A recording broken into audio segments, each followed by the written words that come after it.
Well, hello everyone, welcome back to RENNSPORT R1. We are ready for another fantastic evening of racing as we now take to the high banks of Daytona, and of course to the World Centre of Racing. It is round number 6 of the R1 Championship as we're really progressing our way on through this online season before we get on the road to Riyadh. Of course, it's not just me, Lewis McLean in the comedy booth, and it's not George Morgan again because he's very inconsistent. He's very flaky, is Morgan. But regardless, I've got Ewan O'Leary back in the booth ready for what I'm sure will be another fantastic fun round of racing, kind of what we had like in Jeddah.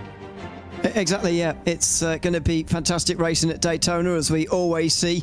Teamwork going to be to the fore, as it always is in this dynamic group phase. And certainly two groups where there are favourites. In Group A, there's certainly favourites to get relegated. Virtus Pro will look to try and beat either Redline or Porsche Coanda to stay in Group A. And I think even if they don't win the round, then they'll be very pleased if they can at least just stay in the group. And second of all, in Group D, where Team Falcons will be absolute favourites to get promoted straight back from their disappointment last week. Yeah, Falcons demoted 2 rounds in a row. Virtus Pro back in Group A, as is how they started this dynamic group phase. If you're hearing all these groups being thrown around, hearing all these teams being thrown around, let's talk you through a little bit of a format explainer to help you understand what we're doing here tonight. The RENNSPORT R1 season is about to start with a new format, and here's everything you need to know. The championship is split up into 2 parts. The regular season, containing seeding stage and dynamic group stage, followed by the major at the Esports World Cup. The regular season starts off with 3 seeding rounds. Those are your typical R1 style tournaments in which drivers will be collecting points based on their finishing position, whilst the top 6 in each race will progress into the next round. The points scored by each of the drivers will accumulate towards the points tally of their team. The dynamic group stage separates teams into 4 groups, initially based on the points accumulated during the seeding stage. In rounds 4 through 7, 2 groups will play each week. At the end of the races for that round, the team with the least points scored in its group gets demoted to the one below, whilst the highest scorer per group moves one up. Their position at the end of that week determines the number of championship points they accumulate. As an example, number 1 in the top group, Group A, will receive 12 points, while number 2 in Group C will receive 5. Round 8 is the final round of the dynamic group stage before the major, and the first chance for teams to qualify for the finale at the Esports World Cup. To qualify, you either have to be the best scoring team in Group A or be among the 2 highest scoring teams from Group A or B across the dynamic group stage. If you are the worst scoring team in Group D or one of the 2 teams with the lowest amount of points across the dynamic group stage, your championship ends here. The remaining 6 teams will go to EWC and enter a last chance qualifier round to determine who will join the fight for the RENNSPORT R1 Spring Season Championship at the Esports World Cup.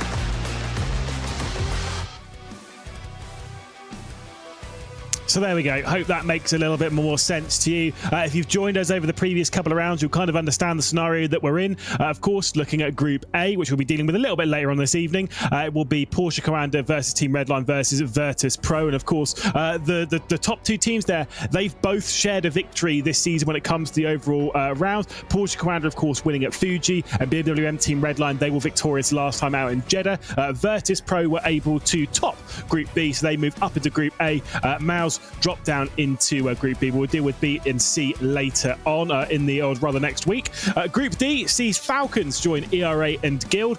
Guild have been the last place team in both of the rounds so far this season. ERA have been the second place teams and picked up a couple of wins, mostly courtesy of Robbie Stapleford working his way through. Falcons, though, as Ewan said earlier, they are really the favourites to work their way through here in round number 6. Let's talk to you about the calendar as well, and about, again, where we've been over this season. We had those opening 3 rounds of the season, which were the seeding phase at Spa, Monza, and the Hockenheim Ring. We've done the 2 nights at Fuji. We've done the 2 nights at Jeddah, where, of course, Fuji, as I said, Porsche Coanda were victorious. Jeddah was where Redline were victorious, and now we're at the Daytona road course for the next couple of weeks. After that, for round 7, we're racing on Thursday and Friday, so we can get the season really set and sorted before we head on to round number 8, which is in June. And then, of course, the build-up to the Esports World Cup, which will be coming up in July, rather. Let's, though, talk about the circuit, the Daytona road course. And this is a fantastic one. It's really good for racing. We've seen it before quite a bit in R1. Great overtaking opportunities. Turn 1, you've got the International Horseshoe as well, the West Horseshoe, and then, of course, the iconic Le Mans chicane, the bus stop. Yeah, this is going to be a very interesting run down towards turn 1 this week, as it so often is. That's that very sort of gentle bending left-hander through on the brakes. That's the International Horseshoe. That's turn 3. Good overtaking chance down there. Turn 4 will be pretty flat out in these cars before turn 5, the West Horseshoe. Another pretty tight corner and one where overtaking going to be important. Turn 6, one of the most important on the circuit because it determines your run through the whole way through the banking, as you can see through here. It's a gentle turn to the left, but it is absolutely flat out before the Le Mans chicane, which is difficult as ever, and then that run to the line. Are we going to see side-by-side photo finishes tonight down this run towards the tri-oval? I suspect we are. Yeah, most likely. It's relatively almost a guarantee in this. We've seen some great races. We've seen some great battling. We've seen some unreal finishes in our time, and of course some big moments when it comes to the races. Practice at the moment is underway, and they'll be moving through into qualifying in a few moments of time. And of course, one of those major things with qualifying, if this is the first time that you're jumping in for R1, they only get a single lap in qualifying. Now, I would say around here, I don't know how you feel about it. I'd say, relatively speaking, it's less important to qualify well. It's a big slipstream race. You can work your way up the order. I'm pretty sure in the past when we've used the circuit, I'm pretty sure the winner does generally come from the top 4. Yeah, I think it is important to be somewhere towards the front, but I wouldn't worry too much about getting pole every time around this circuit. It's not that necessarily important to be on pole like it might be at some other circuits. But yeah, you do want to be in that first third, or certainly the first half, to avoid any trouble down in towards turn 1. We've seen for week after week now that can be a problem around any circuit, and I feel like Daytona is going to be very, well, it's not going to be any different in towards turn number 1. So you're going to want to be in that top half just to try and stay out of trouble more than anything, and then move your way forward in the slipstream, as is going to be very possible around this circuit. Yeah, indeed. We do also have a couple of qualifying bands to talk to you about. I'd say a couple. The list, I'm pretty sure, is 6 drivers long. But they're all car numbers here, so we'll update you once we get into the session. One that I do know, or I'm pretty sure Darren McCormack has a qualifying band, so he'll be starting at the rear end of the Group A race, which will follow the first of the Group D races. So a few things to look out for, a few things to be observant of. But when we're really talking about the race, let's focus a little bit on Group D. Falcons, they are in an unreal position to surely bounce straight back. They're so confident, they're so fast as a team, but they have had their confidence hit quite a lot over the last couple of weeks. Yeah, they will have done, and you get worried at that stage. I spoke about it, the first or the second week, actually, after the 3 teams got relegated from 3 of the groups. You just don't want that to become a recurring theme. You don't want to get stuck in that cycle. It looks like Falcons were stuck in that cycle, unfortunately, when they were in Group C last week, and they've got to bounce back. And it's an even quicker turnaround, of course, as well. They would have had a week off in between their first 2 rounds when they actually came quite close to the top of the group in Group B at Fuji. Then in Group C, wasn't particularly close, unfortunately, for them, but it's only 1 week ago. So they've got to really bounce back very quickly, and they should have the drivers to do it, and indeed the group opponents to do it as well, but they absolutely can't let this go on any longer. They will continue to lose points in the championship as they in the chase for the Esports World Cup. They did have all 4 drivers in the top 6 when it came to practice a few moments ago. Thomas Tattler was the top driver in that with a 43.799, just to give you a little bit of a reference as to what they're aiming for. Onto the brakes and through the Le Mans chicane, the bus stop, of course. Probably the highest risk of a slowdown penalty around this entire circuit is going through that Le Mans chicane. But you've got so much time to think about it, and I actually think that's kind of a bad thing. You've got so much time for it to linger in your brain. Yeah, it's a real circuit of waiting, a circuit of patience sometimes when you're on the banking. Thankfully, we're not in January anymore, and people aren't quite so sick of this circuit. We're in May, and so they will have had a little bit of time away from Daytona, which I think is probably a good thing when you're racing around here. 43.8, though, is our first benchmark of the day. Thomas Tattler gets himself to the top. 3 purples, as you'd expect, and Matt Emery's going to be next in line to try and out qualifying him, I should say. Certainly. So I do believe that Thomas Tattler, that time, I think that's a very solid lap time. That's only a couple of hundredths off of where he was in practice. That would have been good enough for 3rd in practice, where they have an unlimited amount of laps. So that one is pretty handy for him to have picked his way through and and pieced together. One driver with a qualifying ban, although it does say it's in the second group race. Whether that's coming up in this one or the next one, I don't know. But Marko Pejic does have a qualifying ban, but we'll talk about that in a moment. I think that might be for the next race. We'll have to wait and see. Matt Emery, then, has gone slightly faster in the second sector, although a poor first sector has allowed maybe the gap to be slightly too large. See what he's like across the line to Thomas Tattler. It's going to be a 44 of some description, of 44.129. So that's the 0.3 loss. He was matching in sectors 2 and 3. Yeah, pretty good in the second part of the lap, but unfortunately that lap was rather undone earlier on in the day as Camo Pavlovsky now comes through the banking. NASCAR turns 3 and 4. 3 Falcon drivers actually inside the top 4 times here, so they're going to have a lot of waiting around here as a team. Pavlovsky looks like he might well just slot himself in between the 2 drivers, if not just in behind Matt Emery here actually. As he goes over the line, it will be just about behind Matt Emery, 44.2 from him. Certainly so, and now it's the time of Jakub Maciejewski. Like you said, there's going to be a lot of a wait before we get down to Jaroslav Lamanek, who will potentially be one of the last cars to go out in this qualifying session. Those that are a bit further down aren't fully in order. Their order will change around a little bit more, as we'll see Maciejewski out through the final corner up towards the line. Not tracking super great, but not tracking terribly either. Thomas Tattler, his teammate, is the one on pole position. He'd like to get ahead of Emery, and he will indeed do so. He'll, in fact, match the time to Tattler to the 1,000th of a second. Very impressive. That is very impressive, and the 2 of them will be, well, up towards the front together. Whether they're going to be on the front row locking it out, I'm not so sure. Ulas Yildirim is going to be next over the line. He's going to be a few tenths of a second away. Driving for ERA this time around as he makes his way up towards the line. Should be their first of the day for this team. 44.3 from him, just getting back into the groove of things. That's 5th place for him. Yeah, of course, Ulas Yildirim, someone that we've seen a few times in R1. Not this season thus far, is Yildirim. So very curious to see how he's going to get along racing for the ERA team. When he has raced before, it's always been for FaZe, and it has always been in a Porsche, so it's not a car he's particularly unfamiliar with.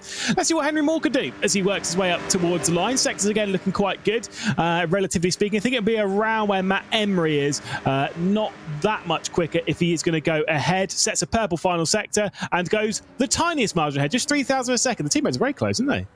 Yeah, the teammates are very close. Oh dear, that looks like Ibrahim Khan with a slowdown penalty.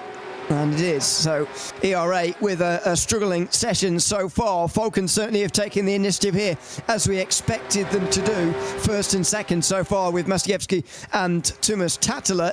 Henry Moore and Matt Emery getting Guild into 3rd and 4th as things stand. That is definitely putting Guild as sort of second of the teams. Yildirim and Khan at the back, very much putting ERA 3rd. There's very defined groups of where these different teams are so far after these first few laps. I said Lamanek's gone fastest in the middle sector, but the slight margin that he's left to his teammates in the first might push him a little bit further down the order, but not really major. I'd still suspect he'll go ahead of Henry Moore here, and things could be looking very good for the Falcons team. Could it be a 1-2-3 for them in the opening qualifying session of the evening? Lamanek across the line is good enough indeed for 3rd place. Those top 3 are incredibly close on time. Yeah, 12 thousandths apart for the 3 of them, and it's up to Robbie Stapleford here for ERA to try and get close to them here, I feel. Otherwise, Falcons are going to have this group already won after race 1 if they let this get too far out of hand. Through NASCAR turns 3 and 4 now for Robbie Stapleford is their best hope, really, for ERA. He's won a couple of races this season already, both in the dynamic group phase. Now he comes over the line. Stapleford, 44.0. That puts ERA on the map at least, but it doesn't break up the Falcon dominance to the front. Certainly not. Let's see what Bonhouse could do as he'll come through the second sector split. Gone purple in the second split. So Bono's going a little bit quick here. The Aston Martin, although to be fair, yeah, the Aston Martin does seem like it's all right in that middle sector. We've seen that with the sector times we've seen thus far. Then again, Henry Moore did also go purple in the final as well. Up towards the line for Bono. Let's see what it'll be if he's able to maybe throw himself up amongst the Robbie Stapleford and maybe even those Falcons cars. So he does break the 44 barrier, but still only a tenth or so off of the top 3. Yeah, fourth and final driver to break into the 43s there. That first sector maybe just undoing him slightly as Michał Schmiedl now makes his way around the banking. ERA looking to get themselves into the top half with at least two of their drivers, because Zildrum and Khan are going to be starting at the back end of the field, it looks like, apart from Marco Pajic, who is going to be right at the back. Over the line, and Schmiedl goes into sixth. So ERA do get two into the top half, but Team Falcons have certainly taken the dominance through that session. Certainly so, and that's pretty impressive for the Falcons team. It's what we were expecting, though, wasn't it? We were expecting them to be the strong. We were expecting them to start out this session pretty healthily, and yeah, for them to get a pretty handy 1, 2, and 3 in the qualifying session. Kamil Pawlowski a little bit further down in the order, but nothing too major, really. Look, they are the team to beat in this group. We know it. But for Guild and for ERA, we spoke about this quite a lot back in Jeddah, didn't we? For those two teams, it's now or never. If they don't go through tonight, they are as near as makes no difference out of the Esports World Cup.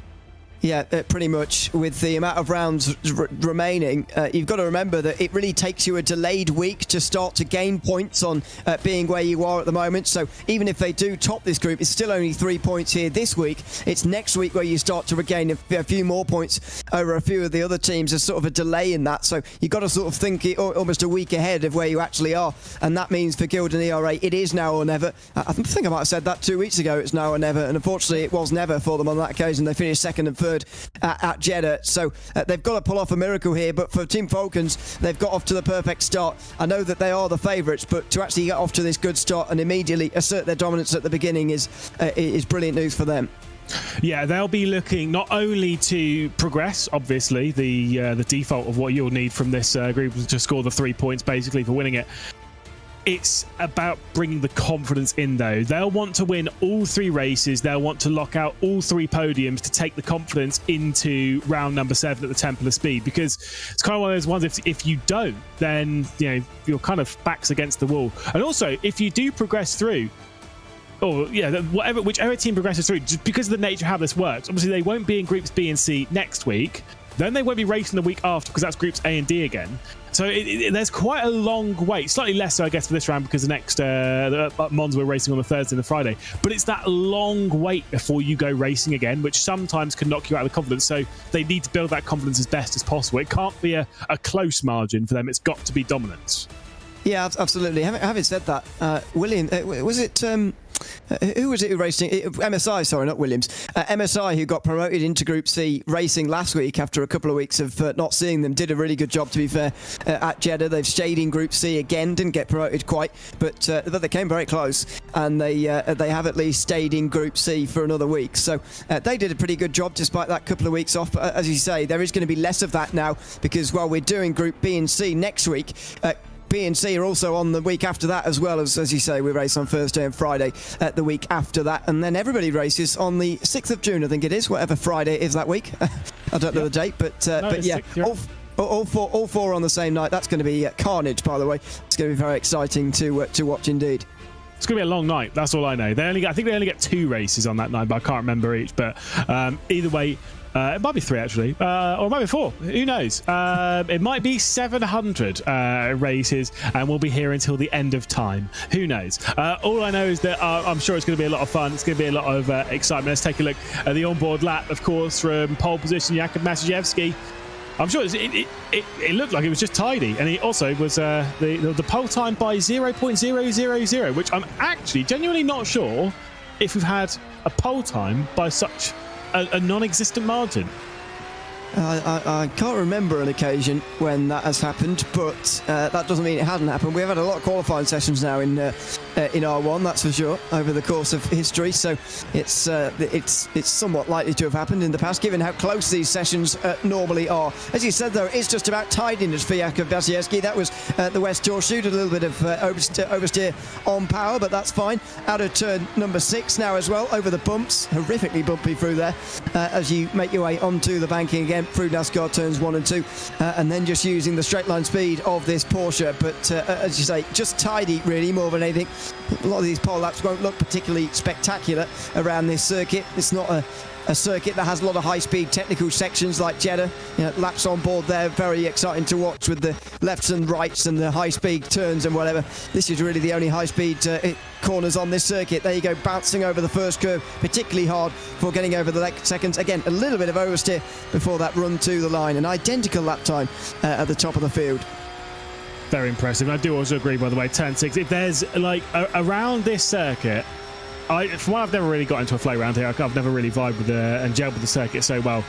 Turn 6, that turn coming out onto NASCAR 1 and 2. So effectively, you were to go straight on here at turn 1. That's where you rejoin. That, in my opinion, is the hardest and most awkward corner on this circuit. You've got turn 1, what we're going into here, which is awkward. It is fundamentally difficult. You're braking and turning. That's going to happen in the race, I'm sure. Lol. But the run through turn 6 is so brutally difficult purely because of the bumps. Yeah, it's really, really bumpy through there, and as I said earlier, one of the most important corners on this circuit. For whatever reason, though, it doesn't exactly set up overtaking opportunities very often. I guess it's the small braking zone that you get in towards the Le Mans chicane that really prevents anything from happening down there, and that means that through turn 6, you're not likely to set up an overtaking chance. It's likely to come a little bit later on in the lap down at turn number 1. But anyway, we'll see how they get on this time round with the starting grid here from Group D, starting with Marco Pajic, who wasn't allowed to qualify for this round. He will be 12th. Ibrahim Khan and Milos Azildrim, well, I can't go to slow down. Azildrim was just in 10th in qualifying. Pavlovsky was the worst of the Falcons in 9th position, ahead of an all-Guild Esports row 4, Matt Emery and Henry Moore. Michael Schmiedel and Robbie Stapleford, an all-ERA row 3, with Bono House, the best of the Guild, Aston Martins, in that 4th position, followed by, or indeed behind, I should say, Pravoslav Lemonek, Tomas Tassila and Jakub Maciejewski, who's taken the pole position for this race. Team Falcons 1, 2 and 3 at Daytona in race 1. Now, the big thing is to not trip over your teammates down into turn 1. It's going to be hard to avoid, to be honest. It certainly is, as the drivers now make their way up towards the line. The racing begins here at Daytona. 9 laps. First race here in Group D. How's it going to go in towards turn 1 for the very first time? With those 3 Porsches on the front.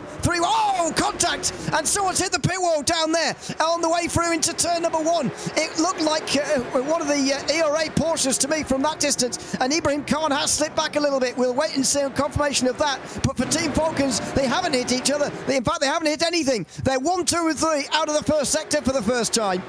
Yeah, it was Karol Pawlowski who was obviously spun around. I believe you're right. I think it might have been Ibrahim Khan as we got side by side here between the 2 ERAs, Ulash Azildrim and Michael Schmiedel, trying to get to the outside of Matt Emery, the Guild Aston Martin there that's leading in this group, 7th place for the Guild car. And then those 2 ERAs squabbling over as Ulash Azildrim makes his debut in 2025. Cannot get past his teammate though.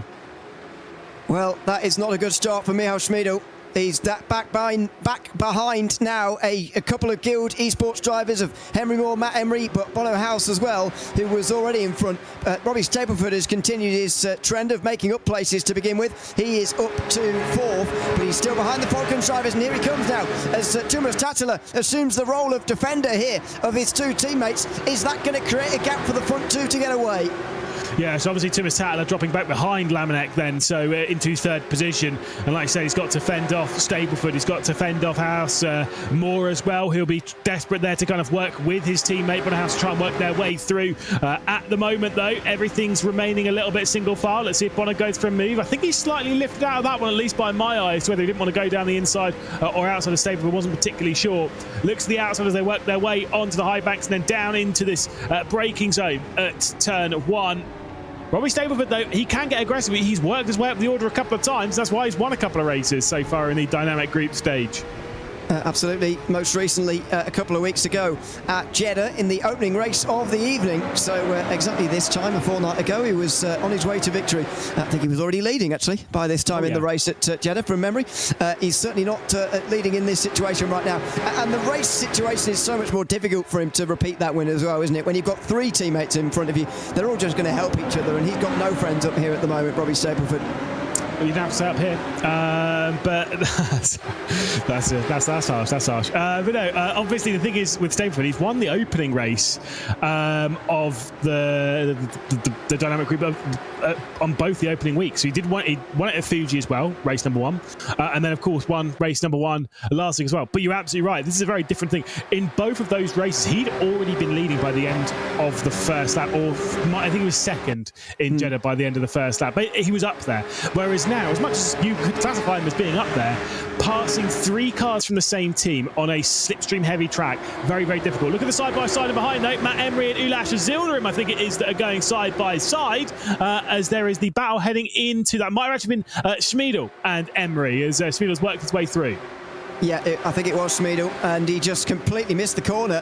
Michał Schmiedel thought, well, we're going side by side here, and I'm just going to have to miss it here. He's got back out straight where he was before, so he hasn't really gained anything as Matt Emery tries to come through on him here. Oh, inside, outside, looking left and right as they go to the double yellow line as well. Here comes Ulas Zildren making it 3 wide, down in towards turn number 1 as the 2 teams here battle it out in the lower order. It is side by side again, Schmiedel versus Emery, and Michał Schmiedel holds on to 7th position for now. And here comes Ulas Zildren as well, through the chicane, on the way towards the international horseshoe. He's on the outside line. He's going to find that tricky as he just holds the inside as Matt Emery out of the corner. They rub again, and these 2 teams are effectively scrapping for second in this group now. Yeah, they are battling for the wooden spoon, unfortunately, here in R1 in 2025. But I will say, regardless, that was some cracking battling and great driving from Ulash Zilderim. He was only making it 3 wide down to the first corner. Rather than it wasn't there to try and make the move on the outside. It was purely there to make things awkward for Matt Emery so that he couldn't go out as wide, so that he couldn't try and affect the pass on Schmiedel. And that's why he sat behind, and that's why Ulash Zilderim has been able to get through. Smart racing, clean racing. And look at how close things are there on the top right-hand side, at least when it comes to second and third. Remember that only 1 team progresses from Group D. And at the moment, that is Falcons comfortably on 61 points. 24 for ERA, 23 for Guild. Oh, I thought that was going to be the moment, though, where it all changes here as Robbie Stapleford tries to get past Tumas Tatala. Oh, and off again. This time it's Ulas Zildrim, who's off through the Le Mans chicane, and he's got out right in front of his whereas Ibrahim Khan and Marco Pajic gone. They're just going to close up to the back of them there as I think Pajic has just been knocked back for the last couple of moments as he goes backwards in 11th. Here comes Stapleford, though, trying to use the banking there through NASCAR Turn 4. You can see Tatala almost looking in his mirror there more than he's looking forward right now in towards turn number 1. He's having to go defensive again as his teammates go side by side in front. Not sure how helpful that is as he comes in towards turn 1. Here comes Stapleford, outside line. He's going to be shut out again here onto turn lap 4, but no. They're still side by side. Stapleford with his best chance yet. Certainly so. Great driving for Robbie Stapleford. Just about kept to the rear left there of Tumas Tatala. Now squeezes Tatala out wide. Opens up the door for Bonnerhouse to maybe come through. Now things are maybe starting to open up for the other teams. And maybe Falcons' dominant position in this group could be a little bit under threat. Realistically, it's still not going to be majorly so. But still, Robbie Stapleford is the pick to try and change things at the moment in this group. Bonnerhouse is there in 5th position. And Henry Moore's not too far behind realistically as well. Let's see what happened right at the start of the race. Obviously that was Ibrahim Khan getting down the inside of Kamil Pavlovsky. That was all a little bit messy, but, you know, potato, not. Where do you put the blame in that one in terms of, well, I'll get back to that a second as when we finish these replays. Middle there with no attempt to make the corner, but he didn't really gain any time either, so I don't suspect he'll be getting too much of a slap over the head by race control for that one, as he did lose the place anyway. Where do you lay the blame on that one? Is it Khan who's trying to come down a diminishing gap there, or is it Pavlovsky for not giving the room? Well, that's why Ulash Zildrim went over the Le Mans chicane. He was squeezed out into the barrier, you got to say. So, I say race control have a couple of things to look at during this race. Going back to the turn 1 thing, do you know what? I'm actually going to lay it a little bit more on Kamil Pavlovsky. I think Ibrahim Khan was aggressive to go to the inside there, but he wasn't missing the corner. He was fully alongside, and the gap was open. So, realistically speaking, like what else do you want from a move in that?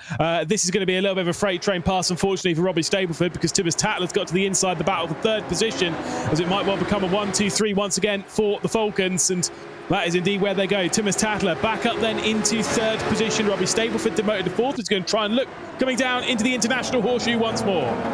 Yep, and he's barely level as he gets on the brakes this time round. He was able to shut out Tattler one lap ago through here, but not this time. Stapleford's going to have to stay side by side, and indeed Lemonek just gives him a little bit more slipstream as well there for Thomas Tattler, who now will go on the defensive into the West Horseshoe and keeps the place. Bono House is in there as well, just watching and waiting and lurking here. For these two teams, it's about how can we reduce the deficit here, because Team Falcons are going to come out of the first race with the lead, that much is clear, but it's just about how many points is going to be the lead now. Yeah, exactly. And look, we know the Falcons team, they are going to be the dominant force in this group. ERA and Guild both know that as well. If they have any hope of being the team to progress, like, they have to win this race. And that's the deal here. Even though you know that Falcons are good, they are going to lead this group coming out of race one. That's fine. Like, there's not really much you can do about that. If you can score some points, if you can bridge that gap ever so slightly, maybe it'll make things a bit easier. That was a big moment though from Robbie Stableford, and as much as it doesn't look like it now, I think he might be a bit of a sitting duck by the time they get down into T1, and Bono House might try and make a move here. Having said that, I don't think Bono has been very aggressive so far today, to be honest, so maybe now is the point he turns it on, and indeed now he does go for it. When he had a chance to go side by side with Tattler, he sort of gave it up, but let's see what he does this time around. He pulls to the outside and can't go through. Is that a case of the Aston Martin not quite having enough on the way down in towards turn of one compared to the two Porsches in front, or is he just biding his time for the moment? I can't quite tell myself, but for now he's happy to sit along in fifth place and not do a whole lot. Certainly so, and like I say, you said it before, it's a patience game. As much as this is one of those circuits where it does feel like you can go on the attack all of the time. A lot of the time when you get these big slipstream races, so when you're racing around here, when you're racing around the Circuit de la Sarthe, when you're racing around even Monza at the Temple of Speed, less so there, but follow my logic here. When you've got those big slipstream races, you can make the move, and that's fine. But timing the move, making sure that you're doing it right, and then obviously the way that you play it as a team tactically, the tactics on a race like this becomes so much higher. When you're racing around somewhere like Hockenheimring or Nürburgring or somewhere like that, there aren't any tactics. It's just throw the car around and try and get past as best you can. Whereas somewhere like this, you have to have more of an adaptable, strategical brain to your approach racing-wise. Yeah, it's so tactical around here, and you're seeing those tactics play out here. Made a little bit simpler, I suppose, when you've got three of his teammates in 1, 2, and 3 right here. Falcons for the Falcons team, the strategy is very, very simple. It is just about trying to keep Stableford behind as he tries to use the banking again there through NASCAR Turn 4. See if he can get a little bit of run there on Thomas Tattler and try and get alongside here as we enter the final third of this first race of the day in Group D. Here he comes, Stableford again, outside line, with Lemonek and Maciejewski in a single file line just in front of him. Stableford breaks late. He gets it pulled up in time as well. This is exactly what happened when he first made the move, but he's not quite as far alongside this time, alongside Tattler. He had his nose in front last time he made the move, but now in towards the International Horseshoe he does. Can he finally shut the door? He certainly does. It's like watching a replay from a couple of laps ago. Yeah, again, it's a lovely move, but will it be enough? And that's the problem, is that when he goes down into turn 1 next lap, he'll have another look on Lemonek, right? And the problem with that is it leaves him open, because the only place that he can go is to the outside. It leaves the inside open once again for Tattler to come through. And it's almost as if he has to lift off and stay behind Lemonek to keep Tattler behind. But you're obviously not going to do that. You need to win this race. It's a very difficult position for the Stapler to be in. But with a bit of a gap up ahead, he might even be passed before then. 0.6 of a second between Maciejewski, Lemonek, and then dropping back to Stapleford. Maybe there could be a change now. Henry Moore, by the way, has dropped back behind Schmiedel. Yeah, that's some change for the minor points further back as Tattler's got a big run out of turn 6. I said there aren't many moves made in towards the Le Mans chicane, but there's one of them. Tattler goes through on the inside line, but now he's going to be a sitting duck, surely, on the way down the straight and towards turn 1. What it might do is just allow his teammates in first and second to get further up the road, and that will secure a fairly big lead for Falcons at the end of this first race. Let's see what Stapleford does, though, down in towards turn 1. Yeah, I mean, look, I think Maciejewski, Lamanek, they're basically done. Like, they're gone. The only thing that might lift off to allow Tattler to come back into the slipstream to stop this from happening. But the more they switch around like that, the less likely it is they're going to be able to close back up to the group. There was a bit of a look coming in from Bonnerhouse. The outside line once again comes in from Robbie Stableford. Bit of leaning between the two of them. Stableford to the outside at turn one, given the inside line as they work their way down into the international horseshoe, as the top two are now starting to check away. Bit of contact, and Bonnerhouse might come through. Bonnerhouse could make this very interesting in this group. He certainly could. It is the battle for third, though. The front two have gone, and Stableford now can only ensure that third position. House on the outside through turn four. That's going to be pretty difficult into the West Horseshoe now on the brakes. This could be the moment that we see Tattler down to fifth position for the first time. But no, round the outside, he does a good job of defending, actually, on this penultimate lap, and he stays in that fourth position, ahead of Bonnerhouse, who still can't make any moves here. The house doesn't always win. There you go. Couldn't quite make that move. Couldn't quite work his way up and into fourth position. But still, we'll have to settle for fifth. Again, top right of your screen. That's what Guild are looking at. They're looking to outscore ERA for the first time this season and bring themselves off of the bottom, which means for them, Thomas Tattler getting past Robbie Stableford will be very helpful indeed. Tattler to the outside, gets on the brakes and throws himself into the Le Mans chicane. And that will be the position once again switched for Thomas Tattler. It's like something you'd see in the Giro d'Italia between Tattler and Stableford, as it is once again Tattler heading to the front. We've got a bit of a breakaway here. 1.5 seconds now. I'm sure most people watching that will really know what you're on about, but never mind. That's Look, as long as they're not going downhill, it's not greasy, they're not going to crash. It's fine, right? yes. Well, we'll see. I'm not sure it needs to be very greasy in this series for us to have some crashes, but let's see. Into World's Turn 1 again. The final lap begins, and Stableford again gives it a go on the outside of Thomas Tattler. This is where it's all going to come down to on the very last lap of the race, and Stableford's going to be through here, surely, as he's got the inside at the International Horseshoe again. Tattler has struggled to hold on when he's been on the outside through there, and Bonnerhouse is just watching and waiting here in the wings, just in behind the two Porsches. Again, Stableford through, but can he hold it here on this final lap?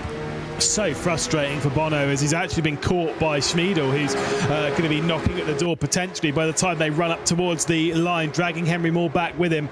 It's going to be an interesting little fight in this group. You can see the two behind as well, looming large in the background as they'll work their way down towards turn 6. So frustrating it's been for the Guild Racing driver of Bonnerhouse, who's staring at these two battling constantly, thinking, I just literally cannot do anything. Every time he looks for an opportunity, there's one of them there. He can't do anything about it. He's staring at it, and there's not even an opportunity for him to make it 3 wide. One final run then to decide who's going to win the opening race of the evening and who's going to be finishing on that podium with them.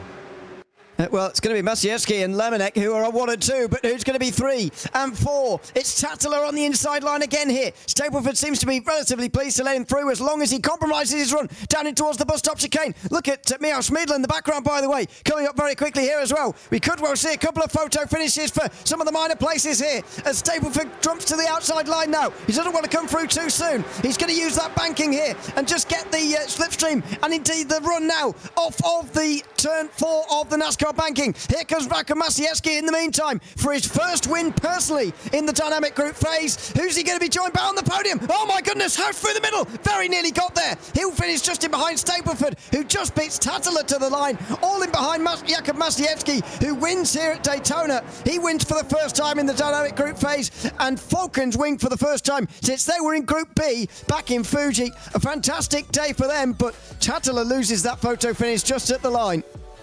Certainly so, but a great race, very, very interesting, very, very fun as well. I enjoyed that race. It was good fun. It was exciting, but it was very well won by... it's very easy, isn't it, to throw out very well won by Maciejewski. I think it was very well won by the Falcons team. That's the important bit. As a team, they were victorious. Maciejewski ahead of Lamanek, but it was very comfortable for them. Yeah, it was very comfortable, and it all stems from qualifying. We said that it's not the be-all and end-all at this circuit, but it absolutely does help, especially if you've got 2 of your teammates up there with you, as was the case there. They will also get an extra added point, by the way, because we did see 1 penalty throughout that race for Matt Emery, not leaving enough racing room to Ulas Azildarim, and so that's a 5-second penalty for him. That should drop him to 12 and give Guild even less points. It should be Falcons leading ERA, leading Guild at the end of race 1. Yeah, indeed. And like I say, they've put themselves in a relatively speaking comfortable position straight away, have Falcons. And as much as we're talking about ERA and Guild, I say realistically, it doesn't seem as though they're going to be progressing even to the Esports World Cup. That's just sometimes how it goes. But we'll have to wait and see. Still got plenty of time for them to maybe overcome something special. Let's talk about, though, the top team. And let's have a little chat to our winning driver, Jakub Maciejewski. What a drive, for starters. What a team display. You must be so proud of the guys. First, second and fourth. Tattler getting overtaken there by Stableford at the line, but a great drive from yourself. What do you make of that one, and what do you make of your position in this group so far? Hello. Yeah, perfect drive from us. We did what we needed to, so we got first 3 spots in quali, and then basically just maintaining the gaps, so you know we don't have to stop behind each other on the oval. So just maintaining the gaps, and later when it got tight, the P3 guys started defending, so we can secure the 1-2. Oh yeah, perfect start. Let's hope we can get this going for the next race. What has this week been like for the team after getting relegated from Group C last week and only having 7 days to prepare for Daytona? How has the team morale been? How have you prepared for this round of the championship? Yeah, we were quite lucky actually. It's the first time we have 1 week to prep, and it couldn't have been a better track for that. It's basically like 6 corners. We were always pretty competitive here. Like in our first event ever, we did pretty well here. So, well, after the terrible last Friday, we just went straight to Daytona next day, and that's about it. You know, no hard feelings after the Jeddah round. We just went back to pushing. Well, Jakub, thank you very much. I get the feeling we'll be catching up with you or your teammates at some point again this evening. Yeah, thank you, guys. Well, what a fantastic drive from Jakub Maciejewski, and what a great first race of the day. That was Kamil Pawlowski getting spun around as he made contact with Ibrahim Khan in towards turn 1 on that occasion. That was Michał Schmiedl jumping over the bus stop chicane. It wouldn't be the last time that happened either at that section of corners. This is Matt Emery into the side of Ulas Uzudrim. That would earn the Guild Esports Aston Martin a 5-second time penalty before the finish. The real main battle of the day, though, was Stableford versus Tattler. It was a changing battle all throughout the race. Stableford up to 3rd on this occasion. Bono Howes gave it his best go at getting up to 4th, but he couldn't really infiltrate this battle really in the end. A good bit of defending here on the outside of the West Horseshoe gave Tumas Tattler the advantage on this occasion, and he kept that 4th place for the moment. That would eventually be where he finished, just in behind Stableford. Here's Bono House's view of another one of those battles between Stableford and Tattler, this time on the outside line for the ERA driver, but pretty much every occasion was like any of the others. They were very, very similar to one another. Stableford on the outside of turn 1 gives him the inside at the West Horseshoe a few corners later, and that would see him through on Tattler, exactly like you can see there. But this was the run towards the line. What a dramatic run it was as well. Bono House saw a small gap through the middle. He just didn't have quite enough road to take any more positions away. He would finish 5th. It's Jakub Maciejewski, though, who takes the Group D victory ahead of Primoslav Lemonek. 2 tenths of a second between them, and you can see the effects of the battling for 3rd. 2.8 seconds further back, Robbie Stableford, who just beats Tattler, House and Schmiedl at the end. Henry Moore closed in as well. Ibrahim Khan got up to 8th after his earlier crash with Ulas Uzudrim in 9th. Kamil Pawlowski recovered to 10th ahead of Marko Pejic, who had that qualifying ban but only gained 1 place, and that was only because Matt Emery had that 5-second penalty at the end. Indeed, very interesting, and look, that played out, relatively speaking, as the season form would show. Falcons dominating and looking comfortable in control, and then the other 2 teams unfortunately struggling, Guild being the weaker of the 2 at the moment, which is a bit of a shame, considering how, again, I remember the absolute high. Now, again, we've spoken before about James Baldwin being a part of the team, maybe that was partly where that came from, but I remember being in Saudi Arabia last season, having that epic opening day for the teams championship, and then they were part of the top 4 teams. They were part of the teams that automatically progressed. They got to skip a day, they got to relax, they got to chill, and they were a shock to be thrown into that mix, but they earned their spot. And unfortunately they did have a bit of a struggle on Sunday, but it was quite impressive to see them in that position, and now to see them struggling and basically being effectively the 12th and final team at the moment in R1. It's a bit of a shame.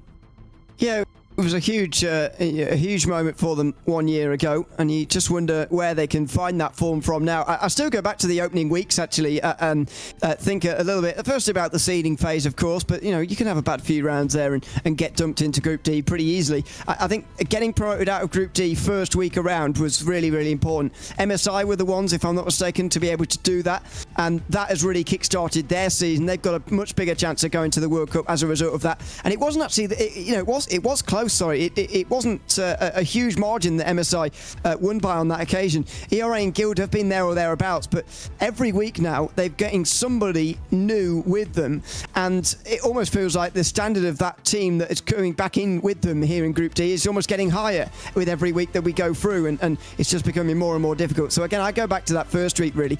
It was so important to finish in first in Group D that first week, otherwise there was a high likelihood you were going to get stuck there, and it looks like that is what's happening to ERA and Guild. Yeah, well, I mean, look, take the Falcons team for example here, right? Going up against ERA and Guild. It's the thing is, the Falcons team, they are a team that we expect to, if they were magically in Group A, right? No one would be shocked if they won a race, right? Like, genuinely no one would be surprised if they were able to take one victory off of Redline and Porsche Commander, the two best teams in R1. You would still suspect they might take a victory, right? And that's kind of one of those ones where you're looking at it thinking, wow, and ERA and Guild have to try and take them on. Very, very interesting. We'll have to wait and see how it unfolds. Speaking of taking on those two teams, well, it's Virtus.pro's attempt, second time this season, to try and take on the might of Redline and Porsche Commander. This time, though, coming into it with maybe a slight bit more confidence after a successful run at Jeddah to get promoted immediately after relegation. Yeah, it's going to be Team Redline and Porsche Commander and another team, it looks like, this season, who can try and stay with them, though, over the course of Group A this time around. Have Virtus.pro got the speed to be able to stay with them? I think if the pace of the Aston Martin is being shown already by Guild, then they might be a little bit concerned. We'll wait and see whether they can compete with the other two manufacturers here, but if the Aston Martin does have a little bit of a step below the other two manufacturers, it could be a bit of a struggle for them. We will wait and see, though, as Mikhail Statsenko comes into the Le Mans chicane now to set the benchmark for everybody here, although he has already been bested by Sebastian Job in Sector 1. Well, we'll have to wait and see about the sector titans of those coming in behind. Good to see Sebastian Job, by the way, who's decided to take a break from being a busy boy in the world of sim racing and motorsport mostly, and come and join us once again. So I'll be very curious to see how Sebastian Job gets on in this round. Probably there's at least a win in there, surely. Stetsenko, though, will be up towards the line. Purple middle sector. That's because no one else has crossed it so far. Stetsenko will cross the line, and it'll be a 1 minute 43.9. Can tell you for sure, that probably won't be good enough for pole. No, it would have been good enough for a top 5 in the last session, though. So, and it's not going to be bested by Sebastian Job, who gets a slowdown penalty. Well, that is a surprise and an early moment there for Sebastian Job, who knows the mistake he's made. He puts his head on his headrest there, and he'll be thinking about that one all the way up to the start of this race, you'd imagine. Running over that again and again because Sebastian Job has put himself into the back end of the field here. He's going to be around those who have got qualifying bans, I'm afraid, after that lap there. Certainly a shame for Sebastian Job, but I'm sure he'll work his way up the order. I said, overtaking the previous race, when it came to actual positions of the race, I think the most positions gained was like 2 or 3 rather than anything major. So showing that maybe the overtaking is a little bit difficult around here. Enzo Benito then will be the next one to come and cross the line, and those sector times, it might be a slightly faster final sector than Stetsenko. Let's see if Benito was able to throw it through the Le Mans chicane slightly faster, and was indeed a 0.9. Once again, maybe a bit slower than we were expecting. Darren McCormack is one of those drivers this afternoon who's going to have a slowdown, a qualifying ban, but clearly not here. At least based on the information we've been given, he's supposed to have a qualifying ban in first group race, but he's here now. So maybe either I've got that wrong or somebody else has. We'll wait and see. Darren McCormack makes his way up towards the line, the winningest driver of 2025 in R1, if I'm allowed to use that word. 43.7, a good lap time. That is a realistic candidate for pole, but so is this man. Yep, certainly so. That was a little bit faster. Of course, Jakub Matuszewski and Tomas Tatler, they both set an 8:44 in the previous session. So McCormack going a little bit quicker than those two. Charlie Collins losing a little bit of time in that second sector, but still going faster in the first. Up towards the line. Let's see what Charlie Collins is able to do in that third and final section, whether he's able to put one ahead of Darragh McCormack. Not quite, an 8:31. Yeah, it would have been good enough for pole in the last session, but not this one. Darragh McCormack has just about gone quicker. Those two, by the way, have been the best drivers in 2025 R1 competition. McCormack with 6 victories and Collins with 5. The two of them have been absolutely dominant in their races so far. It looks like it could well be one of those two again in this group as well. Here comes Kevin Ellis Jr. up towards the line. Needs to help out Darragh McCormack up towards the front in this new look Virtus Pro team in 2025. 43.9, not bad. And that is third. He overcooked it a little bit there, did Josh Rogers, think, on the exit of the Le Mans chicane, but he's still gone purple in the first, purple in the second, but will that cost him in the final sector? He's obviously got Darragh McCormack and his teammate Charlie Collins on the front row. Virtus Pro looking a lot stronger than they did in their opening run back in Fuji as they tried taking on these two teams. Let's see if Rogers is able to sneak a pole position away. As he crosses the line, it'll be good enough for the provisional pole position, a .742 for Joshua Rogers. Well, that time does have something still on the table, so this is beatable from Josh Rogers, but it is the best time so far. Here comes Dane Warren, his teammate, and this surely isn't going to be an improvement, but it could well be ahead of all the red line drivers. Bennett and Rietveld have got a big job on their hands here, and they have absolutely got to get themselves up towards the front. No Kevin Siggy here tonight, by the way. You'll notice Sebastian Joe is back. Siggy is not here, the drivers' champion from 2024. Here comes Dane Warren, though. It's third, and that's 3 Coanders, Porsche Coanders in the top 4. Yeah, of course, do remember, it doesn't matter what drivers that you have or what drivers, all 4 drivers are scoring, and there is no drivers' championship. It is only the team's points in totality that we care about. All 4 drivers rather, scoring points. Luke Bennett then up towards the line. That first sector's not great. The second sector's not great either. Team Redline looking like they're struggling a little bit around this Daytona circuit, and across the line, it is only good enough for 8th, the 44.0. What is happening to Team Redline, our round 5 winners? And suddenly Virtus Pro's eyes are going to widen here. They'll see an opportunity, and they're right to see one as well here, with all 4 red lines so far outside the top 5. See, Rietveld's a bit unfair on him because he hasn't set his time yet, but we'll wait and see on where he's going to get to. Wojciech Fiala now up towards the line. He needs to back up his teammates Kevin Ellis Jr. and Darragh McCormack by getting ahead of Senko, ideally. Is he going to be able to? No. Only ahead of Bennett of those who have set a representative time. Well, only 2 more times left to go. We've got 3 Porsches in the top 4. Rogers, then Warren, then Collins. Of course, between all of that is McCormack. Can Jordan Caruso throw himself into the mix as he heads out through the final corner and up towards the line, aiming for a 43. Realistically, it's probably going to be a 43.9, maybe a 44, but I think it'll be about 43.9 rather, around where Kevin Ellis Jr. is. Across the line, he's going to go. It's a 43.955, good enough for 7th place. One final time left to go in the group. Caruso is the only Porsche Coanda driver, by the way, not to have won in the dynamic group phase yet. He's won individual races, in fact, just the one of them in the seeding phase, but he's not likely going to break that record from there. Here's Jeffrey Rietveld. He was shaking his head as we joined up with him as well out of the Le Mans chicane, and it looks like this is going to be difficulties for Team Redline. They could be in trouble here early on at Daytona as Rietveld makes his way towards the line. 43.7, not bad in the end. He just didn't look very happy, but when do they, I suppose? 43.7, Rietveld gets himself to the top, and Redline may have rescued their day because Porsche Coanda and Virtus Pro have had a great session. Yeah, indeed, especially Porsche Coanda. Joshua Rogers on the pole position. Darragh McCormack will have a little bit of work, same with the likes behind. It's going to be very interesting when it comes down to that race into the first corner. But like you say, Rietveld there rescuing the session just a touch for the Redline team, who... look, maybe it's the car, maybe it's that, I don't know, but they did not look like the same team they did a week ago. No, they certainly didn't. That was very, very bizarre to see Team Redline, and you get the feeling it's just a stutter as well. I know we didn't do predictions before the day, but I'll be totally honest and say that mine would have been Team Redline winning the first group because I think they work so well together in a team. If you watch any of their races from Daytona, especially sprint racing like we've got here, they're very good at drafting with each other and helping each other around Daytona and other draft similar circuits like this one. So I would have picked them, to be honest, but that prediction might well be falling on its face quite early on here. Still early, of course, but that's not a good opening session for them.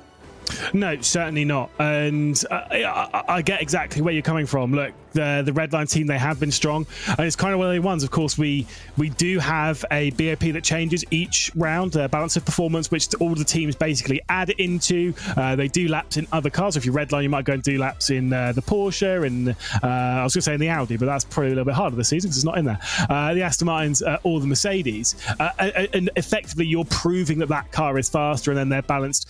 This effectively how the system works. It's a little bit more complicated than that, and the team's put in a little bit of work to try and make that the case. As we'll take a look on board with Joshua Rogers around this pole position lap. But yeah, it's one of those systems where, you know, if, say, for example, in a given round, like your Mercedes, like for example at Jeddah, arguably looked like it was the strongest car by a fairly comfortable margin. It might not be the case where it's the strongest car around here. The BMW that looked pretty handy last time out, that could be a bit of a struggle to be in. And when your teams like BS Competition or Mouse, of course, who will be racing in groups B and C, you might be looking at Redline struggles and thinking, wait a second, why are they struggling in the Cup? What's happening there? And they get a really good look as to how to do an onboard lap on board with one of the very best, of course, the driver with the most victories in R1, showing us how to navigate this circuit brilliantly. Again, and much like what we saw from Maszejewski, it's just a clean lap more so than anything else. Over those awkward bumps at turn 6, it just looks tidy. Yeah, it does, and it's classic Josh Rogers really taking another pole position here. I think it's hard to tell in terms of manufacturer the difference it's really making from these two groups, because after all, we don't have a single group tonight where there are two repeat manufacturers in either of the groups. They're all three different, so you could say, well, yes, it could be the manufacturer. Also, your team could just have had a bad day, and that's very possible. So it's almost more difficult to tell here tonight than what it was a couple of weeks ago when we did have some repeat manufacturers involved. This time round, though, Porsche have taken 2 pole positions out of 2, and this one with Josh Rogers, the most recent of them. In fact, it is the fastest lap time we've seen so far tonight. These guys did just go a little bit quicker. In fact, a few of them went a bit quicker than the pole time in Group D, but that is to be expected as Rogers makes his way up towards the line. He is able to take pole. Is he going to be able to take yet another win in R1? Well, he's in a very good position to do so. Yeah, you would assume the answer to that is probably for Joshua Rogers. That said, it's not as simple as it was, as we're getting some side-by-side here. Nice. Going through the Le Mans chicane, see if we get any of that during the race. It's not as simple as it was for the Falcons team, obviously back in Group D, where they were running 1, 2 and 3 in qualifying. In here, we have 3 different teams in the front 3 positions. Of course, we've got Joshua Rogers, we've got Darren McCormack, we've got Jeff Rietveld up there, which means that Rogers' chances of controlling the start, of having a comfortable run down into turn 1, well, they're non-existent. He is going to be under pressure, he is going to be under threat, and he's got to be expecting the attack, because let's be honest, McCormack and Rietveld, they aren't going to just go, oh, second place, that's pretty good points, isn't it? Exactly. They are going to absolutely go for it in towards turn number 1, and we may well see an even more aggressive start as well, because in Group D it was quite calm, to be honest, into turn 1, other than Khan and Pavlovsky forcing each other into the pit wall, which was quite dramatic. The rest of them were pretty well behaved in towards turn number 1. It is a big braking zone down there, and it's a pretty tight corner as well, so we will wait and see just how it goes through turn 1 this time round in Group A, when arguably the stakes are just that little bit higher as you're battling for the highest points of the round. Well, let's go from back to front then for the starting grid for race number 1 in Group A. Welcome back, Sebastian Jobe. And oh dear, it's not gone so well, has it? You start alongside Luke Bennett on the final row of the grid. Wojtek Fiala and Mikhail Statsenko in 10th and 9th for the Virtus Pro team. Then we get Jordan Caruso, the first of the Porsche Commanders, starting from 8th position with Enzo Benito in 7th. Kevin Ellis Jr. in 6th with Charlie Collins inside the top 5, looking for a 6th victory of the season. Dane Warren will start from 4th position with Jeff Rietveld in 3rd. The front row of the grid is Darren McCormack and Joshua Rogers. Virtus Pro looking for a victory straight away here in Group A. Yeah, what a fantastic front row that is, by the way. Rogers versus McCormack. This is going to be a huge battle down in towards turn 1 between the two of them. And the difference between this group and Group D, which we saw earlier on, the teammates are less of a factor up towards the front here. There's no team 1, 2 and 3. In fact, all 3 teams represented in the 1, 2 and 3 this time round. So it is a much, much different opening race for these guys. Certainly so. Well, here we go then, ready to go racing once more. Let's see who's going to come out on top in the first race of Group A. It's Josh Rogers, the all-time most winning driver in R1, starting from pole position, and already the inside line has a bit of a jump on the outside as Rietveld was looking to the inside of McCormack as they head down to the first corner. There's a bit of a spin in the background, and there is a spin, I believe, for Bennett, who's dropping backwards for the red line team. It goes from bad to worse, and all their hopes now rest on the shoulders of this driver here, Jeff Rietveld, who's got one feisty McCormack straight down the inside. It's Rogers, though, continuing to lead as we head up towards the dog leg. McCormack just back through into second spot. Third place, though, still on the inside line, trying to secure that second spot. It's Rietveld, indeed, for the red line team. He can't shut the door, though, and Dan McCormack still down the inside into the West Horseshoe. In behind, Collins and Warren are just waiting in the wings here, just watching and seeing who's going to win out in this battle now as it works its way towards turn 6. McCormack's on the outside, and he could get freight trained here if he's not careful. Oh, that was very nearly a slide and very nearly a spin in front of the field as well. He's still trying to shut the door, and he just about has done on the Porsches in behind. But what drama in towards turn number 1. Not only was Bennett around, I believe he was hit by one of his teammates in towards turn number 1. There was teammate drama for sure for Team Redline down there at the first corner of the race. I think it was Benito as well. We'll have to wait and see. Benito and Bennett then running 11th and 12th position. Sebastian Job's got through on Mikhail Stetsenko. They head their way through the Le Mans chicane with Porsche Coanda looking like they're retaking control here in R1. You've got Josh Rogers leading from a red line of Rietveld, from the Virtus Pro of McCormack, and then a trio of Porsche Coandas 4th through 6th. Collins, then Warren, then Caruso. Those are three that we can see on our screen at the moment. Backwards on board with Kevin Ellis Jr., who's got his teammate Wojtek Biala in tow, and they're dragging along Sebastian Job, who's gone from 12th to 9th on the opening lap of the race. Here he comes on the way towards turn number 1 here. Fiala's trying to defend from Job, and Ellis Jr. is trying to get in amongst the Porsche Coandas here. In towards turn number 1, side by side, just in front of him between the teammates. That's quite wide from Caruso, and that might have been on purpose as he just tries to help Dane Warren there. Now they continue side by side. What's going to happen in towards the International Horseshoe? Where's Fiala going to go? All the teammates indeed side by side. Can't quite see for the moment here as Sebastian Job is just in behind them. He's trying to get amongst this right now, but he can't do it, and it all stays the same out of the first sector. There we go, side by side. I believe those Virtus Pros to stop Sebastian Job with an opportunity to try and squeeze his way onto it. That's almost why we saw Caruso and Warren going side by side. This is on board with Sebastian Job. He says, oh, you're going to try side by side, Dad? Don't worry about it. Straight down the inside of Kevin Ellis Jr. he's going to go. Now to the outside, he's going to look at Wojtek Biala. All blocked at the moment, though, as he heads his way down into turn 6. Sebastian Job trying to slice his way through this field at the moment. He's all the way up into 8th position. I think he's still got, yes, he has, to the inside Kevin Ellis Jr. And he could get freight trained here because Mikhail Stetsenko might sneak his way through. You can tell he's done some oval racing because that was very much like it was ripped straight out of the 500. Oh.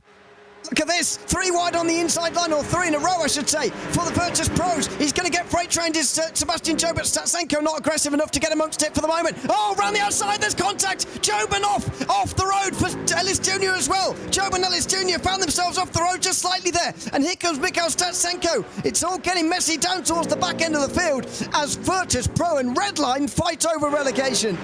Look, he was getting boxed in there with Sebastian Job, but he felt like he had to try something by sending it round the outside. He made contact with the Virtus Pro of Kevin Ellis Jr. and sent Ellis Jr. off the road. Now, between Redline as Rietveld takes over the race lead, I was about to be talking about the live stands that you can see in the top right there. Obviously, Porsche Coanda with all the control at the moment. They're looking like they're going to already start this round in dominant force. Obviously, that's not necessarily how it's always going to progress out, and one driver having a spin can really change your fortunes as a team.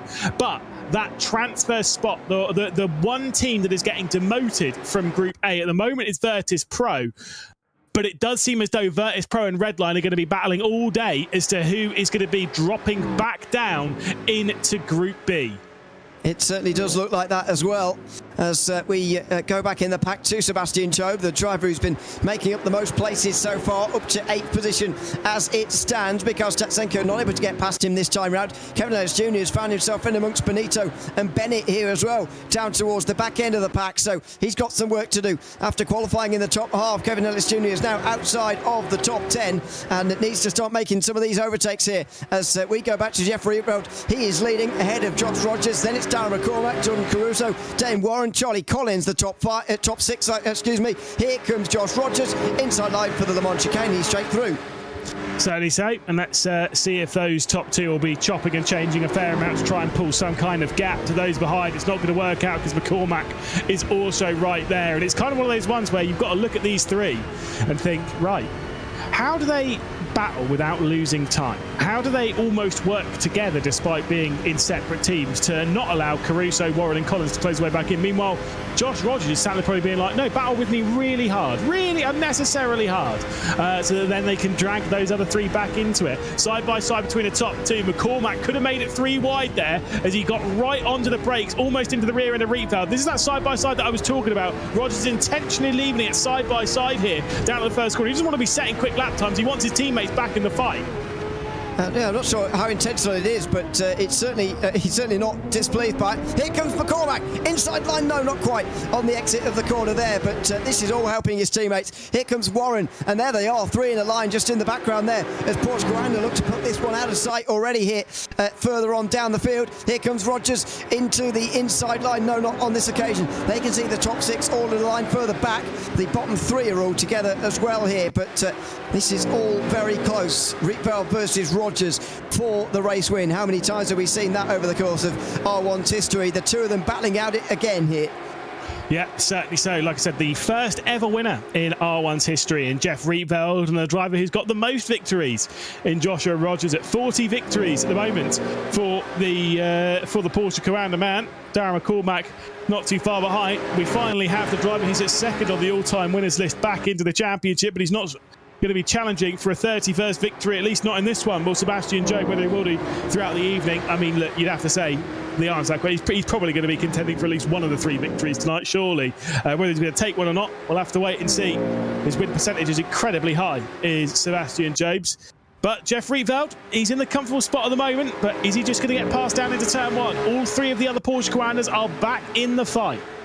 They are, and Rogers is going to come straight through here. The Porsche speed too much. Here comes McCormack though. Will he be more aggressive this time? He will. He's going to try and go for the lead here on the outside line. Steaming through from Virtus Pro on the outside line. And here comes Dave Warren as well. Down in towards turn 1. McCormack slightly too wide. He broke too late there. He probably had too much speed than he knew what to do with. Here comes Rietveld back on the inside again. Here comes Warren again. Inside of 3.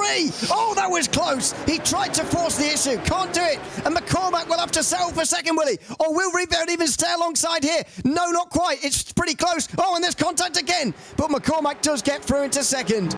And it's really important that McCormack outscores Rietveld here, gets ahead of Rietveld, stays ahead of Rietveld, because you can see in the top right there, the live standings, because both the Virtus Pro driver of Darren McCormack and the Team Redline driver of Jeff Rietveld are scoring so many points for their team comparative to their teammates. They are the ones that are the big, the swing of weight when it comes to the points. They're in the top right. So any position switch between those two, look, if Rietveld gets ahead, they'll be incredibly close in the points, but Virtus Pro, they'll want to stay there, obviously, because they want to be somehow surviving this group. Would be an incredible feat to be able to beat Team Redline on a day like this. We'll have to wait and see. Rieveld's going to have a look down the inside going into the Le Mans chicane. That one's not going to work. We ride on board with Dane Warren, who's staring at the rear end of the top 3. And like I say, it was a very close with contact there between himself and Darren McCormack. And I think McCormack, by the way, might be about to take over the race lead down at the T1. Well, I don't know.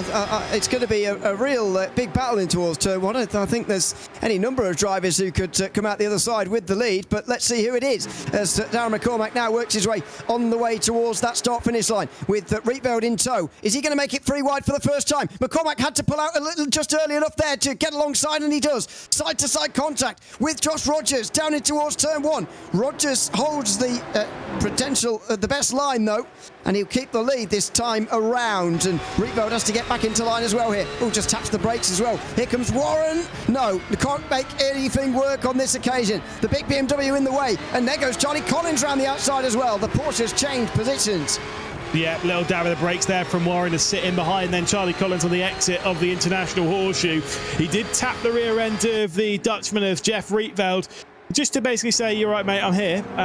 But, like I say, it was all a little bit sketchy in there as Sebastian Jobes dropped back behind Kevin Ellis Jr. And so Redline's struggles continue in the top right. It would now be a 14-point margin between Virtus Pro and Team Redline. This is not what we were expecting at all. at all from Team Redliners. Ellis Jr. and Sebastian Job continue to battle. It keeps flicking around between the two of them in 9th and 10th position, but yeah, this is it's not a good way to start for Team Redline. Let's go with that.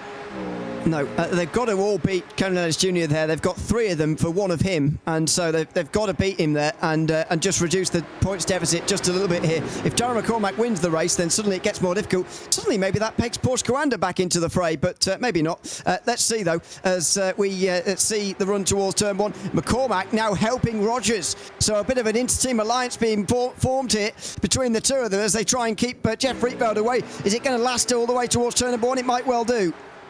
Yeah, indeed. But like you say, he's hoping that both Collins and Warren kind of try and force a move there on Rietveld. They've left it a little bit late. They all go side by side. A bit of a look to the inside coming in from Dane Warren. Charlie Collins gets straight to the outside of Jeff Rietveld, and it might be Darren McCormack with a bit of a look once again coming in from the Dutchman behind. Squeezes him off there at turn 2, so close to the barrier once more. Darren McCormack's going to hang on to 2nd position, but the gap is now being filled by Charlie Collins. A bit of a lean for the Porsche Commander man as he tries to squeeze his way past Team Redline's Jeffrey Rietveld, but cannot do so just yet. They head up to the dogleg side by side. They're battle for 3rd position, but it's still Rogers leading from McCormack, leading from Rietveld, leading from Collins. That might change now, though. Big move to the inside coming in from Rietveld as we head into the West Horseshoe.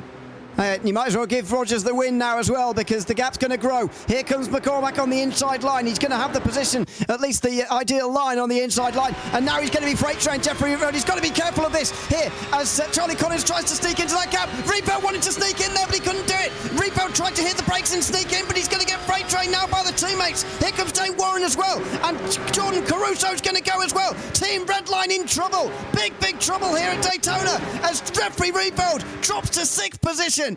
Yeah, and look at that on the top right, just 11 points for Team Redline. Now, Darren McCormack, he'll be pretty happy with that all 3 Porsche Commanders come through until he realises, oh, hang on a sec, I've got 2 more laps to try and deal with this. Could this end up being a 1, 2, 3, 4 for Porsche Commander? We have never seen that in R1. Today could be the day if they all manage to work their way past. We saw how well 3 Porsches can work in Group D when we saw the Falcons team work with it. And now comes the freight train being dished out to McCormack. There goes 1. There goes 2. Will it be 3 by T1? And will Rietveld come through as well? Oh, the quadruple slipstream for Jeffrey Rietveld, who's trying to rescue Team Redline's afternoon. Outside line of 3. He's not going to make that work. And Jordan Caruso's going to get straight back ahead of him here. And Porsche Coanda have got 4 in the top 5. This is fantastic work from them. They are almost giving themselves the victory before we've even started here at Daytona. It's Virtus Pro who are putting Team Redline in the relegation places right now. Darren McCormack's flashing his headlights. Not sure what that is trying to say to the guys in front of him, but Charlie Collins is the one who's receiving the message, and he's currently holding on to 2nd, but how long's that going to go on for? Meanwhile, in the background, Wojciech Fiala enters the battle.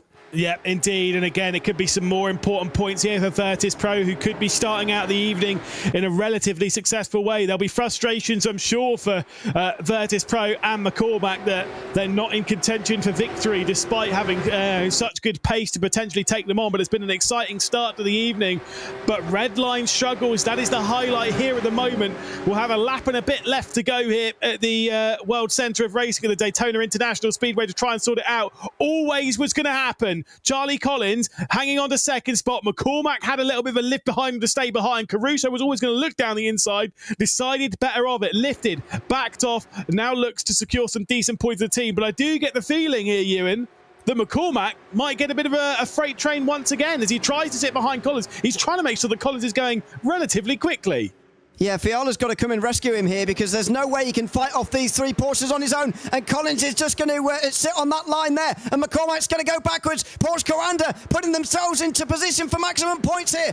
McCormack can't do anything on the way to the line here. It's the final lap of the race. He's doing all he can, but at the moment he's got no assistance. Rietveld and Fiala are just too far back right now. And Porsche Coanda are going to have 1, 2, 3 and 4 if Dane Warren can get through on the inside line here. The 2 teammates up side by side in front, and it's 3 wide. McCormack trying to go through the middle here. Yeah, this is getting sketchy as there goes through Dane Warren. Then he's worked his way up into third position. Charlie Collins drops in behind Darren McCormack after a 3-wide bit of contact. You could say for McCormack the frustration is building and building and building as Porsche Commander try and play games to make it 1, 2, 3 and 4. Still going side by side up ahead of them and still going side by side for fourth position as well. Charlie Collins got to the inside. Behind, as you can see, Jeff Reebell and Wojtek Fiala going side by side. It's the final lap of the race and I don't know which way this is going to go. And Collins is going to get freight trained himself now. He's got no teammates to help him. Do they go up and try and save him there and risk losing more? Or do they just leave him out there and accept that he's going to go to the back and they've just accepted it? Fiala wasn't close enough to benefit. So in towards the Le Mans chicane for the final time. Where do they want to be? Here comes Charlie Collins. Oh, that's close to the double yellow line on the bottom of the racetrack there. And here comes Fiala. Reebound's got Collins down his inside, but he can't get past out of the corner. Where on earth are they going to end up over the line here? Yeah, this is going to be a big drag race. This is going to be very, very impressive. Ahead of all of this by 3 seconds, it's going to be a 41st victory from Joshua Rogers. We've got to keep our eye on all this, though, because look at how much it's going to chop and change. It's like the end of the 500 as we come through the final corner. Rogers will cross the line to take victory, but who's going to be second? Who's going to be third? There's Rogers across the line, but what else are we going to get? It's going to be a 1, 2, 3 for Porsche Commander. Darren McCormack trying to throw himself into it, almost with Reveld as well. McCormack is frustrated with how that race has unfolded, and still he scored better than Redline and has outscored his teammates and is the best of the rest, basically. What a frustrating race that must have been. What an incredible drive, though. And what an incredible race. Yeah, fantastic race. Absolutely fantastic. And that's exactly the kind of entertainment you expect and hope from Daytona. And who else but this man to take the race victory? Porsche Commander's 13th of 2025 and his first since we were racing at Fuji a couple of weeks ago, 4 weeks ago as it was now. Fantastic drive from Rogers, but what a great battle to the line. And I think the reason McCormack's so unimpressed with himself is not because they've beaten Team Redline. Obviously, he's very pleased about that, but he will feel he could have got more out of that race. Yeah, I mean, look, I can only begin to imagine how frustrating the race must be when you're in the middle of everything and you have no assistance from your teammates. It's just you. And obviously it would have been the same for Rietveld there as well. You've got no assistance from your teammates. You're trying to beat Redline or Virtus Pro, whichever side of the coin that you fall. And then you've got Porsche Commander playing the games, rightfully so, to try and make it a 1, 2, 3, 4. It's so difficult. It's so hard to judge, and it's so frustrating to deal with. McCormack will probably be pretty happy that he's got about 45 minutes away from the racing so that he can cool down. And honestly, I get it. Like, that must be so incredibly frustrating because there's so little you can do as a driver. Yeah, but that's where you need your teammates around you. I know Wojtek Fiala was closing in towards the end, but he came in really too late to really have any impact on that race. Kevin Ellis Jr., if he'd just got off to a better start, would have been up there with McCormack, and then all of a sudden it gets easier. But 4-on-1 for the start of that race, and then 3-on-1 at the end, it's almost impossible for you on your own. Yeah, indeed. I mean, that was a very impressive performance for Porsche Commander. Less so impressive when it came to Redline, basically all at the back of the field, wasn't it? Yeah, it's super surprising as well. I guess the result is not because of something that we were hoping that was going to be good from them. We were hoping that their teamwork was going to be good through the races, and it was. But the problem was that they started so far down the field. That was the big problem. It's qualifying where they came unstuck a little bit in that one. That's how they've ended up so far down the field.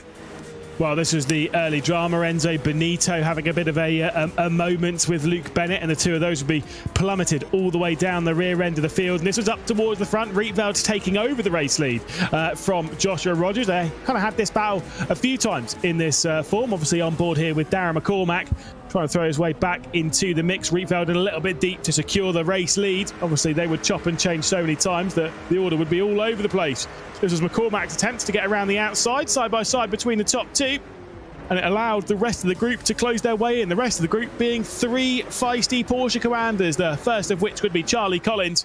He'd be knocking at the door then to try and work his way past. Jordan Caruso would be off the rear of the train to touch, but then would close his way back in as they would all freight train Jeff Rietveld with a couple of laps left to go. Jordan Caruso filling the gap that Jeff Rietveld just about left open, courtesy of the duo of Dane Warren and Charlie Collins to his inside, up towards the line for the last lap of the race, I believe, as Rietveld would be out to the final corner, to the outside of the first corner, trying to work his way through, but couldn't quite make that one stick. Big battling up ahead and great driving indeed. This is McCormack trying to throw his way down the inside. Had a little bit of contact with, I think it was Dane Warren on his inside and Charlie Collins on his out. And this was the final run up towards the line. Just thousandths separating a 6-car group in fantastic battling around here. I mean, look, you can see how close those gaps were. But it was indeed a fantastic 41st victory for Joshua Rogers. Dane Warren then in second position with Jordan Caruso in third. McCormack in fourth position with Rietveld in fifth, the highest of the red line drivers. And then it's Charlie Collins in sixth position, Wojtek Fiala in seventh, Kevin Ellis Jr. with Luke Bennett, Sebastian Jobe, Mikhail Stetsenko and Enzo Benito rounding out the field. We'll now have a little chat with our race winner, because of course it's time to speak to the man himself. Josh Rogers has joined us. Now, for you, that was almost a relatively simple drive once you were able to break away from the rest of the field. What were those early laps like when you had obviously Rietveld all over you and you had McCormack there as well? How stressful and how tense is the battling around here? Hey guys, yeah, stressful is an understatement, I think.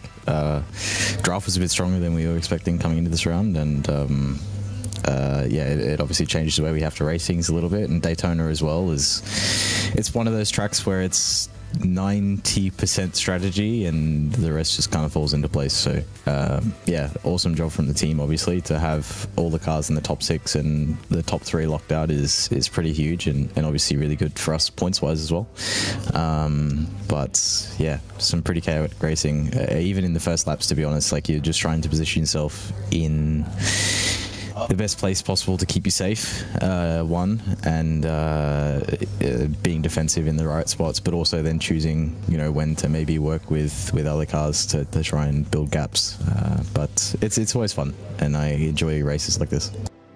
You mentioned that points gap. It's going to be over 40 points to Virtus Pro and Redline, who are quite close between the two of them, but you're a long way out in front. How does that change the strategy before race 2 and 3?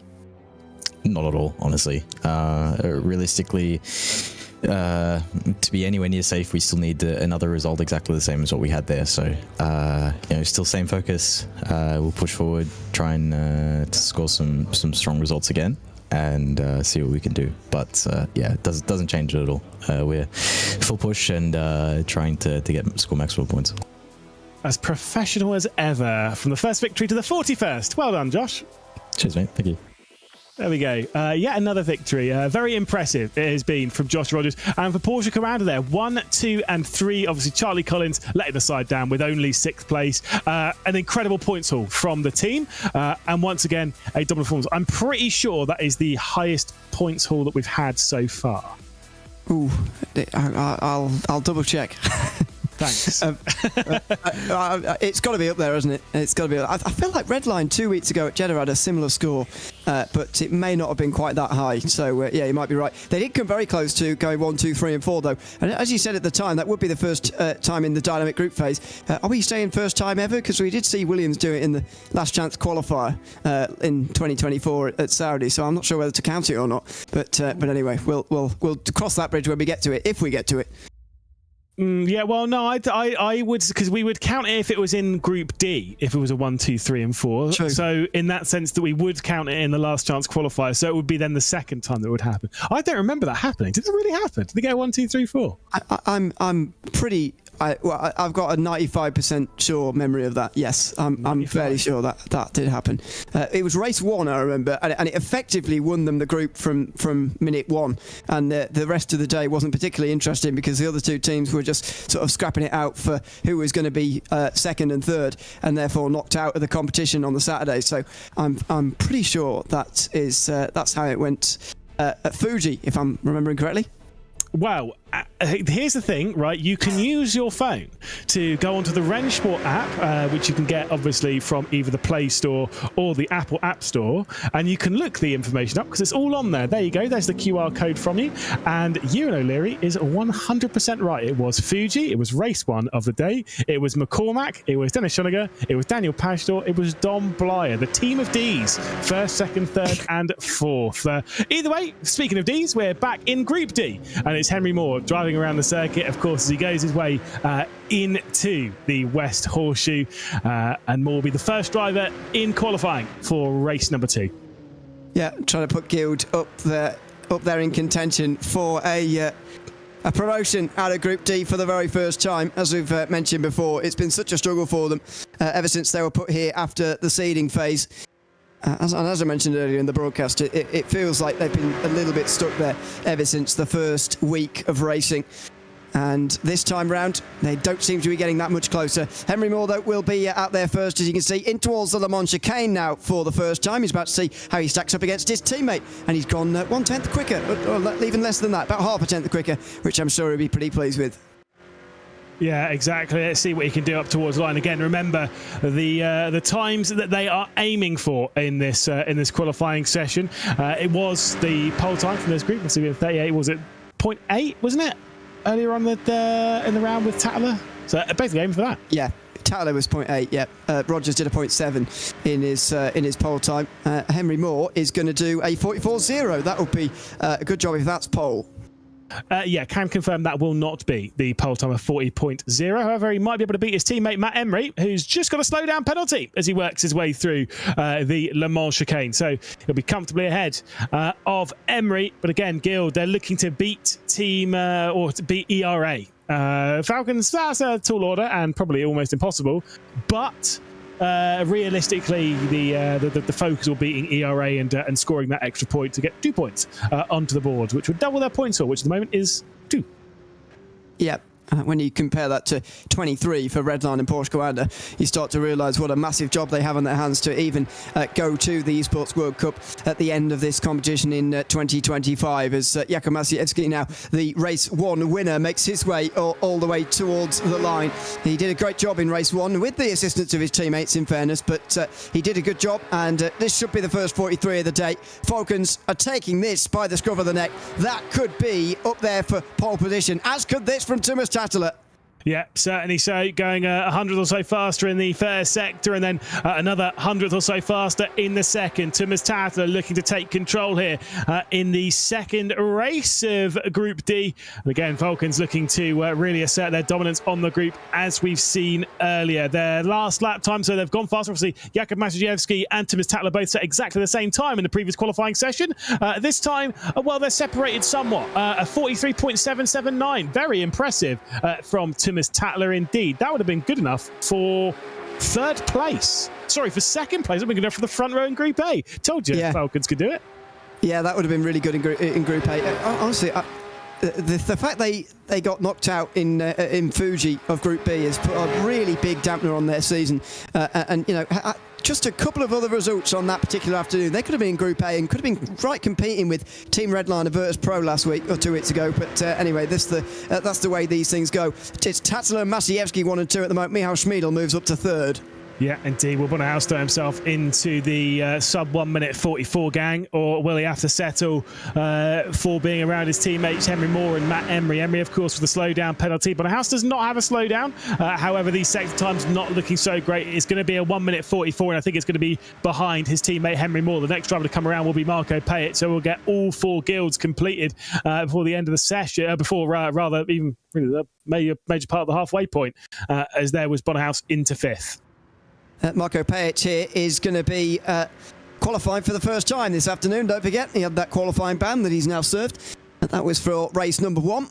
He didn't get any more penalties, by the way, unlike his teammate Matt Emery, which we already spoke about in that first race in Group D. There's a lot more penalties from Group A for us to talk about in a few minutes' time as well, by the way, but we'll get to that later. Marco Payet goes on line 44.1. He has had a difficult season. Yeah, certainly so. The driver who won the final of round 6 of all time in R1. That was a long time ago, though. This driver was also racing on that day, but it was for a very different team. It was for FaZe, was Ulash Yildirim, as we welcome him back into the R1 Championship. Up towards the line. Fastest first sector of everyone. The second sector's not too bad as he heads his way up towards the line. Where's he going to find himself? Ahead of his teammate Schmiedl, ahead of Jakub Masiewski. 43.8. Very good lap time from Yildirim. Very good lap. And that just shows that ERA have got a decent chance of competing with Falcons here. They just needed a better race 1, really. They've got to gain points now in race 2 and make it a manageable gap for that final race of the day. And they might have a chance of getting promoted here out of Group D. Let's see what Ibrahim Khan can do. He got a post-race 5-second time penalty, by the way. So that will have dropped him a bit further down. So don't be surprised when you see the live points where we start this race, by the way. 6th place is where he's going to go to with that lap.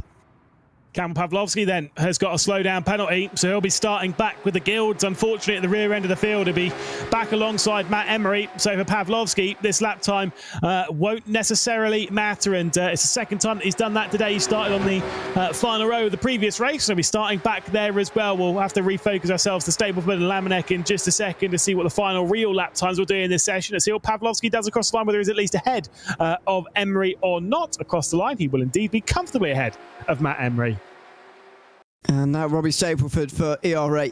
As Udrum and Smeedle up there is very good news for them, and of course Ibrahim Khan as well. But Stapleford has been their best driver so far this season. If he can stay up there and get a good lap in here as well, then this could be very good news indeed for ERA as Robbie Stapleford makes his way up towards the line. What is the time going to be? This could be decent here. 43.9. It is 4th place, and ERA are right in the game here. Yeah, certainly so. Lamanek not particularly pleased with his run out of the Le Mans chicane, or maybe he was. I don't know. He was gesturing. Let's go with that. He certainly hasn't got a slowdown penalty though, as he works his way out through the final corner. There's some gesturing happening in the commentary booth, but it's not quite as aggressive as it was coming out there from Lamanek up towards the line. Maybe he's going to dip his head behind the steering wheel, karting style, increase the slipstream of the car. You know, go for all that kind of tactics. Across the line, he's going to go. It's going to go up to 5th position. So there's Falcons and ERA, then Falcons and ERA, then Falcons and ERA. And then we finally see our first Guild in that qualifying session. But it is Thomas Tadler back on top once again. He was on the front row in the previous race, missing out on qualifying on pole position by 0.000. Sets a time though good enough for second in Group A and sits on pole position here for race number 2. So was that happy gesturing or angry gesturing from Lemanek? I can't quite tell. Happy. It was very middle of the field, though. It wasn't that particularly too good or particularly bad, so I don't really know. Ruthless. That's a brutal critique. It's almost exactly middle of the road in terms of time. Yeah. So, was that aggressive middle of the road gesturing? Anyway, Team Falcons have got the best points all from race 1, as you can see. 61 for them, 32 ahead of ERA and 42 ahead of that can't be right, but anyway, 33 ahead of ERA, 42 ahead of Guild. So both of those two teams, ERA and Guild, have got to gain points in this race, and then also in the next one as well. You're not likely to knock all of that gap off in one race, to be honest, so you've got to do it in increments. As you said though, Falcons and ERA are sort of alternating and going to be on the same line, if you like, in towards turn number 1 first time round. And this is how Thomas Tattler set the best lap time. Yet again, another Porsche here. 3 out of 3 so far for Porsche in qualifying. Yeah, 1 minute 43.779. And if the Porsches are this strong in qualifying, I'm not saying it's the car, but if they were to be this strong in qualifying, I'm pretty sure groups B and C will be looking at thinking, oh, thank goodness, we don't have one of those to deal with, because there will be no Porsches out in Groups B and C. We have all of them here in action tonight. Of course, you've got Porsche Commander in Group A, and then we have the other 2 Porsche teams of ERA and the Falcons here in Group D. Very impressive lap time. Not quite as clean and as calm and as collected as his teammate Masiejewski when he grabbed this pole position, or Josh Rogers earlier on. A little bit more tail happy, a little bit more pushing the car through the corner, which kind of makes sense for Tatler. He does kind of drive a little bit aggressively, and that works for him. Yeah, absolutely. It all depends on how you like driving these cars and what your own style is, as he now makes his way through the NASCAR banking on the way towards the Le Mans chicane. Just notice how he keeps it to the left for a little bit longer there, just to shorten the distance a little bit of the racetrack. Down in towards the Le Mans chicane, just banging it down into 4th gear to keep it through all the way. Very smoothly done, though, through that Le Mans chicane. And then that run up towards the line. But pole position hasn't always meant so much in these races at Daytona. He's got to now convert and help his teammates a little bit as well to a good points haul for Falcons at the first race. That said, pole position in both of the races so far this evening has been converted into victory. Masiejewski, victory from pole position in the Group D race earlier on. Of course, Josh Rogers in the previous race for Group A was also victorious. Whether he'll be able to do so, we'll have to wait and see. But I'd say based on everything, Thomas Tatler's going to be a hard man to beat in this. The thing is, because of how it is, obviously Falcons and ERA, that means that you're starting in line with all of your teammates. I wonder how that's going to play going down into T1. Yeah, it could almost cancel each other out, really, when they're all lined up like that. So we'll see how they play it, but I think it is interesting that they are lined up like that. Just remains to be seen how they can really use that and how Guild can get amongst it as well. They've got to do something from there, otherwise they're going to be retired to finishing at last for the 3rd week in a row. They've got to try and get in amongst the top 2 teams somehow, but you just can't see how it's going to be done for the moment. There's Robbie Stapleford, who's going to have a pretty big job as well. I guess the only difference is ERA from the outside line might find it a bit more difficult than Falcons, who will be all lined up on the inside. Certainly so. I mean, look, I will say for ERA, this is kind of like an interesting. They're looking to bury Guild into the ground, right? That's got to be their main focus here, because I genuinely think that even. I mean, look, I understand the whole, like, you've got to come into it with confidence. You've got to be expecting to be able to maybe beat Falcons and all that and the other. But there's delusional confidence, and that can be sometimes a good thing, sometimes a bad thing. And I think going into this race, being realistic about what the goal is. Obviously, outscoring Falcons will be up there, but you've got to accept that maybe it won't go that way. Well, it's all 4 Guilds who are down at the bottom, and they might well be burying themselves here in this Group D qualifying session. Emery at the back alongside Kamil Pawlowski, who is qualified about where he finished in race 1. Then it is Pajic and House on row 5 ahead of Ibrahim Khan, the last of the ERAs. They're all lined up on the outside. Khan just behind Michał Schmiedl, just behind Robbie Stapleford, just behind Ulas Azildrim. On the other side, Henry Moore is on the back of the 3 Falcons, Promislav Lemonek, Jakub Masiewski and Tomas Tatler on the other side of the grid. I'm not sure we've seen in this group phase, this dynamic group phase, teams lined up quite like that, and we'll see how Falcons can use that to their advantage in race number 2. See how ERA can. They're all one big train. They can literally take control of this race using the bum drive. Look, they'll be wishing we were doing the full oval here, because they are literally perfectly positioned there on the outside. I'm sure they'll be hiring a photographer to maybe take some snaps of that. It almost looks choreographed, but of course that's just how qualifying has fallen here. For ERA though, there's going to be some important points just to keep Guild at bay, but again, if they actually want to progress their way through into the Esports World Cup, it's not just ERA that needs to be taken on here. They need an awesome result against Falcons to close that gap and to pass them. They certainly do. Let's see how they can do it in towards turn number 1 on this opening lap of the race. Race 2 in Group D. You can see the job they've got on their hands on the top right of your screen as we get the second race underway. Azildrim just a little bit behind the launch there as Masiewski immediately gets alongside him, but he breaks late to Azildrim and he'll have a chance. Oh, big slide in the mid-pack meantime from Lemonek. By the looks of things, he's gone. Oh, into the wall big time for Primislav Lemonek, straight in front of the field there, and some of the Guild drivers who've got caught up in that. Pawlowski as well. Falcons in a bit of trouble, but they are still 1 and 2.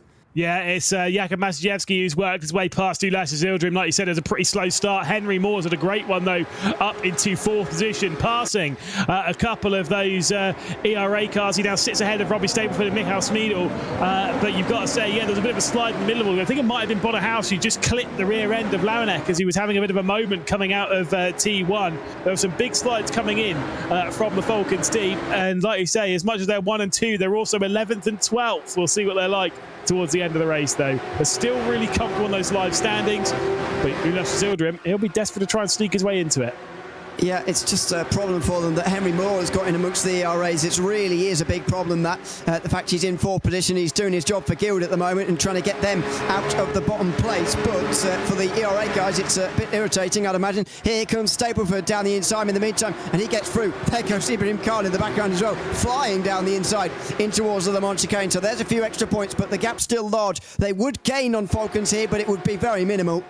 Yeah, both Stapleford and Ibrahim Khan will be making those moves. Of course, the 2 of those drivers effectively on loan to the ERA team from BS competition. So I'm sure Florian Harsper, we're taking a bit of a look to seeing what's happening with his drivers in this. At the moment, though, they're working quite well to get themselves ahead of the guild driver of Henry Moore, who's saying absolutely not, thank you very much, as he throws himself back into the mix in the fight for 4th position. Big slide out there from Robbie Stableford. Was that contact, or was that just exuberant driving from Robbie Stableford as Henry Moore's worked his way up now into 4th? We will see and find out later as Ibrahim Khan tries to overcome the 2 up ahead of him as well here. The problem for ERA is that half of their drivers are battling on their own against a pairing of teammates here. You can see it in the background for Ibrahim Khan as he battles away with Marco Pejic and Matt Emery. You can see it out front as Ulas Zildren tries to get in amongst the Falcons in 1 and 2. That's very, very difficult to do when you're on your own, as we've spoken about time and again here. As we look in the bottom of your screen, Khan's still side by side with Marco Pejic, and now he just get through, but this is difficult when you're on your own. And now Henry Moore is bringing Stapleford and Smeedle into the clutches of Matt Emery, so it's becoming a bigger group and allowing the front 3 to get away. Yeah, indeed, and he might need a bit of assistance from his teammate of Matt Emery, Will Henry Moore there. That said, the late race pace of Mikael Smeedle was really strong in the previous one. He was able to close his way up and battle late on in the previous race for Group D. A little bit of a look to the inside from Robbie Stableford, but let me tell you something. I've commentated on Henry Moore for the last couple of years, racing in Formula 4s, racing in British Formula 4 Esports. He knows what he's doing when it comes to getting his elbows out. Those championships, you have to be racy. It's not as if you just check out into the distance and just drive good laps. You have to be a bit elbows out. You have to be a bit racy. So Henry Moore will be well versed with doing battle here. Whether he's able to keep Robbie Stableford and Mikael Smeedle at bay will be a very different prospect, though. Side by side, potentially coming in for the race lead, but not from the 2 teammates. As Ulash Zildren throws himself into the mix. Side by side again, outside for 2nd again. But Masiewski holds on again, just on the inside line. But Tatala in the way a little bit here, and that could allow Azildrim to get a bit of a chance. He might well dive down the inside for the lead here. Oh, that was close. And there might have been a slight bit of contact as well. There may well have been. Tatala goes wide. I think Azildrim's trying to give the place back here. As on the outside line, Masiewski is trying to get involved. At the very least, Azildrim is slowing the group down and allowing his teammates to get back involved here. As Stapleford and Smeedle are now 4th and 5th. Maybe they can get back into the game. But look at the train this is going to cause. This is not just 1, 2, 3, 4. This is 1, 2, 3, 4, 5, 6, 7, 8, 9 cars that will be rejoining this battle for the race lead. The final 2 of those is this one, Ibrahim Khan versus Marco Pejic. A little bit of a leaning on between the 2 of them as they head their way through T6, and Marco Pejic forces his way back through on Khan. Well, this is suddenly a very large group. 9 are involved by the looks of it, although Khan and Pejic might be taking each other out the back as it stands. There come the 2 ERAs in the background and 2 guilds as well, of Moore and Emery trying to get involved, and Azildren trying to slow down the Falcons as much as possible into the Le Mans chicane. He seems to have been successful. There goes Khan. Oh, steaming on the inside line of the bus stop chicane again. He's through into 8th place, though. He's rather having a 2-driver battle, really, a private battle with Marco Pejic. Look, Ibrahim Khan's having 2 battles there at the moment. One of them's with Marco Pejic and the other one's with Track Limits. He was all over the place going through the Le Mans chicane as if I turned on the British Touring Car Championship. Let's see what happened then down into turn 1 with this battling and how everything kind of unfolded, and of course the spins coming out of T1. Yeah, try and pick the bones out of this one. So how did Azildren first of all lose second? So that's pretty simple. Side-to-side contact for Lemonek, then there was more side-to-side contact, and then there was a further bit, and unfortunately for Pavlovsky, that Guild Esports driver just was straight in front of him and he didn't really have anywhere to go. That was Bono House, by the way, the Aston Martin involved. So yeah, not really sure how Race Control will call that one. As far as I'm aware, they're not even looking at it as it stands. And do you know what? I don't think they would. Like, if I were at least looking at it, that just seemed like a little bit of racing, like a racing incident. Like they're all just kind of vying for the same bit of track. They're all kind of leaning all over each other. It's the opening corner. They're trying to get a little bit feisty. I think that'll go down as a racing incident. This one's not, though, as Jakub Masiewski is losing ground now. Ulash Zildrim has worked his way through as Thomas Tatler now built a gap. Bit of contact there. Valkyries are going to get freight trained here. 1, 2, and potentially 3 ERA cars trying to work their way through. Trying to scare him up the circuit was Robbie Stableford as he was steering a little bit right, coming out onto NASCAR 1 and 2. And Jakub Masiewski, fresh with a victory, well, fresh down to 5th spot. This, all of a sudden, is putting ERA right into the picture here as they try and get promoted out of Group D for the first time. Khan and Payet again on the inside. Payet goes through.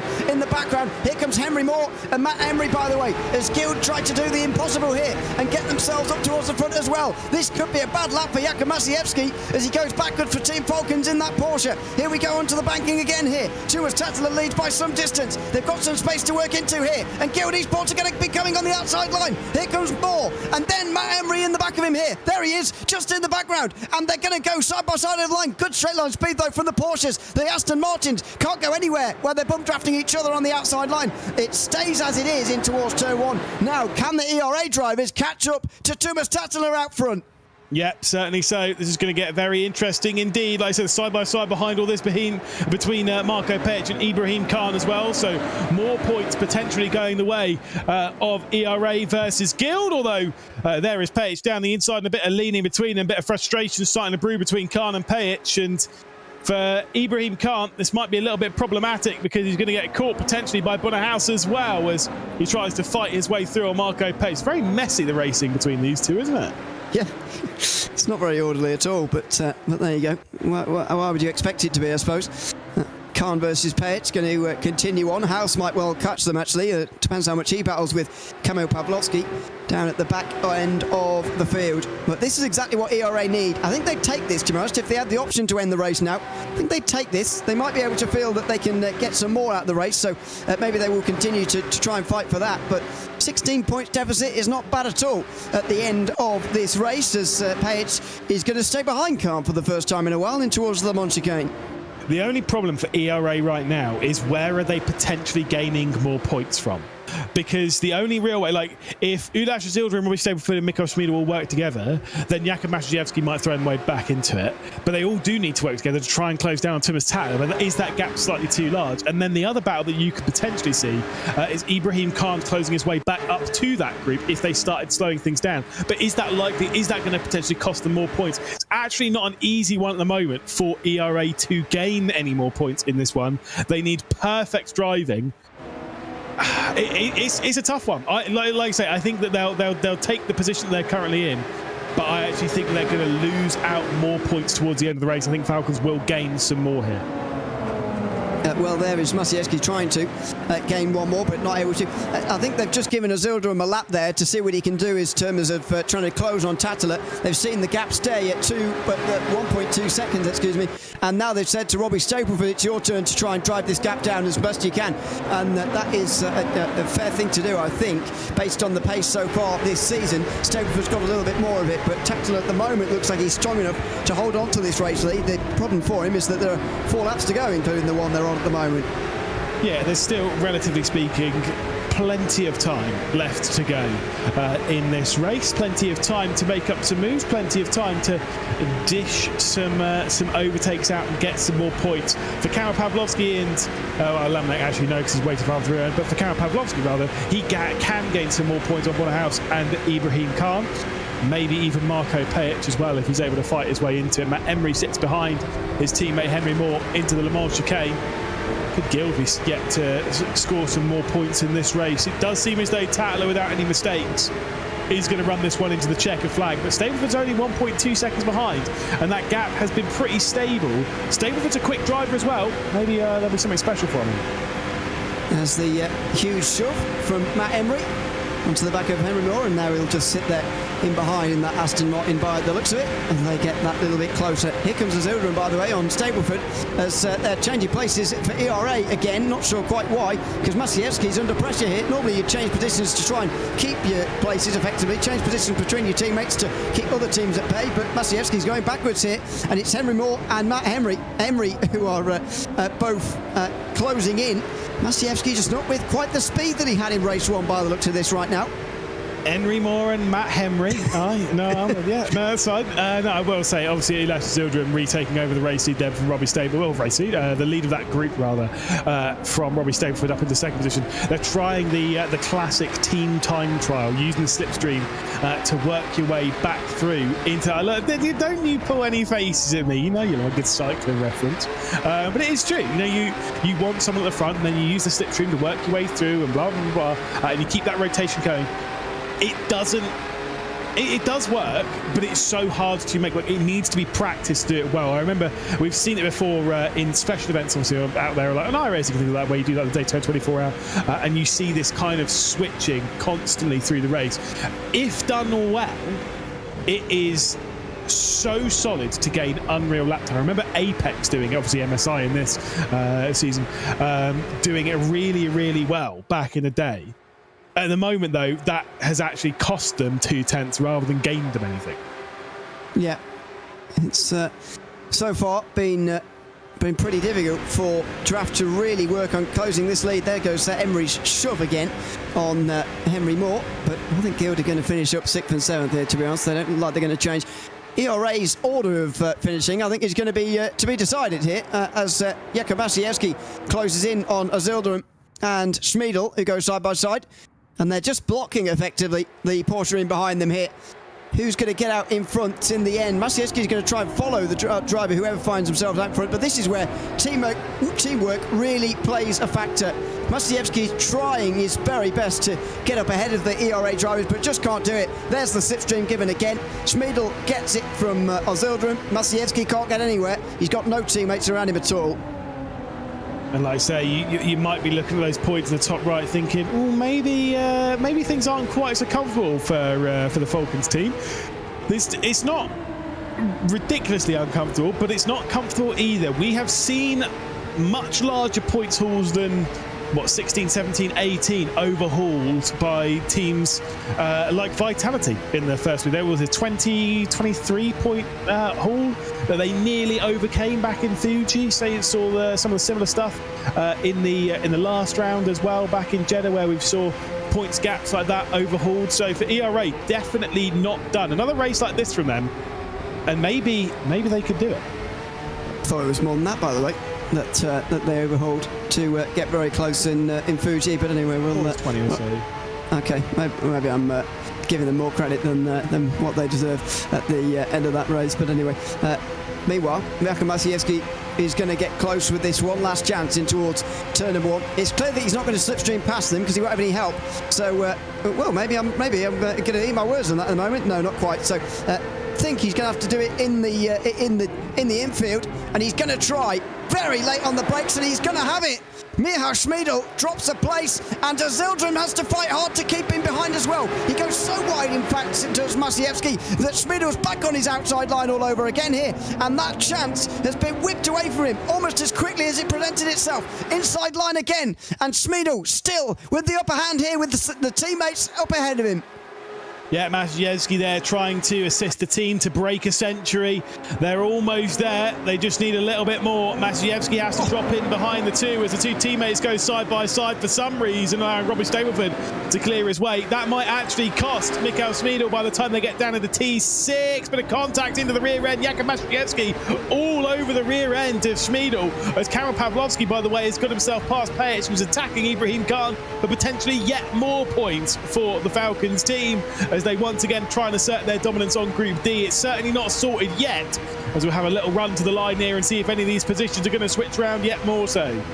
Oh, weaving around all over the place. Maciejewski's got to worry about what's going on in front of him, and indeed what's going on behind him right now, as he's going to get the triple slipstream from the teammates, the ERA teammates who come through the Le Mans chicane absolutely locked together here. It's lap 9 of 9, the final lap of race 2 in Group T, and it's a good race for ERA as they put the pressure on Team Falcons here. Up towards the line for Jakub Maciejewski. Can he get anywhere near Michał Schmiedel here, as Tumas Tattler is going to take the overall victory? Falcons might well get themselves further up the field here with Maciejewski. Can ERA hold on to these places? Here they come to the line, they will do. 2nd, 3rd and 4th for ERA, and Maciejewski was very nearly overtaken by Henry Moore at the end there, and so ERA closed the gap even despite Tumas Tattler's 3rd win in 2025.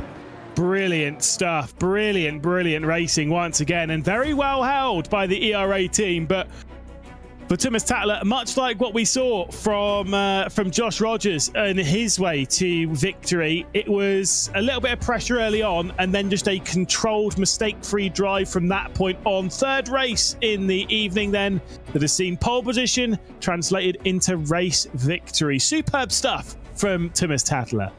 Yeah, we've seen pole position be a bit of a curse at Fuji and at Jeddah as well in the last couple of weeks, but this week it does seem to be playing a bit of a role as far as who is winning these races. But we've got a battle on our hands for promotion, that much is clear.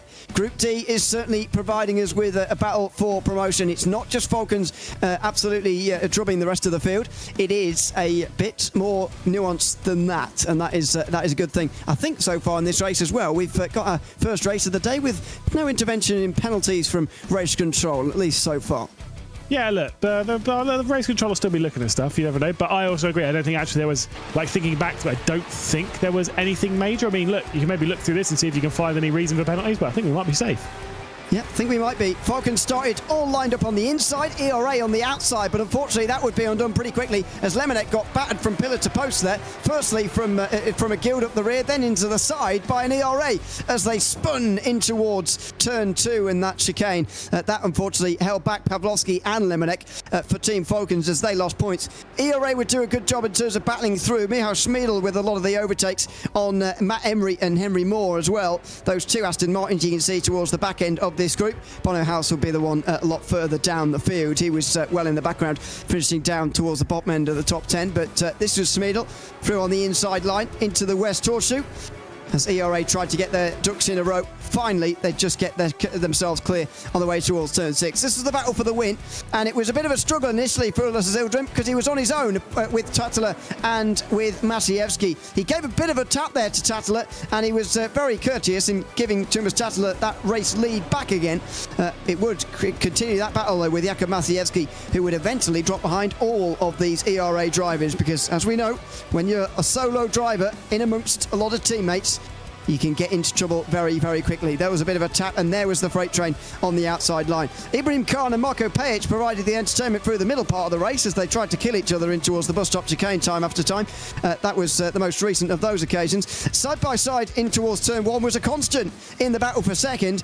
Jakub Masiewski trying to take it to the ERA drivers time and time again, just couldn't do it. Here was his run on the outside again with no slipstream to help him. He just found it a very, very big struggle, and so ERA would finish second, third and fourth, all in behind Tomas Tatala, who would take the race victory. 2.6 seconds the gap at the line. Stableford ahead of Yildirim, ahead of Schmiedl among the ERA drivers. Jakub Masiewski had to settle for 5th. Henry Moore and Matt Emery tried to get him in amongst it, but finished 6th and 7th ahead of Ibrahim Khan and Cameron Pavlovsky, who eventually got ahead of Marko Pejic towards the line there. Bono House finished 11th ahead of Premislav Lemonek, whose result was pretty much confirmed when he spun out of turn 1 on the first lap. Well, here are the point standings as well, departing the second race, heading into the final. 17 points. 18, I can do maths. My goodness, I'm like you earlier. That was crazy. Team Falcons, it's contagious. Falcons, though, 18 points clear of ERA. Thank you. Thank you. Oh, that's Philip great. Stam and Hugo Luis just trying to help us out there with the graphics. We can't do maths. Unfortunately, Guild are effectively out of it. They will finish last in this group for the 3rd week in a row. Let's have a chat with the Falcons driver, though, of Tomas Tatala. Second victory for the team this evening, but of course the first one for Tatala and another one from pole position. It's seeming though pole position's being converted into race victory quite a bit this afternoon. Was that expected, or were you expecting a little bit more challenge from the other drivers in the field? I mean, pole position is best for turn 1 to be on the inside, but anything can happen during the race. Luckily we've had like this race we had Jakub second, and then first race as well we had teammates, so that made it easier to just make sure we at least get the win, and yeah, that's the result. How confident do you feel that you can get promoted from Group D here tonight with 18 points over ERA? You did lose a bit of your points lead in that second race. There's still one more to go. How confident are you and the team about getting promoted tonight? I'm pretty confident. Maybe I was a bit more confident before the races, but they obviously have some fast drivers as well, even though we are in Group D. Yeah, I think we are the fastest. We just need to show it on track. Well, Thomas, your qualifying time was good enough for second place in Group A, so we'll have to wait and see if you can do it again in race number 3, get another pole position. We'll keep our fingers crossed for you. Yes, thank you. Thomas Tyler then victorious, and again very comfortably so. Really pieced that race together brilliantly, and very similar to the drive we saw from Joshua Rogers there in the opening race of Group A. Just a really solid and effectively faultless drive. It looked kind of easy. Yeah, it did, and it's not the first time we said that tonight. We've seen a lot of winners just pretty comfortable out front, to be honest, and the battle's really been for second place, so it remains to be seen whether that's going to continue as a trend tonight, but it'd be very interesting that that's happened. Josh Rogers especially with a very similar race, I would describe, to be honest, in that first race for Group A as to what Thomas Tyler just had in race 2 of Group D. Yeah, certainly so. Well, let's refocus our attention then back over to Group A, where earlier on the evening, Porsche Commander were able to seal a 1, 2 and 3. It wasn't just a Porsche Commander 1, 2, 3 though. It was an Australia 1, 2, 3. They do have a few Aussies in the team. Of course, it was Rogers from Warren, then from Caruso in what was really, and honestly, quite an excellent and entertaining fight. Probably from us on the outside, less so for the likes of McCormack and Rietveld, wasn't it? Yeah, and especially once McCormack saw the stewarding post-race as well. 11 seconds worth of time penalties for him from race 1. And so that's going to drop Virtus Pro down, along with Statsenko's 11 seconds time penalties as well. I'm not going to go through every incident because there's a lot of them. It's an accumulation for those 11 seconds. That's not one individual penalty. So Statsenko and McCormack dropping down the results from race number 1. That's going to put Virtus Pro and Redline right neck and neck. It might even put Redline back to second, actually. We'll see as we enter race 2.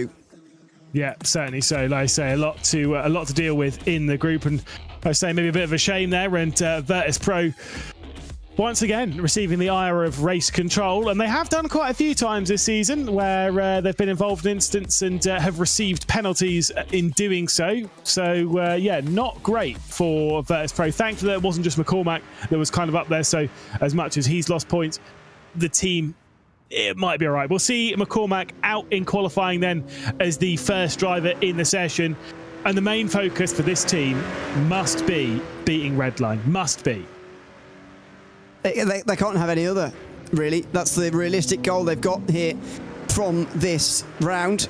If they can stay in Group A for another week, that will be absolutely fantastic for them. In terms of the team standings, by the way, they've got the same points as Mouse, but effectively they are third in the championship because there's no way that Mouse can score more points than them this week. So Virtus Pro will be third in the championship coming out of this week. In fact, they can't go anywhere else. They can't lose any places. They can't gain any on Redline or Porsche Commander. But as I said, your gains are kind of delayed by a week. So if you can stay in Group A here and relegate Redline or Porsche Commander, most likely Redline now after race 1, then Vert be in a good situation to get into that top 2. Maybe they can avoid the last chance qualifier at the Esports World Cup and make it into that front 3 that automatically progress. That would be huge for them.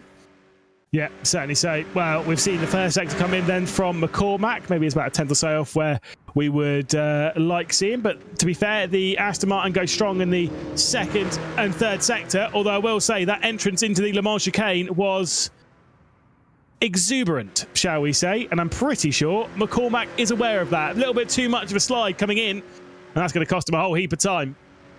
I think there's a real danger here that he gets frustrated from that first race and that he lets that spill over into these coming results here as he now makes his way towards the line. He's still quicker than Luke Bennett as it stands in sector number 1. But for now, this is not going to be a time that troubles the pole position. There's the frustration, 43.9. He can do a faster lap time than that. Yeah, it's still not terrible, but he'll know that there was way more on the table, as does Bennett. A little bit of a shake of the head from him as he departs the second sector. BMW seems to be struggling a fair amount this round as he heads up towards the line. Does Bennett? Is there going to be anything for him to gain? Was it going to be a 44.2? Or is it going to be slower than that? I just can't see what his first sector time is there as he crosses the line. 44.0. Yeah, it's... unfortunately, second place for Luke Bennett, and that is likely going to be in the bottom half as well. Fiala also not going any quicker than Darren McCormack right now, so Jeffrey Rietveld is the first driver to finally be challenging that pole position, and he so far is having a fantastic evening. He has been having Redline not in his back so far.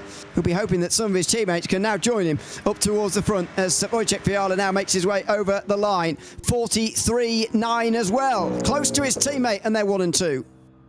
Yeah, but of course we're yet to see one of the Porsche Guandas yet, and we know how strong those Porsches are, so we'll have to wait and see. The next time though we'll see comes in from Rietveld. You can see there the first sector from Rogers, 43.811, the fastest first sector we've seen so far. Rietveld's though is pretty much in keeping with that. We'll see what he does across the time beat. This might go ahead of McCormack comfortably. Let's see what Rietveld will do. Just a little bit. I wouldn't say comfortably, but, you know, 100th faster than Darren McCormack. Oh, slower than Tattler so far. Thomas Tattler, as previous lap, would have got him on the pole in this session so far. As Josh Rogers, the first of the Aussies, now makes his way up towards the line. He, so far, no quicker in sectors 1 or 2. He's not that far away, so this is going to be up towards the front for the first of our Porsche Guanda drivers. 5th over the line, 5th of our qualifiers. Here comes Josh Rogers. It is going to be a 43.8, just about, and Josh Rogers gets himself to the top again.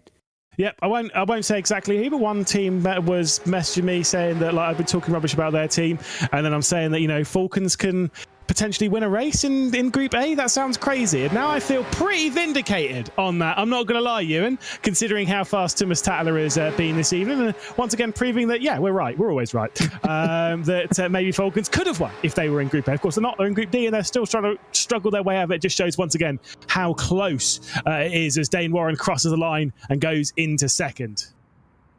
Porsche Guanda are dominating this round of the championship, although Enzo Benito is trying to get Redline back into the fray here, and also Sebastian Job after him could well put this one to bed and their relegation concerns, although Job no quicker in the first sector as things stand.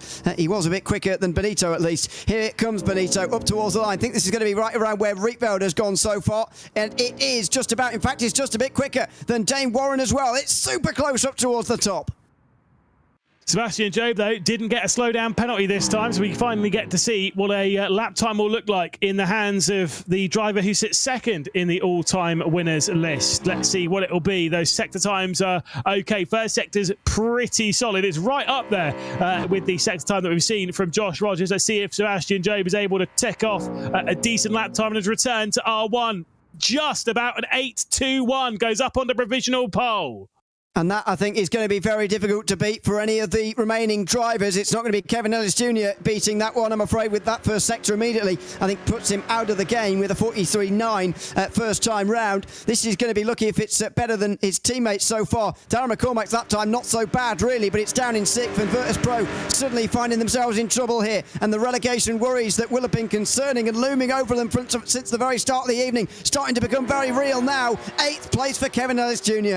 It's an incredibly close qualifying session. Charlie Collins is not going to be in the fight, though, for pole position. That first sector is a couple of tenths away off where he needs to be. The middle sector's all right, but that first sector is dire, and unfortunately, he's going to be right down the rear end of the field, the likes of Ellis Jr. and Bennett. But I say right down the rear end of the field as if they're like massively far off. As we'll see across the line then, let's see what Charlie Collins can do. He'll cross the line, and it'll be good enough for 9th place. Oh, what a close session this is. Quarter of a second covering the whole field as it stands, unless I'm mistaken, or indeed unless someone's going to go a little bit slower than that even towards the end. Mikhail Statsenko might well set the fastest Virtus Pro time with these sector times so far. He's going to be right around Darren McCormack. I think they're going to line up in a row there at the Virtus Pros down in the midfield, but they need to move forward further forward than that in the race. Here comes Mikhail Statsenko. Got 11 seconds worth of penalties in the first race. Over the line, it's a decent time, but it's only good enough for 8th. This is ridiculous. Yeah, they're being slammed by the ruthless consistency of the field. As you see how much Statsenko's rig was shaken there as he worked his way through the Le Mans chicane. Let's see what Jordan Caruso can do. The middle sector's not great. The first sector's all right. Let's see if he can throw himself. Honestly, this could be anywhere on the field with how close it is. A quarter of a second separates the entire field, and it's certainly going to be amongst it. It's going to be near the Virtus Pro, surely, maybe slightly ahead of him. Across the line, it's even behind them. 10th place. What an incredibly close qualifying session to see Sebastian Job on pole position. But we were right, Ewan. If Thomas Tattler was in this session, he'd be on pole position by half a tenth. I rest my case. Well, yeah, whether he'd win the race, obviously, is a very complicated story that we could debate for the rest of this broadcast, I'm sure. But that lap certainly would have been good enough for pole in this race, and there is no debate about that. But also no debate about the fact that's one of the closest sessions we've ever seen in this dynamic group phase. Every single driver avoiding slowdowns, no mean feat in itself, by the way, but also 12th position was a 44.0. That is outrageous. Jordan Caruso was into the 43s there, which a lot of drivers haven't managed so far tonight. It was only good enough for 10th. An unbelievably close session.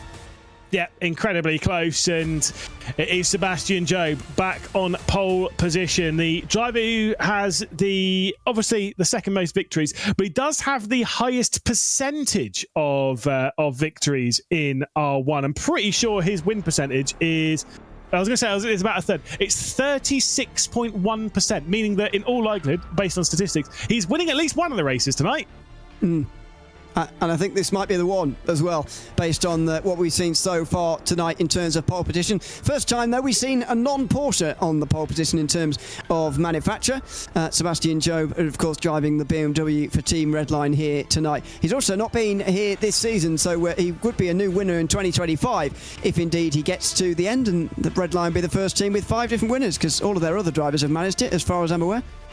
It's not an easy thing to set, is it? Having all 5 drivers of your team win. There's 4 driver teams, but obviously with Kevin Siggy not being available for this round and being replaced by Sebastian Job, pretty handy driver to have as a reserve in this championship. It will give them a bit of a head scratch, though, heading into Saudi Arabia and the Esports World Cup, which both Redline and Porsche Commander, let's be honest, they are going, and they will already be through. They'll already be past the last chance qualifiers. They're already going through. We already kind of know that. That's fine. Is what it is. Looking at it, though, who are your 4 drivers? I guess it depends on availability as to whether Sebastian Job is busy, which I'd assume he might not be, but I don't know. Who knows? Yeah, who knows? Sorry, I got that wrong, by the way. I forgot Reedvale hasn't won yet this season, has he? So that's not even true. So apologies for that. But there you go. They are one of the few teams with more than the 4 drivers that you are allocated per round. They're making some switches throughout the season, as you can see, with this man, Sebastian Job, who has taken the pole in race 2 in the BMW for the first time this season, or this round, sorry, out of the International Horseshoe. Just slight oversteer on power, similar story as before, really, just clean and consistent. No real big moments over the course of this lap. There is the West Horseshoe, just grabbing the apex there nicely. Not even a hint of oversteer actually on the exit that time round towards turn 6, and the unbelievable bumps down here. Just pushes the car on when you're going over bumps like that. Just feels like you're understeering forever, and then you get out onto the banking again and things get a little bit more simple before the Le Mans chicane, which is anything but. Certainly so. You've got so much time to think about that Le Mans chicane before you get to it, and that can sometimes be a blessing, sometimes a curse. It means that obviously in qualifying, all that's going through your mind is where's the braking point, where's the braking point, where's the braking point. Watch the signs there, braking markers are on the top right. You go past the number 1, you dab it on the brakes, you chuck that nose of the car into the corner and just hope it sticks. And then once again, you're out of it. And then you're like, right, all I've got to focus is keeping this car low and shifting the gears, making sure that I'm doing it right, making sure that I'm bouncing off the limiter and wasting hundredths of a second, and be buttery smooth through the final corner, because you know it's hundredths of a second that make all the difference here. It's so tough, though. That I genuinely I hate that time waiting between coming out of a corner and waiting for the next one. I like the rhythm of into a corner, out of a corner, into a corner, out of a corner. That works a little bit better with me, with my small brain. I don't know how to respond to that, so I'm just going to go on to the point. Porsche Commander are leading the way, no surprise about that. 49 is their gap, though. You were correct, by the way. 71 is the biggest points haul of any team on an individual round so far. The previous best was from Redline, race 2 weeks ago, when they finished 1, 2, 3 and 10 at the end of the day. So 49 the gap back to Redline, 56 the gap back to Virtus Pro. Let's take a look at the starting grid then for the second race in Group A. Luke Bennett will be starting from the final row of the grid for the second consecutive race, unfortunately. Charlie Collins will be starting alongside. Then we've got Jordan Caruso and Kevin Ellis Jr. In 10th and in 9th. Mikhail Stetsenko makes it all Virtus Pro with Wojtek Fiala starting alongside him on row number 4. Darren McCormack, just 6th position, the highest placed Virtus Pro driver in 6th. All 4 of them lining up 6th through 9th. Jeff Rietveld in 5th position with Dane Warren in 4th. And then we've got Redlines on the inside and Porsche Quans on the outside. Warren alongside Benito. Rogers alongside Sebastian Job. He was in 12th position in race number 1. He's on pole position in race number 2 of Group A. And he's starting alongside Joshua Rogers, who was victorious in race number 1 of the evening. What a fantastic front row that is, Joe versus Rogers. But we've seen pole sitters prevail so far. Is that going to be the story again here in race 2? The top 2 in the all-time winners list ready to do battle once again here in R1. The return of Sebastian Job and the return to pole position. Joshua Rogers will be starting alongside him as the race for race number 2 down towards turn 1 is once again underway. All red line on the inside row where Sebastian Job does get a good reaction to the race start. Squeezes out Joshua Rogers as well. And this is going to become a 1-2-3 as there's spins in the background. Virtus Pro and Porsche Commander. Things start going sideways and indeed backwards. Dane Warren dropped to the rear of the field with Wojtek Fiala as well. It was nearly a 1-2-3 for Redline. It is a 1-2-3 for Redline. Enzo Benito to the front of the field, then Sebastian Job, and then Jeff Rietveld before we get to Joshua Rogers, who's been plummeting down into 4th place. And has that put the round win into doubt here as Redline take 1, 2 and 3. Rogers now on his own, having to battle with them, and have a look at that. All of a sudden, Redline are in the game here as far as the round victory goes, and maybe this story is not quite so simple. Virtus Pro with that one might well be out of Group A at the end of the day because none of them have moved forward. Only Fiala has moved, and unfortunately it's moved backwards to 12th position. So they've got a huge job on their hands, but only 11 points between Redline and Porsche Coanda. Chance of Mouse moving back up into Group A next week, and then we see this rotation once more. Porsche Coanda and Redline dominating the other team. They dominated Virtus Pro in the opening week. They dominated Mouse in the second week. They're dominating Virtus Pro once again. The two teams are very much in control of the R1 Championship. Just 11 points, though, separates them. Rietveld was passing Sebastian Job, who dropped back there. As to why they switched that position, I'm not sure. Maybe Rieveld's got more confidence. Maybe they're trying to do what you were saying about. They've heard, oh, hang on, actually, Rietveld hasn't won a race yet. Let's try and make it 5 from 5. I somehow doubt that theory out of all of them, the least likely, but there you go. That might well be at play. Here they come side by side. Porsche Coanda trying to go either side of Sebastian Job here. Rogers and Collins trying to battle their way past here. Two-pronged attack, if you like, side by side through turn 1 as Job tries to just slow himself in front of these two. How does he defend this one with them coming from different angles? They will finally get into single file because Darren McCormack and Kevin Ellis Jr. are coming up quickly as well here as they try and stay close out of the relegation places. Side by side again. Rogers trying outside line. Sebastian Job. This is surely going to allow Benito and Rietveld away at the front. Yeah, certainly so. Maybe that's what the goal is here. And for Sebastian Job, for the team themselves, for Team Redline, the ideal scenario for them is Darren McCormack and Kevin Ellis Jr. working their way past the Porsche Commanders ahead of them, basically taking points off Porsche Commander, and once again moving Redline into contention for the round. I would not have called this at the end of race number 1, that maybe things are about to be blown wide open here around the Daytona International Speedway. Sebastian Job not quite keeping up with Benito and Rietveld. I can't think that was actually genuinely part of the plan. 1 second now, he's separated off the rear end of those two. Joshua Rogers in 4th spot. There must be some form of problem surely for Job. For McCormack, though, he's trying to find his way around the outside of Collins with a little bit of contact between the two. I think this is part of the plan for Redline, to be honest. I think they want to secure 1 and 2 with Sebastian Job fending the others off behind, although it would be strange to leave him on his own battling away like this, but anyway, maybe there is some sort of problem. Josh Rogers is doing all he can right now to get involved. He would have had the help of his teammate Charlie Collins if Darren McCormack hadn't arrived at the Le Mans chicane there at the end of the straight, but let's see. He might not need him. Here comes Rogers. Outside line, his run is far better, and that is Sebastian Job back to 4th. Look at the others in behind as well. McCormack and Kevin Ellis Jr. looking to try and gain some points back as well for Virtus Pro. Down in towards turn 1. Free wide. Oh, there's going to be contact surely. And there is. Darren McCormack's going to go around. And Virtus Pro surely now are going to be relegated. All 3 of them go for a spin. That was terrible. That was really poor from the highest group in R1. None of that was good. Race Control will be saying, see me in my office. Redline will be saying, 71 points. Is that all you scored, Porsche Commander? 1 second. Let's have a race and see if we can maybe get some more onto the board, because they are scoring very handsomely at the moment. First, second, fourth and fifth. That is crazy at the moment for Team Redline. 68, is that? I think? Something like that, I think so. Yeah, based on my very average maths, I think that's 68. So they do need a couple of positions here from Josh Rogers, but yeah, that was not smart for Virtus Pro, unfortunately, who are going to be scoring the least points possible out of this one. I don't think it's quite over for them. The gap's 69 points between at the moment, or is that set? Yeah, 69 at the moment. So anyway, I'll get back to that, but they are very close to being mathematically relegated already. Here comes the first replay of turn one, though.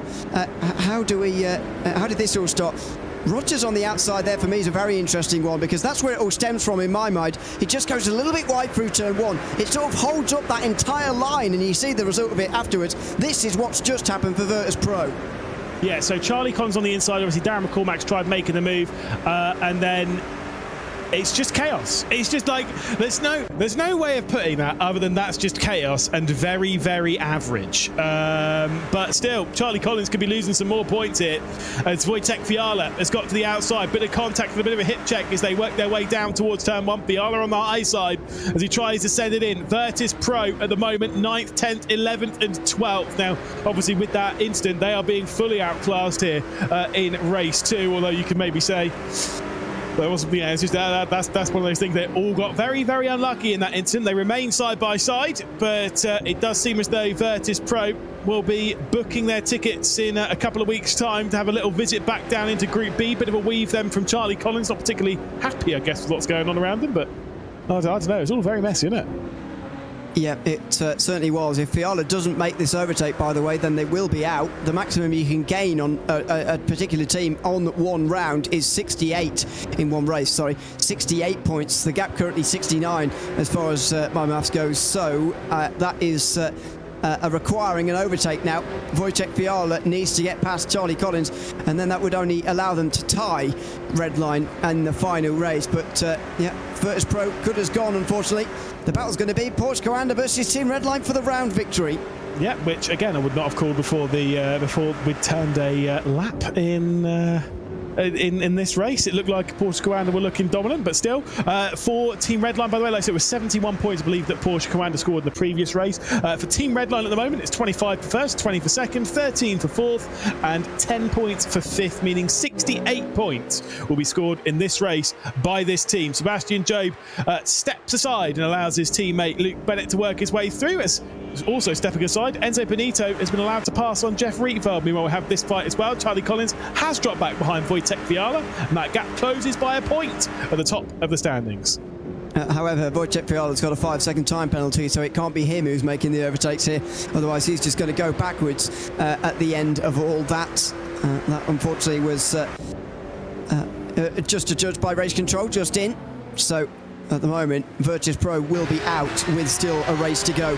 And they'll be bitterly disappointed that part of it, and most of it indeed, is their own doing there through turn one. In fact, they all crashed into each other. I think McCormack was maybe slightly overly aggressive in towards turn one, trying to force that three wide. He could have just stayed on the outside line and not forced that gap through the middle there. But the fact is he did, and in the end it's turned out terribly for the team, who look like they're in real trouble here. You don't think he's in for another penalty, do you? He's had a fair few. Do you reckon we'll be looking at a quali round in a couple of weeks' time? Well, we'll have to wait and see. I don't know how close he is when it comes to his penalty points, but I do agree it was him that kind of forced around the outside and then made it three wide, and it's all very messy in that instant. And like I say, Race Control will be taking a look, no doubt. We'll update you with any notes from Race Control. Charlie Collins probably have been passed the message that, yeah, it's 5-second time penalty for the car ahead. Let's not waste too much time with him battling or whatnot, or maybe clobbering curbs. That was not good. It was all over the place through the Mont chicane, as Josh Rogers here is very much on his own. Can Redline outdo Porsche Coanda? These two teams throughout history have just been trying to better one another effectively. Anything you can do, I can do better, and that's what Redline will be hoping to try and do to Porsche Commander at the moment. If they can get both these cars past Rogers, it could be very close at the top of the championship. The gap would only be 2 points if Rogers drops to 5th with the 2 just in behind, jumping ahead of him here. So that would be very, very close indeed. Very interesting if indeed that does happen.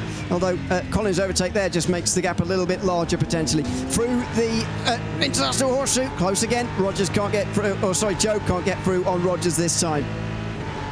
They'll be desperate to do it in the same way that Porsche Commander were desperate to get a 1, 2, 3, 4 in the previous race. They want to do it because, I mean, Bants, but also because you're asserting your dominance on the other team. You're closing in on that round victory. It was Porsche Commander that won back in Fuji. It was Team Redline that took the round victory back in Jeddah a couple of weeks ago, and Team Redline would like to make it back-to-back round victories in the dynamic group stage. Onto the rear end of Joshua Rogers is Sebastian Job, the top 2 drivers on the all-time winners. It does mean, by the way, that pole position will not be transferred into victory in this race, courtesy of Sebastian Job being down here. It will come from Rietveld or Bonito. Unless there's some sort of miracle. I think that is going to be finally broken as Job goes round the outside into the Mont chicane. That is a very, very impressive overtake indeed from Sebastian Job, who moves up into the podium places now. And Josh Rogers just knocked back one. Now can Luke Bennett follow through here and make it a 1, 2, 3, 4 for Redline? The problem is Dane Warren and Jordan Caruso have very much arrived here, and they're going to look to get involved. Here he comes, Dane Warren on the back of Josh Rogers. On the other side of the road, it's Job and Rietveld. Bennett, excuse me. Here comes in the background Jordan Caruso. This is all tight in towards turn number 1. Porsche Commander and Redline doing battle again here. This time in towards turn 1. And Redline might have this. Redline on the outside with Luke Bennett. They might well get their 1, 2, 3 and 4. Josh Rogers just with his nose in front for the moment, but he's on the outside line. Yeah, I did not. I had no idea where Dane Warren and Jordan Caruso came from in this. I thought it was just Joshua Rogers battling with these two. But suddenly, assistance arrives with high speed. First, second, third, and fifth is the exact same positions that Porsche Commander finished in the previous race. That would be 71 points for Team Redline, the exact same as Porsche Commander. However, with that switch there, it could be 74. Let's see if Luke Bennett can confirm the move as they head their way down into turn 6. Not quite yet. There's a big move to the inside from Warren.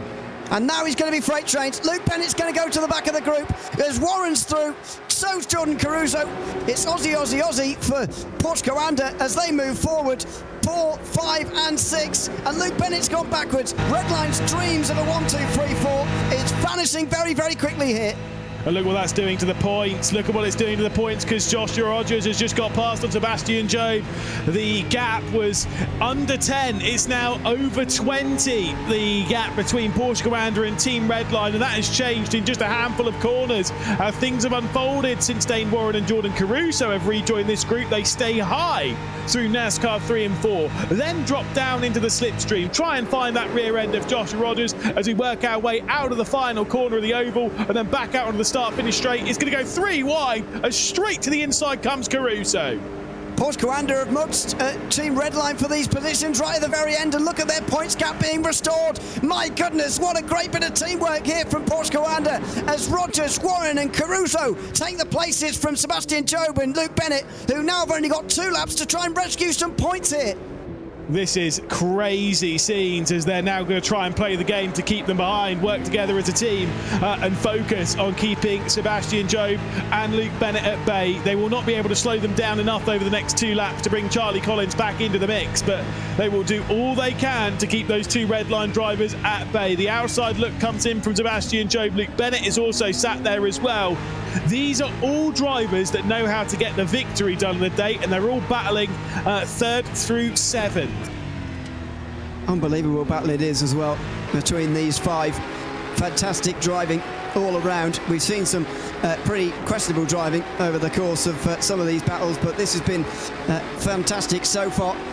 Porsche Commander and Team Redline. It's actually helping Virtus Pro as well to keep it with a mathematical chance, although they are pretty far behind. Sebastian Job and Luke Bennett have got to make a few more overtakes and they can secure safety with the race to go and focus on battling for the group victory, which is just becoming a bit more unlikely here as this race continues. Yeah, it's almost slipping through their fingers, but I think, look, to say how impressive a comeback it's been. At the end of race number 1, Porsche Coanda were basically gone. If they have another similar race to Team Redline, then yeah, they can win this round, but we'll have to wait and see. At the moment, they're just focused on trying to pick up whatever points they possibly can onto the final lap of the race. Luke Bennett and Sebastian Job will be the only ones switching positions, which does nothing for the points. No, doesn't, but Job on the outside could. Here he comes on the outside of Dane Warren, but no, not this time round either. And when you're 1, 2 and 3 like this in a group, it suddenly becomes very, very difficult for Team Redline in this situation. And so Job's got to be aggressive. Inside at the international horseshoe, and there is side-to-side contact with Dane Warren, and they come out the corner, dead level again. Yeah, like I say, a little bit messy there, and once again they're still side by side. Sebastian Job's not fully alongside though, and he's going to drop back behind Dane Warren now. To the outside once more he will go, trying to fire it through the West Horseshoe. He's trying to make it look pretty here as Sebastian Job, but with a little bit of a hip check there coming in from the Australian of Dane Warren. Sebastian Job remains in 6th. This is going to be 3, 4 and 5, I think, finish for Porsche Coanda. I just don't see how the BMWs can get their noses in front before the start-finish line here, and I think Porsche Coanda have rescued what was looking like a dangerous situation at one stage, with Team Redline not only looking to take the most points from any individual race we've seen in the dynamic group phase, but also take the initiative to them in the live standings as well. 33 points the current gap though. They've just wrestled back control of this one in the final few laps. Certainly so. It's been very impressive for Porsche Coanda to throw themselves back into control.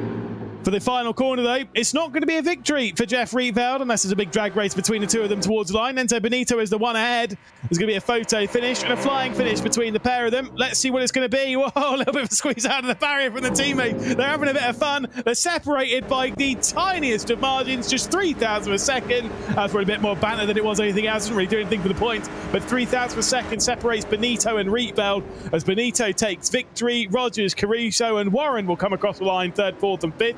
And Sebastian Job and Luke Bennett, well, they were running in really solid positions earlier on in the race, but unfortunately, dropping down to 6th and 7th has opened up that points margin, and Porsche Coanda are once again in control here in round number 6. Yeah, they are, despite Enzo Benito's first win since the Hockenheim Ring in the seeding phase of our championship. He is now in the victory lane again, as it were, and taking his 3rd win of 2025. He was the only driver, by the way, to have won multiple times in the seeding phase and then never again. But this is the first time he's won in the dynamic group phase, and he'll be very, very pleased with that. Redline's 8th win in 2025 as well, as they try and get a bit closer to Porsche Coanda. Further down, McCormack and Ellis Jr. getting past Charlie Collins towards the back has kept Virtus Pro alive here, but unfortunately they are very unlikely to stay in Group A for 2 weeks' time. Yeah, it's not happening really, is it? Unfortunately, like I say, it's just the power and the consistency of a Porsche Coanda and a Team Redline when they have, like, these are two teams where, sure, a lot of the other teams, like we said before with Falcons, with Thomas Tattler, for example, like what we have with Darren McCormack, Kevin Ellis Jr., and to be fair, all of like Virtus Pro can do it, but they just don't do it as consistently enough. Like we see with Mouse, with Max Benneker, a lot of these teams have a driver that can go on the attack of Porsche Coanda or BMW and Team Redline, but it's the consistency required to actually take them on in this format. This format works so well for those two teams. That's why they're so strong. That's why they're so hard to beat, and that's why they're running away and they're outclassing Virtus Pro. Well, they outclassed Mouse a couple of weeks ago. Well, they outclassed Virtus Pro a month ago. That's just how it goes. Yeah, that's how it's been going so far this season, and it's continuing to go as well. The fact that Virtus Pro are in Group A, though, is going to get them more points than most of their rivals, which is the key thing.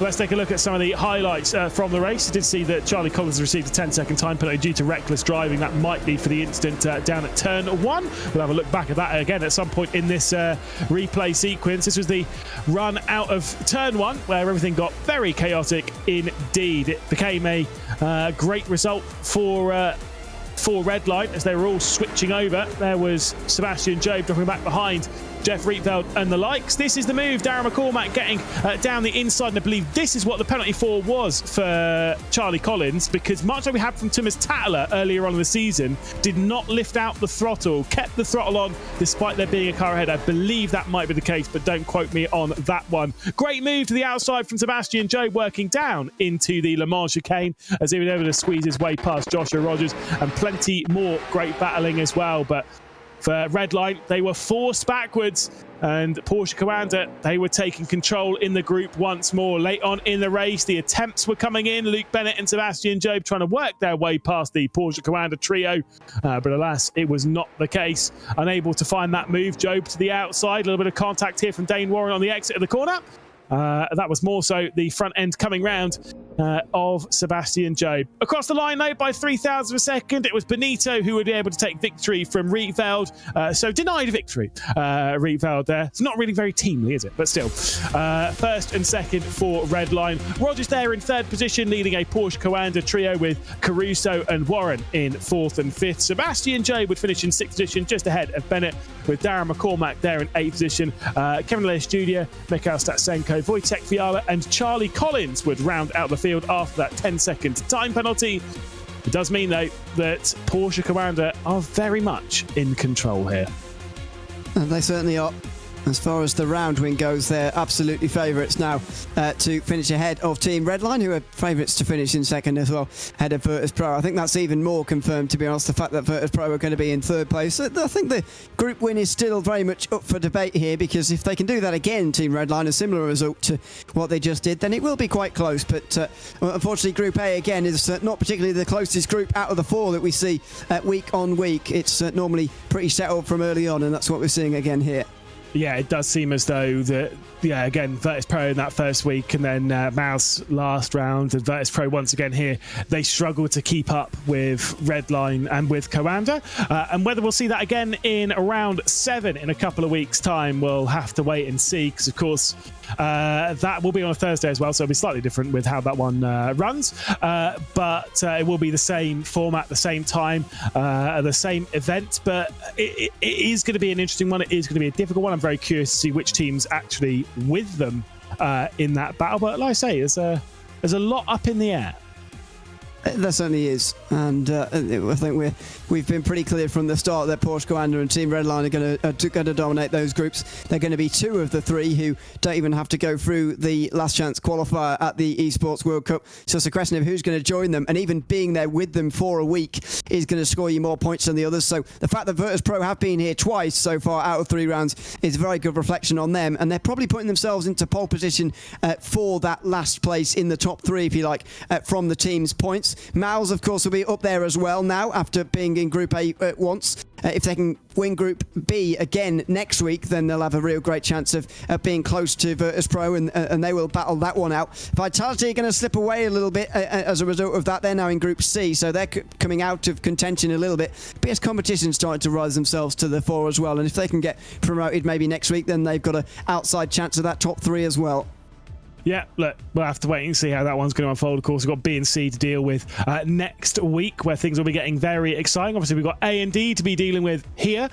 We've basically seen most of what A has to deal with. We've got one more race left to deal with on that. We do have one final race, though, to deal with in Group D. Now, things were tightening up a little bit in the previous race, whilst Falcons had a lot of control after the opening race. They've certainly been closed down on by ERA a fair amount, who do look quite comfortable, at least when it comes down to closing that gap.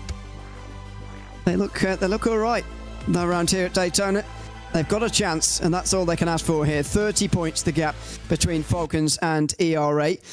That is more than I remember. Yeah, oh, there we go. Yeah, no, right. I was so confused. I was slightly confused. It's 18 points. I thought it was a bit smaller. ERA 18 points behind. Guild's not that far away as well. They're not quite confirmed as third, but they are pretty close to it anyway. And so we'll wait and see. 18 points is a very, very gettable margin for ERA, that's for sure, as they try and overtake Falcons here. It's going to be very interesting to see whether they can do that or not, but they're absolutely got a chance here, and if they're going to get themselves to the Esports World Cup, I think they have to get promoted here. Yeah, like I say, we've seen points hauls of 18 overhauled before. One thing that is for sure, this session, qualifying, will be extremely important. Nailing this qualifying session is critical. The first driver we'll see in the qualifying session is Henry Moore in the number 72 Guild Racing car. Qualified at the moment in 7th position in both of the races thus far. Will it be another 7th? Well, we'll have to wait and see. Yeah, we will. This qualifying time might even be better off than what we see a bit later in Group A, based on the sessions we've seen so far. I know that, you know, Group A is the strongest group and Group D is the weakest, and that is generally reflected in how these races go. However, it is it is often that there's a very small margin from top to bottom in R1, and we are seeing that again here. We could well see some big times in Group D later on in this session, as we see Henry Moore begin with. Whenever he hits the brake, his camera rattles about like, well, I don't know like what, but anyway, he's might have to hit the brakes for another while as he makes his way onto the banking now to set our benchmark. It's not going to be pole though, I don't think, based on this first sector. The first sector's a few tenths off where we need to be, and considering that Thomas Tatler's pole time in race 2 was fast enough to grab him pole also in Group A, you'd have to say if you're going to grab pole position in this group, it needs to be a perfect lap, and I think we're going to see that with both Groups B and C as well next week. The first sector's already been beaten by Lemon M. As he'll come out through the final corner, see what the final sector can be. The middle sector's pretty decent though, 38.5. Yeah, that's a very good middle sector. We'll see whether he can get up towards the front here for Guild and just put a cat amongst the pigeons here as they try and at least not finish last in the group for the first time here in the dynamic group phase. Over the line for Henry Moore, and this time is going to be a 44.1. Robbie Stableford's already gone faster in the first sector than Laminek, because I think he set a 43.7. The middle sector is slightly better than what we've seen from Henry Moore. This is going to be a faster time. It's going to be a 43 surely from Lemon M as he came through the chicane. He wasn't quite as animated as he was in the previous session with what ended up being a very midfield time. Laminek now up towards line. See if it's going to be a midfield time again from him. It'll be up to provisional pole. It's not a midfield time. That's a very good one. A 43.862. Can Stableford beat him? I think he can, based on that first sector, and the second is pretty decent as well here. Robbie Stableford with a very, very good time coming up here, although Promislav Lemanek has done a pretty good time as well. If Falcons can get 4 solid times up to the board, especially for Pavlovsky, who's not had a very good evening so far, then they should be okay to get promoted out of Group D straight back again after getting demoted last week from C. Here comes Stableford, 43.7. What a great time from him. Certainly was. Robbie Stableford across the line, a 7.65. That is an unreal lap time from Robbie Stableford. One of the fastest of the evening, not just here in Group D, in the entire evening, in the Porsche Commanders, the Team Red Lines, the Virtus Pros as well of Group A. That is a very impressive lap time from Robbie Stableford. Up towards the line then from Marco Pajic, who's not going to quite get amongst them. It's going to be the slowest time of the session so far with a 44.2. He's had a pretty miserable evening so far, Marco Pajic, to go along with his season as well. And that looks like it's going to continue for Guild here with Bono House just a tenth or so away in both of the first sectors so far. And that is going to put him out of the equation along with all the other Guild esports drivers so far. It's really our focus on ERA and Falcons here, as it will continue to be over the course of this race, you'd imagine, based on the times we're seeing so far. Here comes House over the line. It's a 44 as well. Guild at the back so far. Yeah, indeed. And it does look as though their position at the bottom of the R1 rankings is going to be more or less cemented. ERA can do something about Falcons, but they need a good qualifying coming in from Miloš Isildur and Mikael Schmidl and Ibrahim Khan. They need to be able to beat these drivers here. It's not quite as strong from Thomas Tatler in this qualifying session as it was back in race number 2. The 0.779 from Thomas Tatler was the time he set in this one. It is a 0.9 for Thomas Tatler this time by, so 10th and a half off. I was going to say that was a slow down penalty for Pavlovsky, but it's not. No, not quite. He needs to be up towards his teammates, though, unlike what we've seen from him so far tonight. He's finished down towards the back in both races just for the moment as Kamil Pavlovsky. What can he do this time round, though? Well, he's shaking his head. He's telling us already what he's going to produce for us here over the line. Falcons looking to beat ERA here, of course, but none of them going to beat Stableford so far. They beat all the Guilds, though, and that is a good start for Falcons, but now they're waiting and watching on the ERA drivers. Certainly so. Here we go. Miloš Isildur, first sector, 10th off where he needs to be. Middle sector, spot on where he needs to be. A 38.452, one of the fastest we've seen of the evening so far. Isildur up towards the line. He's going to go ahead potentially of Laminek here as ERA are looking very strong. Let's see what Isildur will do. Depends on the final sector. It is good enough for the front row. Once again, another 0.7. This is very impressive coming in from ERA. This is a big chance for them now. Michal Schmiedl has got a big chance to join Stableford and Azildarim in helping this team get promoted from Group D for the very first time. What a great story it would be for them if they could just manage this here over the next couple of moments. 2 minutes, four drivers to come across the line here in the next couple of minutes of this session. Michal Schmiedl next, 43.9 from him as well. He's in amongst the Falcon drivers at least. Next up, coming up, it's Ibrahim Khan. He needs to join his teammates up towards the front end of the field. He needs to get amongst them. But let's see, those sector times are not looking like they're going to throw him amongst them. And it's going to be a disappointing session once again from Ibrahim Khan, you have to say, as he'll work his way to the line. He'll cross over it. He's been down the field. It was 11th place in race 1. It was 8th place in race 2 in qualifying. And it'll be down to that kind of margin again. 9th for Khan.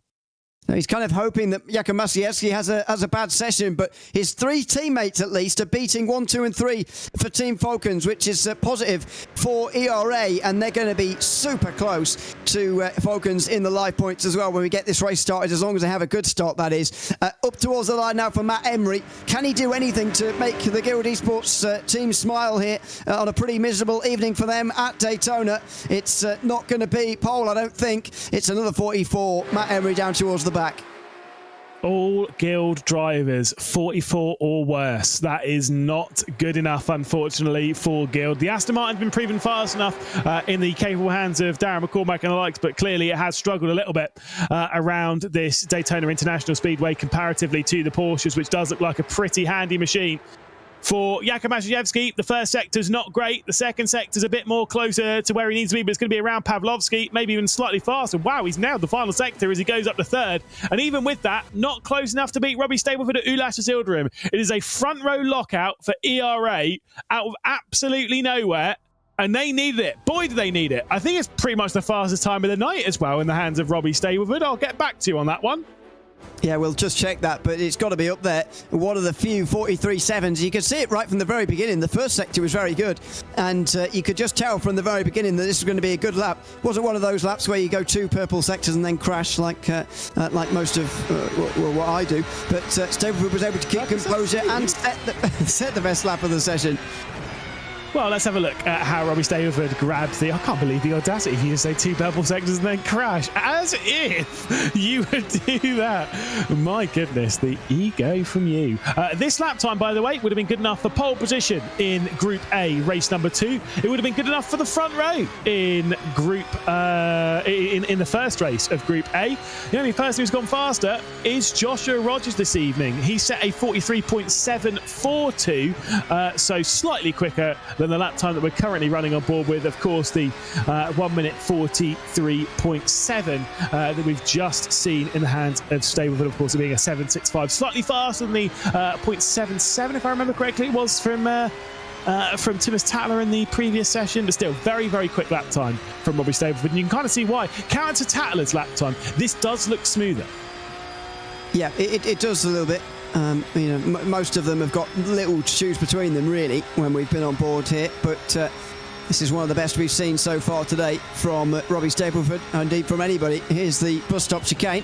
How do you take this one? 4th gear as always, but monstering that first curve before focusing it then at the end on the exit is just, again, it's just super, super smooth through that Le Mans chicane. And now the run up towards the line. The real big thing for him, though, in the next couple of moments is trying to keep the lead here alongside his teammate, Ulas Azildarim, who set one of the best middle sectors we've seen all throughout today as well, with a 0.4. So that's going to be the big job for him next as he takes his pole lap here. Honestly, very, very impressive qualifying session then from the ERA team. And they've kind of got it all to do now, and they're all in position to make something special happen. But like you say, that race start is going to be tremendously difficult. It's not an easy turn one at the best of times when you're starting around your teammates and stuff, like, fair enough. But still, to actually piece that one together, it's going to be very difficult. It is. I think it's much easier when you're sort of directly in behind your teammate and you're in a line like that, when you're side by side immediately, I think it could be very difficult for ERA and Falcons to be very motivated to get in amongst them really quickly, because I think all 4 of them are in the top half for Falcons, if I'm not mistaken. They're certainly all 4 of them are up towards the front here. Ibrahim Khan has prevented ERA from being able to say the same thing, unfortunately, because he's going to start down from 10th position for this race. But if Falcons can get in amongst ERA pretty quickly, they could just get rid of any fears very early on in this final race of the day. Certainly so. Ulash Zildrim obviously did start from 2nd place in the previous race. Did end up finishing down in 3rd. So he dropped the single spot. Obviously, Robbie Stableford was 2nd in the previous race. Thomas Tattler was the one who took victory. I think... I'm trying to think, like, from what I've seen tonight, who wins this race. I do think Stableford. I do genuinely think Stableford will win this. He's won twice before in the dynamic group stage. I would say that Falcons so far are their strongest competitors, right? They're the strongest team that this group has come across. They're compared to MSI and TC Racing, I would say they are stronger. But still, I do think Stableford has the car beneath him, the team behind him, and the focus as a driver to win this race. Yeah, I think so. It's going to be very, very close. So I think Jakub Masiewski's going to have a real thing to say here in this race as well, to try and win for the 2nd time this evening. And Thomas Tattler as well for Falcons. I think they're certainly going to want to just take away any nerves very quickly here and try and take an early race lead, especially because Falcons have got so many more teammates around. Well, I suppose so many more. They've got one more teammate that in closer attention than ERA have got. There's only 3 of them. There should be all 4 of the Falcons up towards the front. But the real thing early on here is not having something similar to what Virtus Pro had towards the start of the last race in Group A, the 2nd race for them. They had all 4 of their drivers down towards the back pretty early on in that 2nd race. They cannot afford the same, Falcons. Let's see how they start, though, here for race 3. Guild, unfortunately, 4 of the last 5. Matt Emery and Marco Pejic on the back row. Henry Moore and Bono House just separated by Ibrahim Khan there, who's in 10th position. Kamil Pawlowski is just on the wrong side of the bottom half there, in 7th, ahead of, or just in behind, I should say, of Michał Schmiedl and Thomas Tattler on row 3. Promislav Lemonek and Jakub Masiewski are on row 2. Just in behind, Ulash Zildrim and Robbie Stableford on the front row. What a big negotiation they're going to have down in towards turn 1 for the first time. Oh, this is going to be a fascinating one. It's going to be a good one. Like you say, ERA, as much as they're 1st and 2nd, I think they do need a bit of assistance from their teammates Michał Schmiedl and Ibrahim Khan to work their way up the order. But they need to work well at the front of the field, and they need to somehow keep that very angry army, white and green. The Esports World Cup champions, not in R1, over the entire competition. In esports, they were the best teams. They were the one that came out on top. And they'll need to do something special here to throw themselves back into contention to get even into the Esports World Cup here in R1. And look at the live points. They will start with a very, very slender advantage here, Team Falcons, as the final race of Group D gets underway here from Daytona. Immediately, Ulash Zildrim's going backwards here. He's got Masiewski on his inside line, and he's got a couple of Falcons trying to confront him here through the middle there for Michał Schmiedl. Oh, and there's contact just a little bit there for Pawlowski, who goes backwards. Khan is coming through here like a steam train as well, as off the road goes Lemonek. He's going backwards. Now Falcons in big trouble here as the points change again. The 2 of them really close. A spin in the meantime. Matt Emery goes to the, or Bono House, excuse me, goes to the bottom of the field there. Lemonek will get a point out of that. Meanwhile, side by side between Zildrim and Masiewski again. Outside line for Jakub Masiewski. He's still involved here, and he's so important right now for Team Falcons. Yeah, you can see the point switches there in the top right. If it's a 1-2 at the moment for ERA, they will be moving through by 5 points, but I don't think it's going to be as they head their way into the braking zone of T6. Jakub Masiewski shoves his way down the inside of Ulash Zildrim, and Ulash Zildrim's going to drop back into 4th place. The swing heads the way of Falcons. It's 9 points now clear of ERA. Robbie Stableford at the front end of the field with 2 Falcons cars behind. Then it's Ulash Zildrim. Michał Schmiedl's worked his way through, as is Ibrahim Khan. I said they needed the assistance of the teammates, and they're getting it here. But here comes a move for the race lead. Stapleford's got to get his teammates around him quickly here, otherwise he's going to lose control of this race win. Oh, off the road very nearly there for Kamil Pavlovsky, as Ibrahim Khan's coming through here like you wouldn't believe. He's having a fantastic start to the race, but the fact that Maciejewski's in the lead means that they're always going to have a huge advantage, and so they've got to try and reverse this now, with Robbie Stapleford making an overtake. But where's he going to get the support from? As Ildrum's got to get close up to him here, and Smeedle as well, as Lemonek in the background, or excuse me, Pavlovsky in the background is going to get freight train from Henry Moore and Marco Pajic. Here comes Stapleford to the outside, to the lead again, in towards turn 1.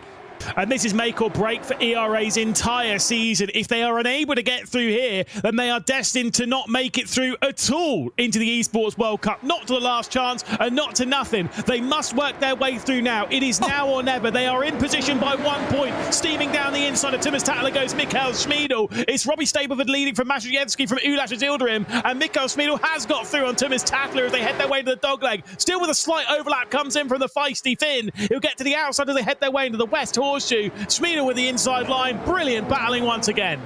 It's been a huge spin for Jakub Maciejewski, and that might well see Team Falcons stay in Group D for another week. Oh my goodness, this could be massive. ERA with their first real chance of getting promoted from Group D, and they're doing it right now. Top 4, all in the top 5 right now. All 4 of their drivers are in the top 5. This is unbelievable. Smeedle just in front of Ibrahim Khan, who's made up so many places that at the moment they're to the good by 23 points. You could hear the nerves in Thomas Tatler's voice when he was being interviewed at the end of race 2. You can understand why, based on what we're seeing here. He's worked his way past Ulash Yildirim as Kamil Pavlovsky looks to the inside of Ibrahim Khan. ERA have sliced their way through the order to make them 1, 3, 4 and 5. They could be on for a 1, 2, 3, 4. We've been all talking about Redline and Porsche Commander doing it. Maybe ERA are about to as well. Here comes the move to the outside from Ulash Yildirim. Demoted in week 1. Demoted again in the second round, and Falcons have found themselves dropping from Group B into Group D, where they might be stationary in the Esports World Cup. This is unbelievable. Who would have predicted this at the start of the evening, especially after race 1, when Falcons seem to have control of this group as we expected them to. It's not happening anymore, and right now they're in big trouble. The advantage for them is that their 2 drivers of Maciejewski and Lemonek have got a lot of space to drive into here. They've got a lot of positions to gain that might not be that difficult. With all due respect to the Guild Esports Aston Martins, they might not be too hard to pass, especially if you've got the pace of Jakub Maciejewski, who's clearly quick. Lemonek was very fast in race 1 as well. He's just dropped off in race 2 and 3 a bit, but they've got some space to drive into. That's the saving grace for them, and they've got 7 laps to do it.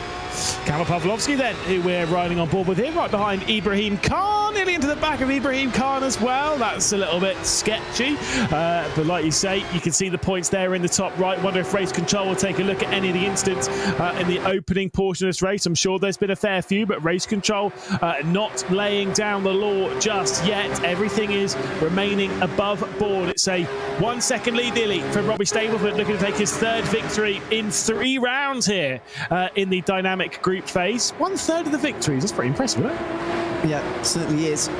He's been very, very strong through this phase of the competition. And right now, Robbie Stapleford leading again. Thomas Tatler in second. Yildirim, Smeedle, Khan, Pavlovsky, the rest of the top half.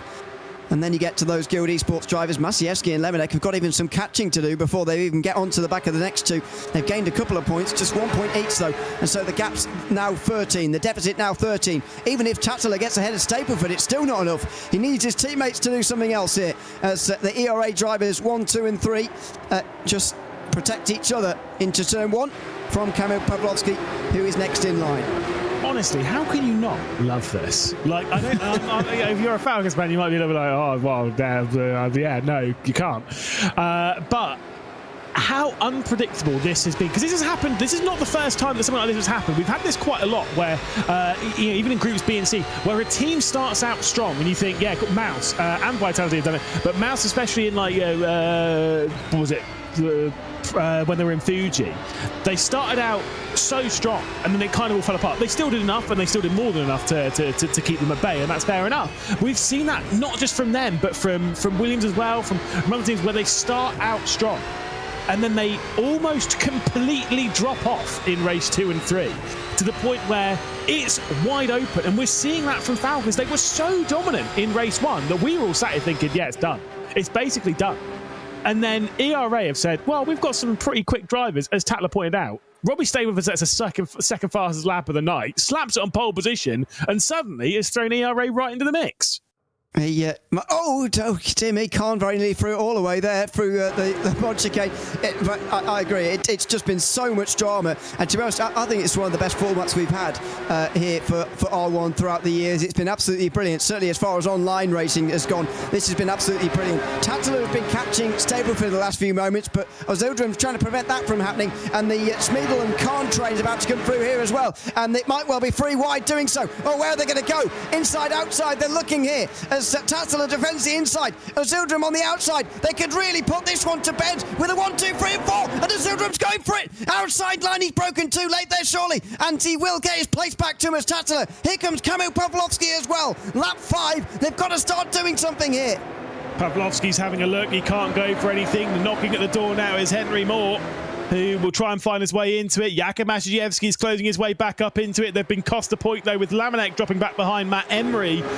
This train, second all the way down to 11th, with a bit of a gap up ahead between Robbie Stableford and Thomas Tatler. That is the largest gap of this group. The only one larger is Bonnerhouse, who's right off the rear end of the group. So we look at Kamil Pawlowski. He can't quite get himself into it. Let's take a look back again at turn 1.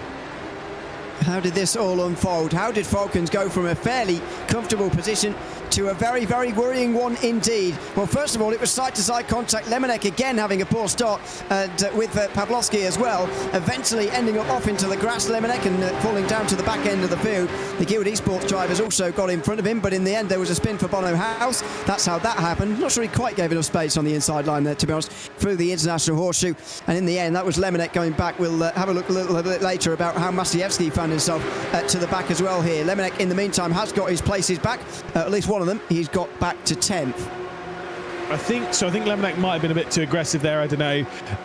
The only concern I have there is Ibrahim Khan might have been a bit too aggressive through turn 2 and bashed off the Falcons driver. Now, if that is the case, that could be a penalty for the ERA team, which will make the maths for this so much more complicated. So I hope that's not the case. Ulas Ozildram, though, he's going to try around the outside at T1 again. He's broke far too late last time. This time round, he was a little bit more considerate, and that might well be excellent. Outside, this could be an 8-point gain on Falcons if he can get this done. There's contact. Oh, and he's nearly off the road, Thomas Tatler. There'll be a big aggression now, and the two of them will be absolutely filthy with each other, I'd imagine. Ozildram through. Tatler is going to respond, though. Wow, that was pretty crazy. Once again, Thomas Tatler, he's behind. He's going to look to the inside here into the West Horseshoe, but can't do anything because it's being rather, goodness me, can't speak English. Been there before. Ozildram, though, is able to fend off Tatler by basically just sitting in the middle of the road. Smeagol now behind. Of course, he's got the eyes to pass Thomas Tatler. Smeagol knows how to get that one done.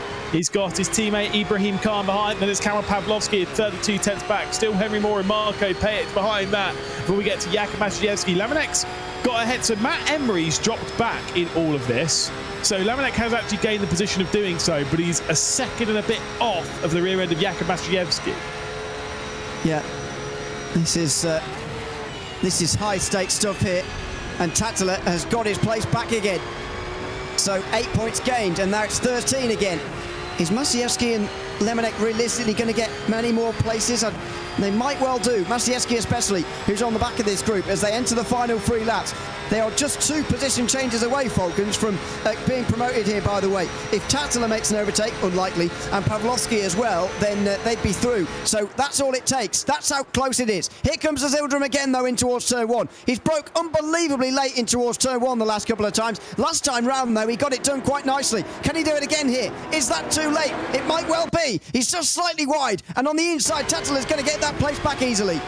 Yeah, Tatler's doing what he can to try and keep this group behind. Like you say, the chances of getting up to Stableford, it's not happening. It is not happening at all. Big contact there between Smeagol and Pawlowski. Smeagol's had a bit of a moment, and Pawlowski's gone round. Pawlowski is round, and what that will mean is Falcons surely are done. They are staying in Group D for the second consecutive week, surely.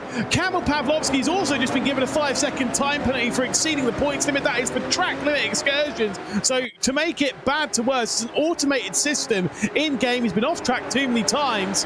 And Kamil Pawlowski, despite that spin, yeah, he's been pushed down the order and has been given a 5-second post-race time penalty to make things even worse. So add a 2-point deficit further onto what you're seeing at the moment. 17 points is currently the gap because Pawlowski would drop down to 12 from what's been a pretty miserable evening for him so far. Tattler has got to finish second and hope that his teammates can pull off something special here, but it's looking more and more unlikely. Tattler outside into Le Mans chicane, he's going to be able to stay in front. Maciejewski is still 7th, and so he needs, oh goodness me, how many places does he need from here? Loads is the answer to that, as he's currently got a gap on a deficit of 17. He's got to try and get past Payet this time and then try and take some of the ERA drivers in the last 2 laps, but this is looking like ERA are going to get promoted finally here out of Group D. Yeah, which, I mean, look, you've got to say they've earned it. They kept their confidence high going into the second race of the evening. And they've kept their confidence high going into the third as well. Azilda into the outside of Tattler once more. He's tried this a few times. The one thing he cannot risk, though, losing points, going for a spin. If I am on the pit wall, if I'm in the engineer, in the ear of Ulash Azilda, I'm saying, mate, sit behind, stay there. Do not do anything to risk this position, because a spin now and the points cost now, that is the way that Falcons get back in this. We have seen that time and time again. Yeah, I would agree. There's no need for him to gain these points here. He doesn't need them, really. It would put it beyond any reasonable doubt if he was to get the place, but there's no point in the risk if he's trying to make this move. It's really left to Tattler's teammate, Jakub Maciejewski, to make up some positions. Passing Marko Payet would bring the gap back to 15, which is what you can see on the top of your screen. Another overtake would bring it down to 11 over Ibrahim Khan. Then he'd need another one, which would bring it to 5 ahead of Michał Schmiedl. And then he'd have to take Azilda, which would take it finally into the favour of Falcons. This is looking extremely unlikely here, with Jakub Maciejewski needing the overtakes at the very end. And especially now, with Azilda ahead of Tattler. That's a risky move going into the Le Mans chicane, but it's worked out for Ulash Azilda. Whether it will hold all the way to the line, we'll have to wait and see. There's a replay earlier on to see what actually happened to Maciejewski. So there was contact going into the corner, which is kind of what's pushed the ERA car off of the racing line there. That is actually a trickier one than you would think, because there was contact in the braking zone, which has then pushed him off of the apex. Yeah, I think that might well go down as a racing incident, to be honest, at the end of the day. But that's put Pawlowski down to the back, and that's a couple of points more lost, of course, because of his off tracks as well. Here is the final lap, though, and Jakub Maciejewski has got to make up 4 places in 1 lap. This is very, very unlikely indeed, but he is giving it a go. Outside line now in towards the international horseshoe on Marko Payet, and well, he needs this and a lot more. Jakub Maciejewski giving it everything he's got here at the very end. Well, I don't think it's just not going to be enough, is it? He's got, I mean, I know that's pessimistic, but he's got to get past Khan, he's got to get past Schmiedl, he's got to get past Azilda. It's not happening. Not unless there is some outside intervention for him, not unless there is some drama going into the Le Mans chicane. We've seen it, and we could see it again. Race drivers, sometimes they don't have the highest level of IQ, so maybe there will be some drama on its way, and maybe there will be a little bit of a crashy-washy end to race number 3 here in Group D. Final stretch, final time for them to go through the Le Mans chicane, final time for them to navigate, and the final real risk takers able to take advantage. Is Azilda going to do anything here this time round? No, not this time. You might as well have a go on the run towards the line, because there's still... Oh, whoa! Tattler's off anyway! And that puts Falcons into Group D in 2 weeks' time again!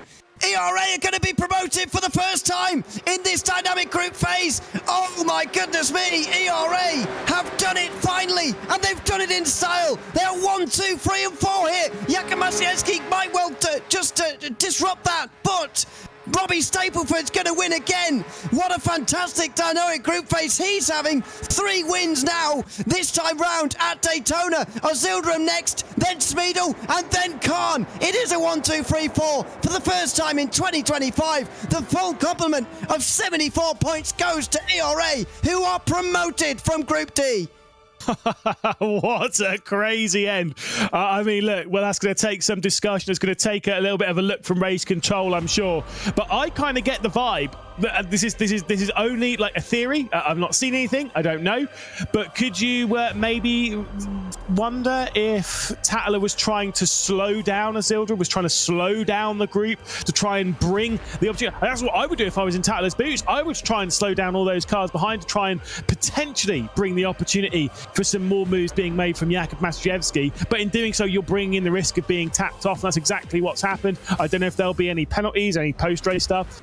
But honestly, even if there are penalties, based on what we've seen here, it will still be ERA moving through. Yeah, I agree, by the way. I think there could be some of that going on. Actually, I ran out of time to say it, but I thought Tatler should have been doing that from earlier on in that race, actually.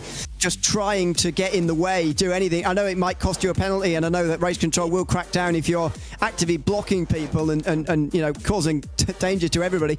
You will get penalty, obviously, but I would have, if I was Tatler there, started to do that, because what else can you do? Falcons were in a dire situation. They needed to do absolutely anything they could to try and get promoted there. And unfortunately, it's come to nothing in the end. Let's have a look at some of the highlights, though, from that extraordinary race here from Daytona. The opening lap was really Ibrahim Khan, you would say, further down the back of the field. He went straight through the middle here of a three-wide moment and made up loads of places, partly due to the two Falcons making side-to-side contact here through the chicanes. And here he goes, straight through the middle and straight into position. Suddenly, ERA were right in the picture. This was Bono House, though, going for a spin as he made side-to-side contact with Premisov Lemonek, who would drop to 11th. Further up, Jakub Mastrievski was in a decent position here for Falcons until this spin. Rather done to himself there. He didn't get hit up the rear by anybody, and that put Falcons in a very difficult situation, forced moves like this. Pavlovsky had to start getting aggressive, and he did on the outside line, but there was side-to-side contact made, round one way, round the other. He went to the back of the pack, and that would put Falcons in a really difficult situation all of a sudden. Then, of course, it was over as this happened. Thomas Tatler trying to get in the way much as possible. I don't think he was slow at trying to slow them down in the end. Actually, I think he might have just lost the car on his own. But that gave ERA a 1, 2, 3 and 4. Robbie Stableford with his third win of the year, ahead of Ulos Azildrim and his first performance in 2025. A decent evening for him. Miao Smidl and Ibrahim Khan joining them. Jakub Mastrievski was the best of the Falcons, in line with Marco Pajic and Henry Moore, who were part of the Guild Esports team, who finished last again in Group D. Premisov Lemonek was 8th ahead of Thomas Tatler. Bono House, Matt Emery and Kamil Pavlovsky rounding out the field after his 5-second time penalty. So far, there are a couple of other investigations ongoing, but it's not likely to affect this. 37 points to the good for ERA. They are promoted to Group C for the very first time. Yeah, that's very impressive. Guild, unfortunately, scoring just a single point after basically for being the position at 12th. ERA, though, will score a lot better, and part of that is courtesy of this guy here. Robbie Stableford joins us once again in the commentary for the third consecutive round, by the way. 3 victories in the dynamic group phase. That's always a pretty handy one. Although I will say, I'm sure this victory is sweeter than all of the other two combined, even, because not only have ERA got a 1, 2, 3 and 4, not only have you won another race, ERA are going up to Group C. How does that feel? What's the mentality like? What an incredible evening for you as well. Evening, guys. Yeah, it's a bit late coming to this. I was normally the first one, but yeah, unbelievable to get pole, first ever pole, and then to win, and then to get a 1, 2, 3, 4. Super impressed with the guys. We've changed a bit coming out of Jeddah. Jeddah was a bit disappointing not making it through. And the goal was to make it through to C, so we'll see whether we get through after post-race, but it's looking good at the minute. Yeah, just super happy, really proud of the guys, and only upwards. You've won 3 races now in the dynamic group phase, as we say, in 2025. How are you enjoying this sort of new competition compared to the other ones you did in R1 last year? I think it's great. I think it gives, I wouldn't say the bottom group because we're all as quick as each other, but I think it gives some new people the chance to shine and show what they're actually made of in this different format, and it is good with teamwork and showing other skills off. So yeah, I'm absolutely loving it at the minute. I think this new format's great, so let's see where it carries on. He set the second fastest lap time of the day so far. That was in that qualifying session. So we'll have to wait and see what you can do in a couple of weeks' time. Cheers, Robbie. Well deserved. And pass our congrats on to the ERA team. Cheers. Thank you.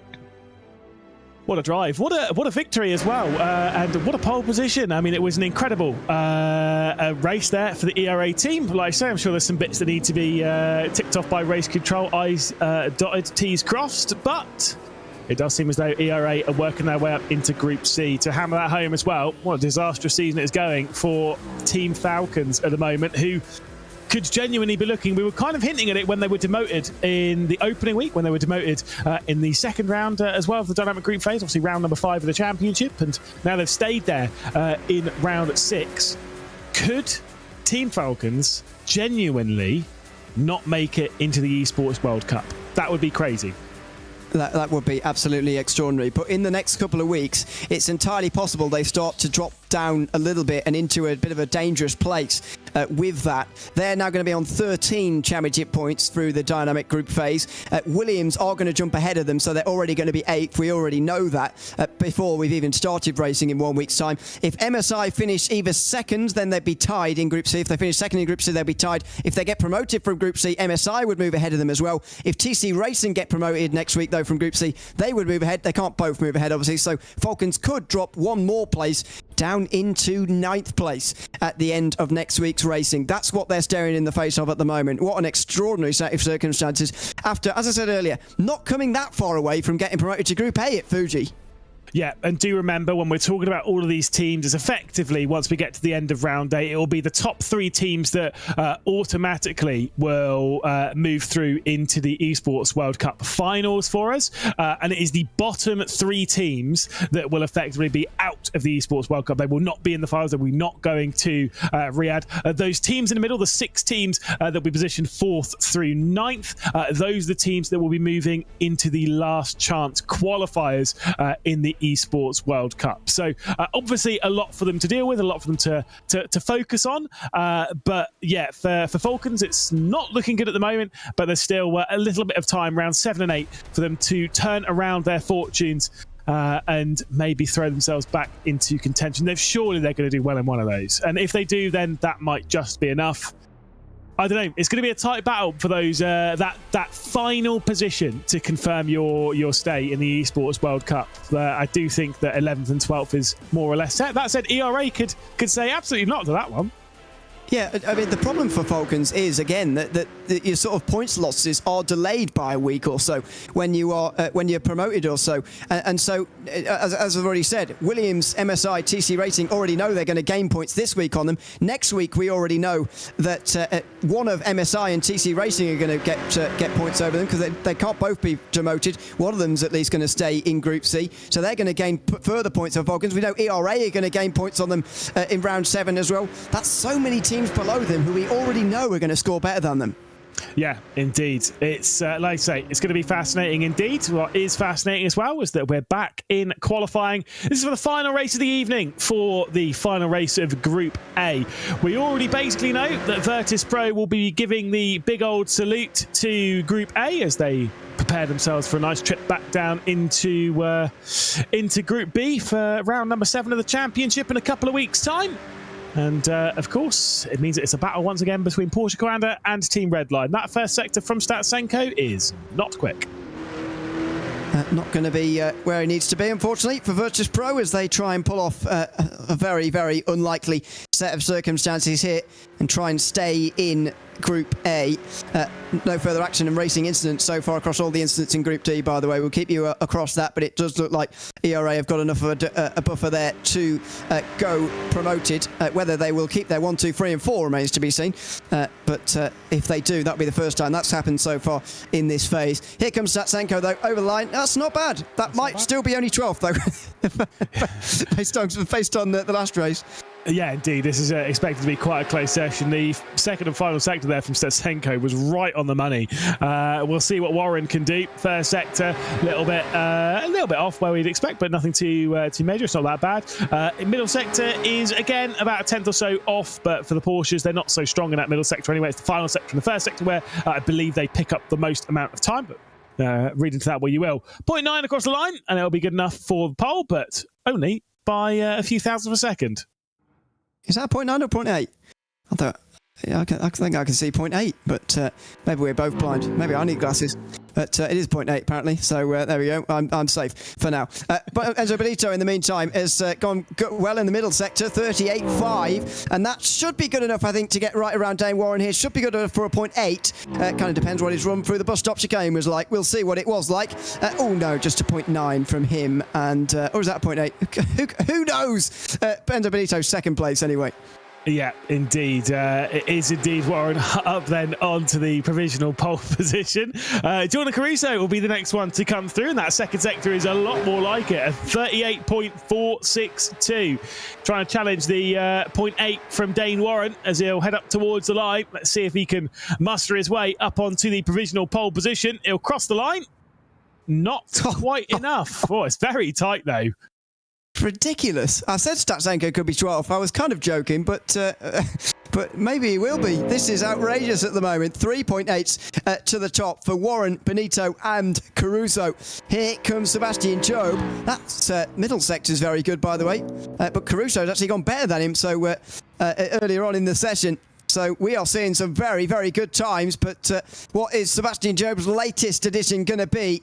It is a 43.8 as well. Unbelievable. Setting an 8.61 and it being good enough at the moment for only 4th place, and in all likelihood it will probably get worse than that. So yeah, that's not so fun. Next one across the line is Joshua Rogers. The first sector a little bit off, the second sector is right on the money. He's playing for, guess what, it's going to be a 0.8. It's going to be another one, a 1 minute 43.8. Could it be a 0.7 though? Let's wait and see what Joshua Rogers can do. As he comes up towards the line, he crosses it, he hits the bar, and it is a 0.7. There we go. Finally, a 0.755. Very impressive from Joshua Rogers.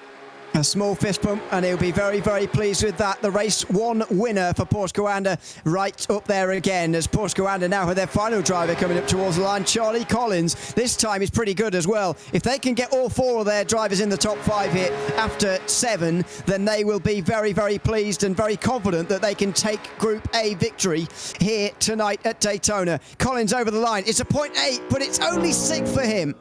Yeah, I'm sure that'll be fairly frustrating for him. Here comes Luke Bennett, who struggled a little bit with qualifying thus far this evening, and it doesn't look like it's going to get much better for him as he comes up towards the line. It's a little bit down in the first sector, a little bit down in the second sector. Luke Bennett has been on the final row of the grid in both of the qualifying sessions thus far this evening, and to be fair, with this time across the board, I wouldn't be too surprised if he ends up down there once again. Across the line, he is behind Stetsenko, still sub 1 minute 44, but that might be on the last row of the grid again. Yeah, it might be. Darren McCormack is next in line. Are we going to see a session of all 43s, by the way? It's looking a little bit likely at the moment, and that's surely going to be the only time that happens while we're here at Daytona for this part of the dynamic group phase. This is Darren McCormack, though, looking to get Virtus Pro on the map here as far as staying in Group A goes. Can he at least get towards the front row? He can! Oh, great lap time from Darren McCormack. Exactly when they needed it here, Virtus Pro. They're trying to pull off something incredible here, and Darren McCormack's giving them a decent chance of that.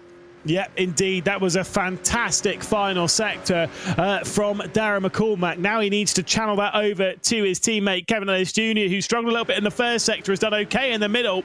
If we're going to see a session of all 43s, it needs to be a cracking final sector from Ellis Jr. As he works his way up towards the line, he's going to cross it, and it is still going to be a 43. They're good in the final sector, the Virtus Pro Aston Martin.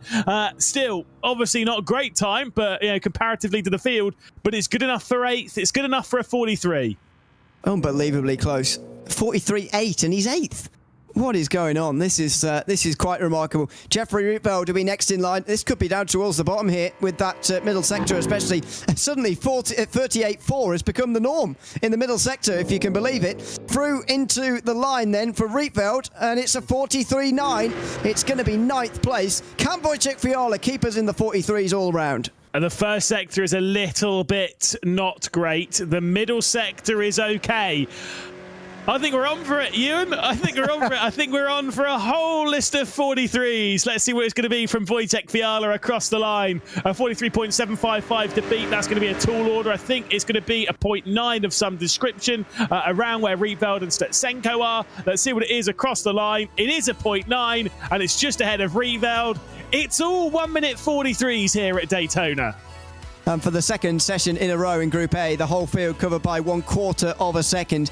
This has been something quite special here tonight in terms of the speed from all of these drivers at Daytona. As we were speaking, I think it was, I can't remember who it was said earlier, maybe it was Maciejewski, who said that there weren't many corners around this circuit, and that is playing a role in this for sure. But it is still unbelievably impressive from all of these drivers to be so close together. This is the latest of those pole laps, the latest 43.7 from Josh Rogers. Yeah, stays wide out at turn 1, hooks it in beautifully. Again, tries to be calm on the power, still slams it down a little bit so that you're turning right a touch out of the corner, but nothing too major. Slam it onto the brakes into the international horseshoe, find the later apex, get a nice straight exit again on the power so early, allowing the rear ends to push the car out of the corner. This is exactly how it is done around the Daytona International Speedway. Obviously pinned through the dog leg, get it over to the left-hand side, slam it onto the brakes when that service road is on the left-hand side. Of course, the alternate layouts around Daytona, not that they're really used very much, and they are literally just used as service roads. Onto the brakes once again into turn 6. Almost cuts the inside of the corner as he works his way back out and onto the high banks at NASCAR turn number 1. And now just get through the gears up into 6th and just keep it as low as possible. Seen some drivers basically on the yellow line and then wait until you roll it out to the right-hand side. You want to make sure that you're basically off of the banking, so you're not climbing the banking when you release the steering. Obviously, that will cost you a little bit of time. It's negligible, but still, it all adds up. Through the Le Mans chicane with as much commitment as you possibly can muster. Keep it as close to the cones as possible, and then back out towards NASCAR 3 and 4. Copy and paste what you did at NASCAR 1 and 2, and then just pin it all the way to the line, keeping it on the double yellow all the way round to the line to secure pole position. It's as easy as that, Ewan. Mr. Purple first, purple second, crash in the third. Have you not seen those videos recently going around? No, I've seen loads of them. I just literally you on that list, really? I mean, we've all done it. You know, I didn't say what kind of field it's in. You know, anyone could beat any other kind of field. You know what I mean? There's only a very certain few people who can't win in any field. Here comes the excuses. So there you go. Look, I will again. I always bring it up. I have done some rally against Ewan once, and he was competitive. He was competitive. I wasn't brilliant at rallying, to be honest with you. I only won that one where it was actually not possible to crash because the walls were either side, sort of jamming you in. You almost jam yourself down the middle of the road, and it wouldn't be possible to be crashed. So it's. Me and Dan Cowell, Jack London, we were stood there watching you throw the car around. Old Welty Wan behind the wheel, absolutely on the limit, and you kept it. You kept it on the road, and it was very impressive. There you go. Those are your 2 purple sectors. I didn't throw it away then. One of those ones that did annoy me, by the way, is I saw a video of that recently, and it was. The spin that is featured, obviously, on all of them. It was from Sector 1 at Circuit of the Americas. That really annoyed me. Because it's not Sector 2. It's not accurate. Yeah, exactly, yeah. That's just a bad lap from the start. Again, the ultimate purple Sector 1, purple Sector 2 crash in Sector 3 is obviously Max Verstappen's lap at Saudi Arabia back in 21. That is the ultimate one, because again, it is probably one of the best laps that I've ever seen in my life. One corner short of absolute perfection, and he clobbered the wall. And the stakes at the time, it was probably one of the best qualifying sessions I've ever seen. It was amazing. Oh, there you go. 4 years ago, if you can believe it. Anyway, back in the real world today, 28 points the gap between Porsche Coanda and Team Redline. That is absolutely crossable for Team Redline, especially if they can put on a performance like what they did in race number 2. The gap between Virtus Pro and Redline is 56, so they're going to need a big swing there. The only real problem, though, for them is they're not on pole position. They are not in the position they were in the previous session. So obviously back then it was Sebastian Job on pole. It was Joshua Rogers alongside in the front row. This time though, it's Joshua Rogers on the front row, and the next Redline car is back there in 4th position. Let's talk you through the grid though for the final race of the evening. Luke Bennett from 12th position with Mikhail Stetsenko in 11th. Jeff Rebuild in 10th with Wojtek Fiala in 9th. Kevin Ellis Jr. for the Virtus Pro team will start from 8th position alongside Charlie Collins in 7th. Sebastian Job will start from 6th Then we've got Jordan Caruso in 5th, Enzo Benito in 4th. And then, of course, the Porsche Commander of Dane Warren will start just behind Darren McCormack, and Joshua Rogers on pole position for the second time this evening. Darren McCormack obviously back on the front row. He did so back in race number 1, where unfortunately he ended up finishing in 11th spot. He wants something slightly better than that this evening.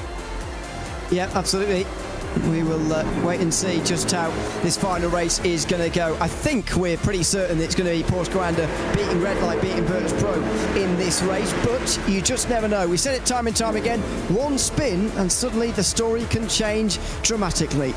Indeed. So for the final time this evening, and you can see the live points there in the top right, is Porsche Commander in control, but whoever's going down, whoever's going second, whoever's going first in this group, there's going to be wanting for victory left, right and centre. The 12 cars take to the grid. The 12 cars set off and the final race of the evening is underway. Joshua Rogers leading from pole position, covering off McCormack down to the first corner. Dane Warren's trying to get his way through into second position, and they're all trying to filter their way past Darren McCormack. It's a Porsche Commander 1-2 at the moment, and to the outside goes Jordan Caruso. Darren McCormack is getting those Vietnam flashbacks at the moment as he's seeing Porsche Commander all over him, like what he had back in race 1. And he's got Enzo Benito right in behind him as well here in towards the International Horseshoe, side-to-side contact with Jordan Caruso. Here comes Warren on Rogers again, or Rogers on Warren rather, in towards the West Horseshoe. This time around, the Porsche Commanders still side by side. In fact, it's like they're doing a formation lap here. They're all running 2 by 2. Now finally it gets sorted a little bit as they all have a look and dive. Collins on Benito, who's nearly up the inside of Caruso, who's on the inside of McCormack. Porsche Commander 1, 2 and 3 out onto the banking. Yeah, they assert their dominance. They gave everyone hope in race 2 that maybe a little bit of mediocrity will open the door for a red line victory. Alas, they say in race 3, you're joking, mate. It is once again a Porsche Commander 1-2-3, an Australian 1-2-3, as we had in the first race of the evening. They are taking control, clobbering the curve there. Goes Jordan Caruso into the Le Mans chicane. That is potentially going to open him up down into T1. It certainly will. Charlie Collins is going to be quite open in towards the first corner as well, by the way, his teammate, because Wojciech Fiala is very close in behind, like Darren McCormack is to Caruso out front here. As Enzo Benito just gains now in the slipstream on the way down towards turn 1. He needs to pull out in time here, McCormack, and he didn't. He's getting boxed in now, and Benito is right alongside, so he can't go anywhere, Darren McCormack, although he might have not got anywhere anyway, because the Porsche Commanders running 1, 2 and 3 are safe and secure in those positions. Yeah, certainly. So, like you say, it's 1, 2 and 3 at the moment for Porsche Commander. Their other driver in 7th position, battling with Sebastian Job, trying to get inside the top 6. We look back to Kevin Ellis Jr., who's trying to stick to the outside of Jeff Reveld, who started the evening in such good form. He finished in 2nd place in the previous race in a 1-2, as Enzo Benito was able to sneak his way through. At the moment, it doesn't seem as though Reveld's going to be able to take that victory because he's, way behind it. And also, he's trying to get himself past Kevin Ellis Jr. It's been a struggle to work their way up the order for any of the drivers that's qualified poorly in here, and it's seeming like that's going to continue on in this race. Charlie Collins also trying to get to the inside of Sebastian Job. Can't do it. Sebastian Job remains 6th. He certainly does. And Redline are sort of middling this race, really. They are not really gaining anything on Virtus Pro, and they're certainly not getting any closer to Porsche Commander, who are going to take a dominant victory in Group A this time round by the looks of it. Look at them, 1, 2 and 3, well out front now from Darren McCormack, who seems to have made a mistake in this lap now. And then Benito right in behind him, not willing to battle with him just yet because he wants this race win in check. Here comes Charlie Collins down the inside of Sebastian Job into the bus stop chicane, and that was all very close. This is going to be a massive run for everybody in behind. 6th place on backwards is carnage. Yep, it's looking a little bit chaotic behind the top grouping. That said, doesn't mean the top grouping is going to remain nice and calm all the way to the checkered flag. In fact, I think it's going to get a little bit chaotic up in that group as well. But look at all of this. As we'll see the red lines there go to the outside. Jeff Reveld, Luke Bennett. And look at this. We're 3 rows deep, side by side. As at the head of that is Sebastian Job. And behind that is everyone else. To the outside comes Wojciech Fiala as he tries to get around the outside of Sebastian Job. Can't quite do it, but does tick off Charlie Collins. How's this going to end in towards the International Horseshoe? Not well is probably the answer. Side by side, and Fiala will hold on from Collins. Alongside us here, along board with Kevin Ellis Jr. is, or was, Jeffrey Whitfield. He now took back into line as well. But from 6th place on backwards, this is all very, very close indeed. And they're letting the top 5 get away here. Again, team point differences and changes not likely to happen as a result of any of this. Yeah, they're all way too spaced out. It will be Porsche Commander taking victory on the round. It will be Team Redline remaining in Group A for the 3rd consecutive round. And it will be Virtus Pro, as they were in round 1, outclassed by the top 2 teams, dropping backwards into Group B. But still, realistically, it's 10 points in the Teams Championship. And that's what they're focused on here, is scoring decently in the Teams Championship so that they can, obviously they'll be looking to be promoted again straight away in round 7.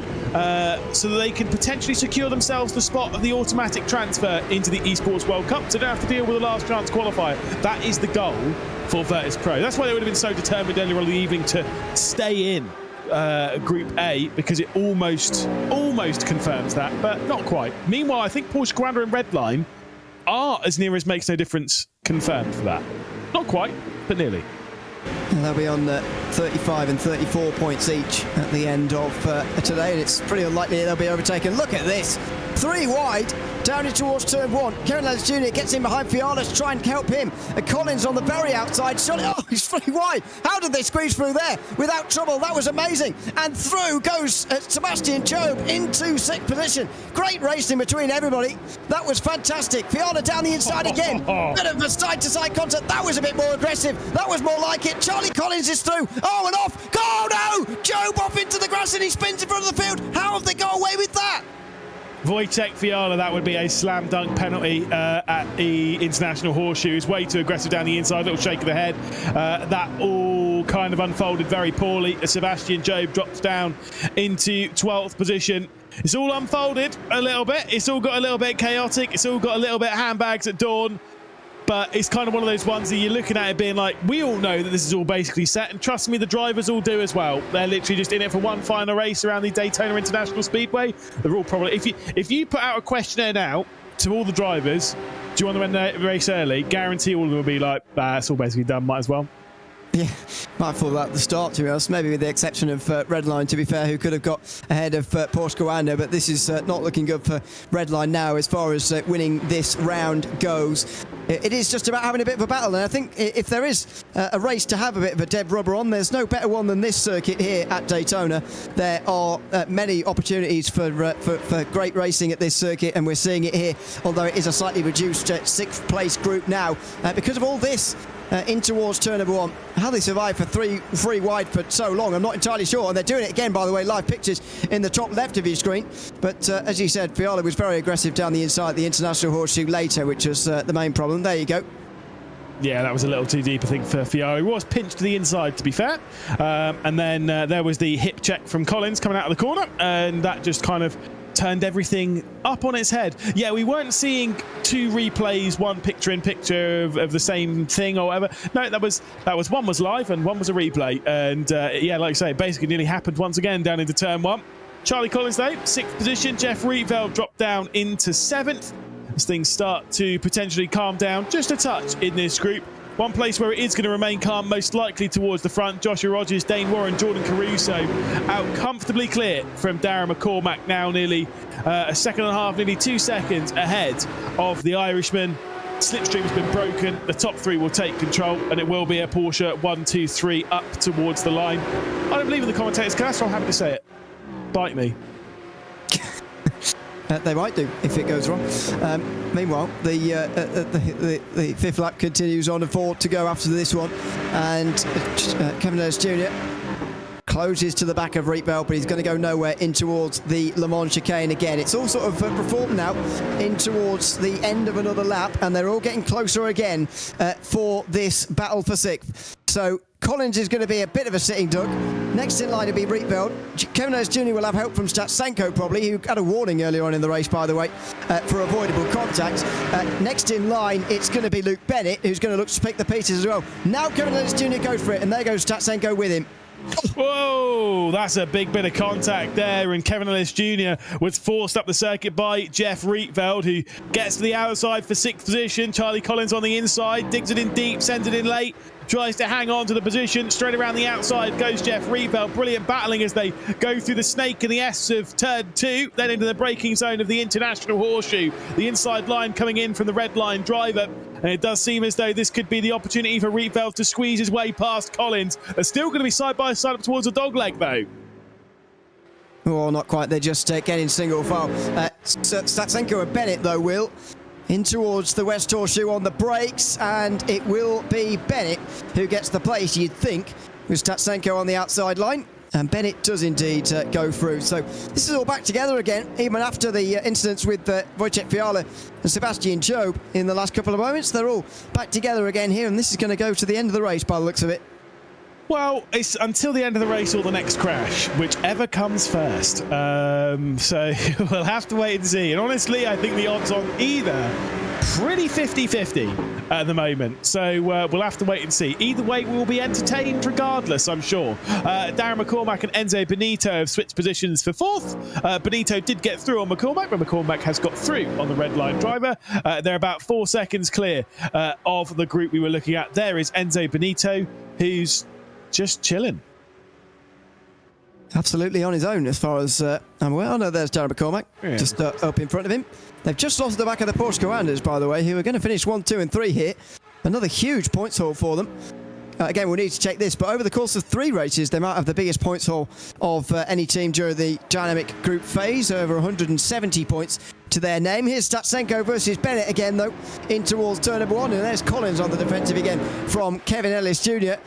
That's very wide indeed from the Scotsman, and he is going to drop back behind Rietveld, and they will stay as they are for 9th as well. Statsenko still in behind Bennett.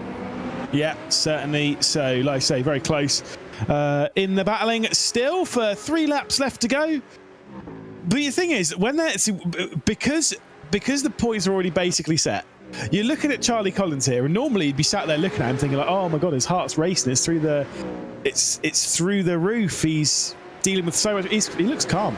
He honestly looks calm in the middle of the fight, and that is the only problem that I have with this form. We've said, because I actually do agree with what we've said earlier. I think this format is good, it is interesting, it is better in some ways, but this final race in Group A, in all 3 of the rounds so far, it has all been set by the time we get to the final race. Yeah, but I don't think that's particularly the format's fault, to be honest with you. I think just in the way that any sort of match or race or of any sport could just be boring on one occasion. It just doesn't matter what it is. It could just not be a bit of a dead rubber towards the end, and that's just the way that it works. I think the slight problem is that you've got 2 teams who are head and shoulders above the rest this season. Porsche Commander and Team Redline have really asserted their dominance in a way this year, that they haven't really in previous years.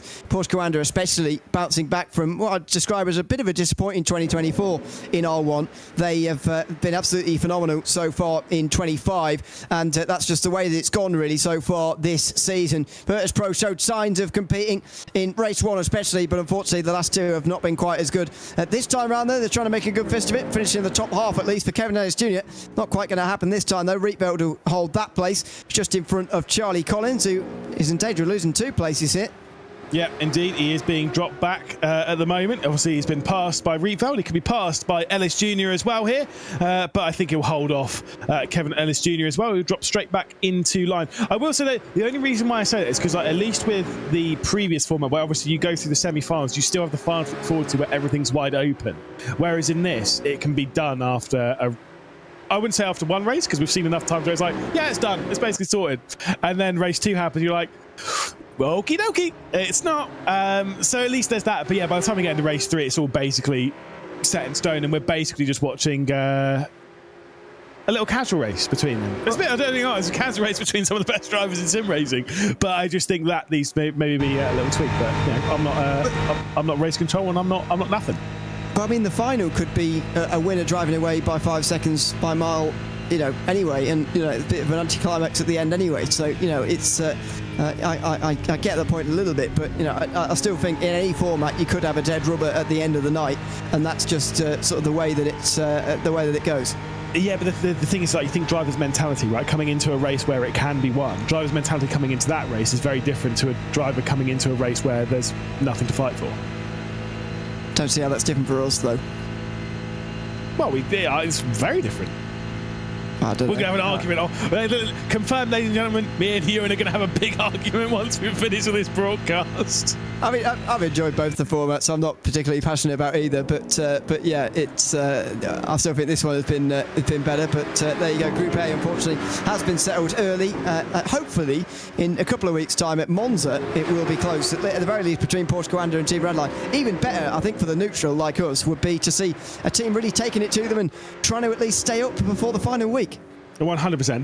That's what this group needs. It just needs one of those teams to have 3 good races, and that's the problem, is that getting 3 good races over these 2 is so brutally difficult, because as you've said, that like between Porsche Coanda and Team Redline, they are far and away more better is such a relative term, because they've, like, all of the other teams, Mouse and Virtus Pro, have both had, they both have drivers that can take on these teams, but it's the ruthless consistency where they fall short. Yeah, we've seen that a couple of times now, 3 times in a row, unfortunately. Maybe it would be a new team challenging them in a couple of weeks' time. Maybe it'll be Mouse again. We'll have to find out next week in R1. But yeah, that is what this group really needs here. Redline and Porsche Coanda to really be challenged by one of the teams. But as you've said, and for the reasons why, it's very, very difficult to do that. Let's see, though. We're on the final lap. The run up towards the line. Is it going to be Dane Warren, Josh Rogers, who wins this race? He's smiling. Yeah, look, I think they're having a little bit of fun. We saw a bit of a drag race between Enzo Benito and Jeff Rietveld. It came down to 3,000 a second. It's not going to be Dane Warren, you'd have to say. They're going to be 3 wide across the line. It's going to be very tight indeed. But Joshua Rogers, for the second time this evening, is your victor by 1/10 of a second over, well, less than, not only his teammate, but his other teammate as well. It is an Australian 1, 2, 3. It's the same order as they were earlier on in the day. It's Josh Rogers ahead of Dane Warren, ahead of Jordan Caruso. Darren McCormack will be in 4th position, ahead of Enzo Benito, and the rest of the drivers across the line in that fantastic battle for 6th. It was all basically done even before they got into this race, at least certainly once they started the race down into the first corner. And Joshua Rogers caps off another successful evening for the team, a 40-second victory in R1. Yeah, huge point score as well. An average race score of nearly 60 over the course of the night for Porsche Coanda. That is a very, very big score. The group win would have certainly been in doubt at the start of that final race, that much is clear, but Redline's qualifying and in the end race start wasn't quite good enough, and Porsche Coanda's execution on the race was very, very strong there. Yeah, indeed, and that's just the thing. Yeah, they nailed that final qualifying session, and I think Josh Rogers said, what was it? I think it might be the 2nd, maybe 3rd fastest lap of the day there, obviously to grab himself pole position. Of course, he did have the fastest lap of the day back in race number 1, but still, like you say, Porsche Coanda, when they needed to, they qualified well, they qualified strong, and they raced well. They picked their way through it brilliantly, and I think the important bit was that they, courtesy of some of the drama behind and how they pieced their way through it, they already had a 2-second margin on the group behind, basically by the end of lap 1. Yeah, it was pretty impressive, really, on for that race. You know, we've seen some great racing here at Daytona, but it has mattered so much about what group you're in, where indeed you start, as we're about to see here. Well, you can see the inside line. The first car, the second car, the third car, and the fourth car. They're all Porsche Coandas. It was Josh Rogers leading down into the first corner.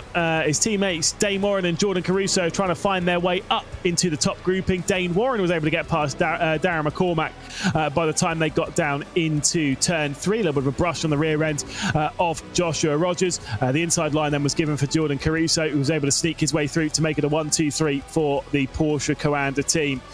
Plenty of battling down the order, of course. Luke Bennett, Sebastian Jobe and the likes, they were trying to fight in this battle here with Charlie Collins, with Wojtek Fiala, with Kevin Ellis Jr. as well, all embroiled in this fight up and down. No major instance in the race, though I will say Wojtek Fiala was given a 5-second post-race time penalty for causing a collision. Speaking of which, there it was. Wojtek Fiala straight down the inside, trying to force his way past, this causing a bit of a spin and a bit of a calamitous moment, forcing Enzo Benito, I believe it was, down the order. There were obviously plenty of times where they were going 2 and 3 wide down into the first turn. And of course, on this occasion, it was Kevin Ellis Jr. Hanging on for the moment. And of course, a bit of a moment on the exit of the corner. Charlie Collins was able to work his way through. Bit of a drag race up towards the line once more. And the fighting would indeed continue. Obviously, way behind. Obviously, the battle for 6th position.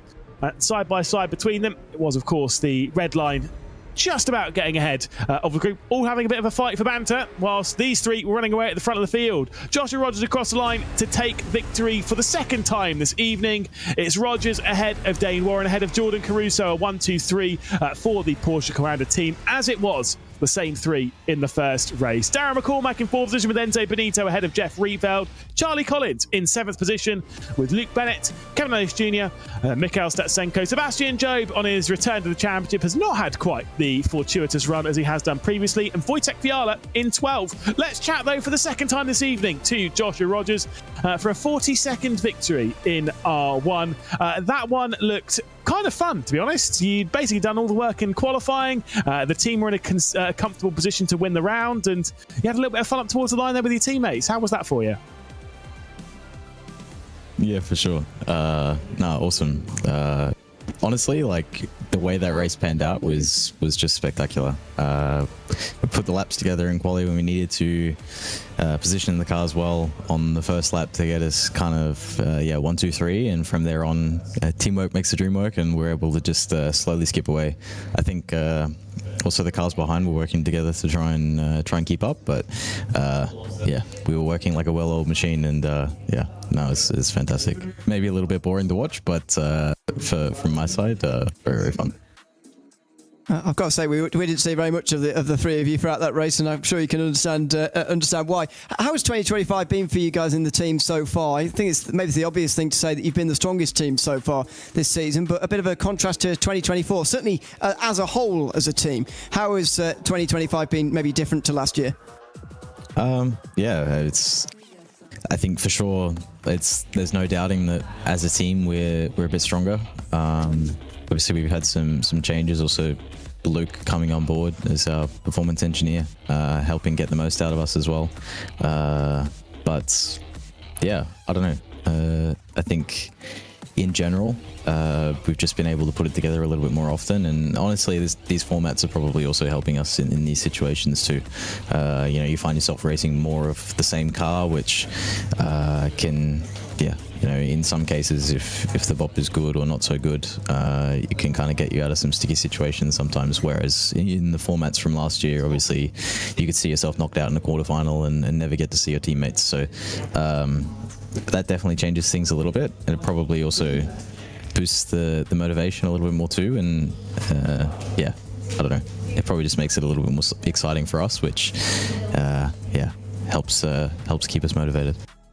Well, before we let you go, let's talk a little about where you're racing, because obviously we've seen the Porsche Commander House, you're racing from there, we've seen the Porsche facility, you're racing from there. Where are you racing from now? Talk to us about this facility. There seems to be a lot of chat in the background as well. What's the deal? Yeah, we've moved. Obviously we're in Cologne now, at the tongue twister, Porsche Esports Performance, Porsche Esports Performance Center, something, I don't know. I'm probably losing my job for getting that one wrong. But in collaboration with Trilux, we've been able to build a fantastic facility here.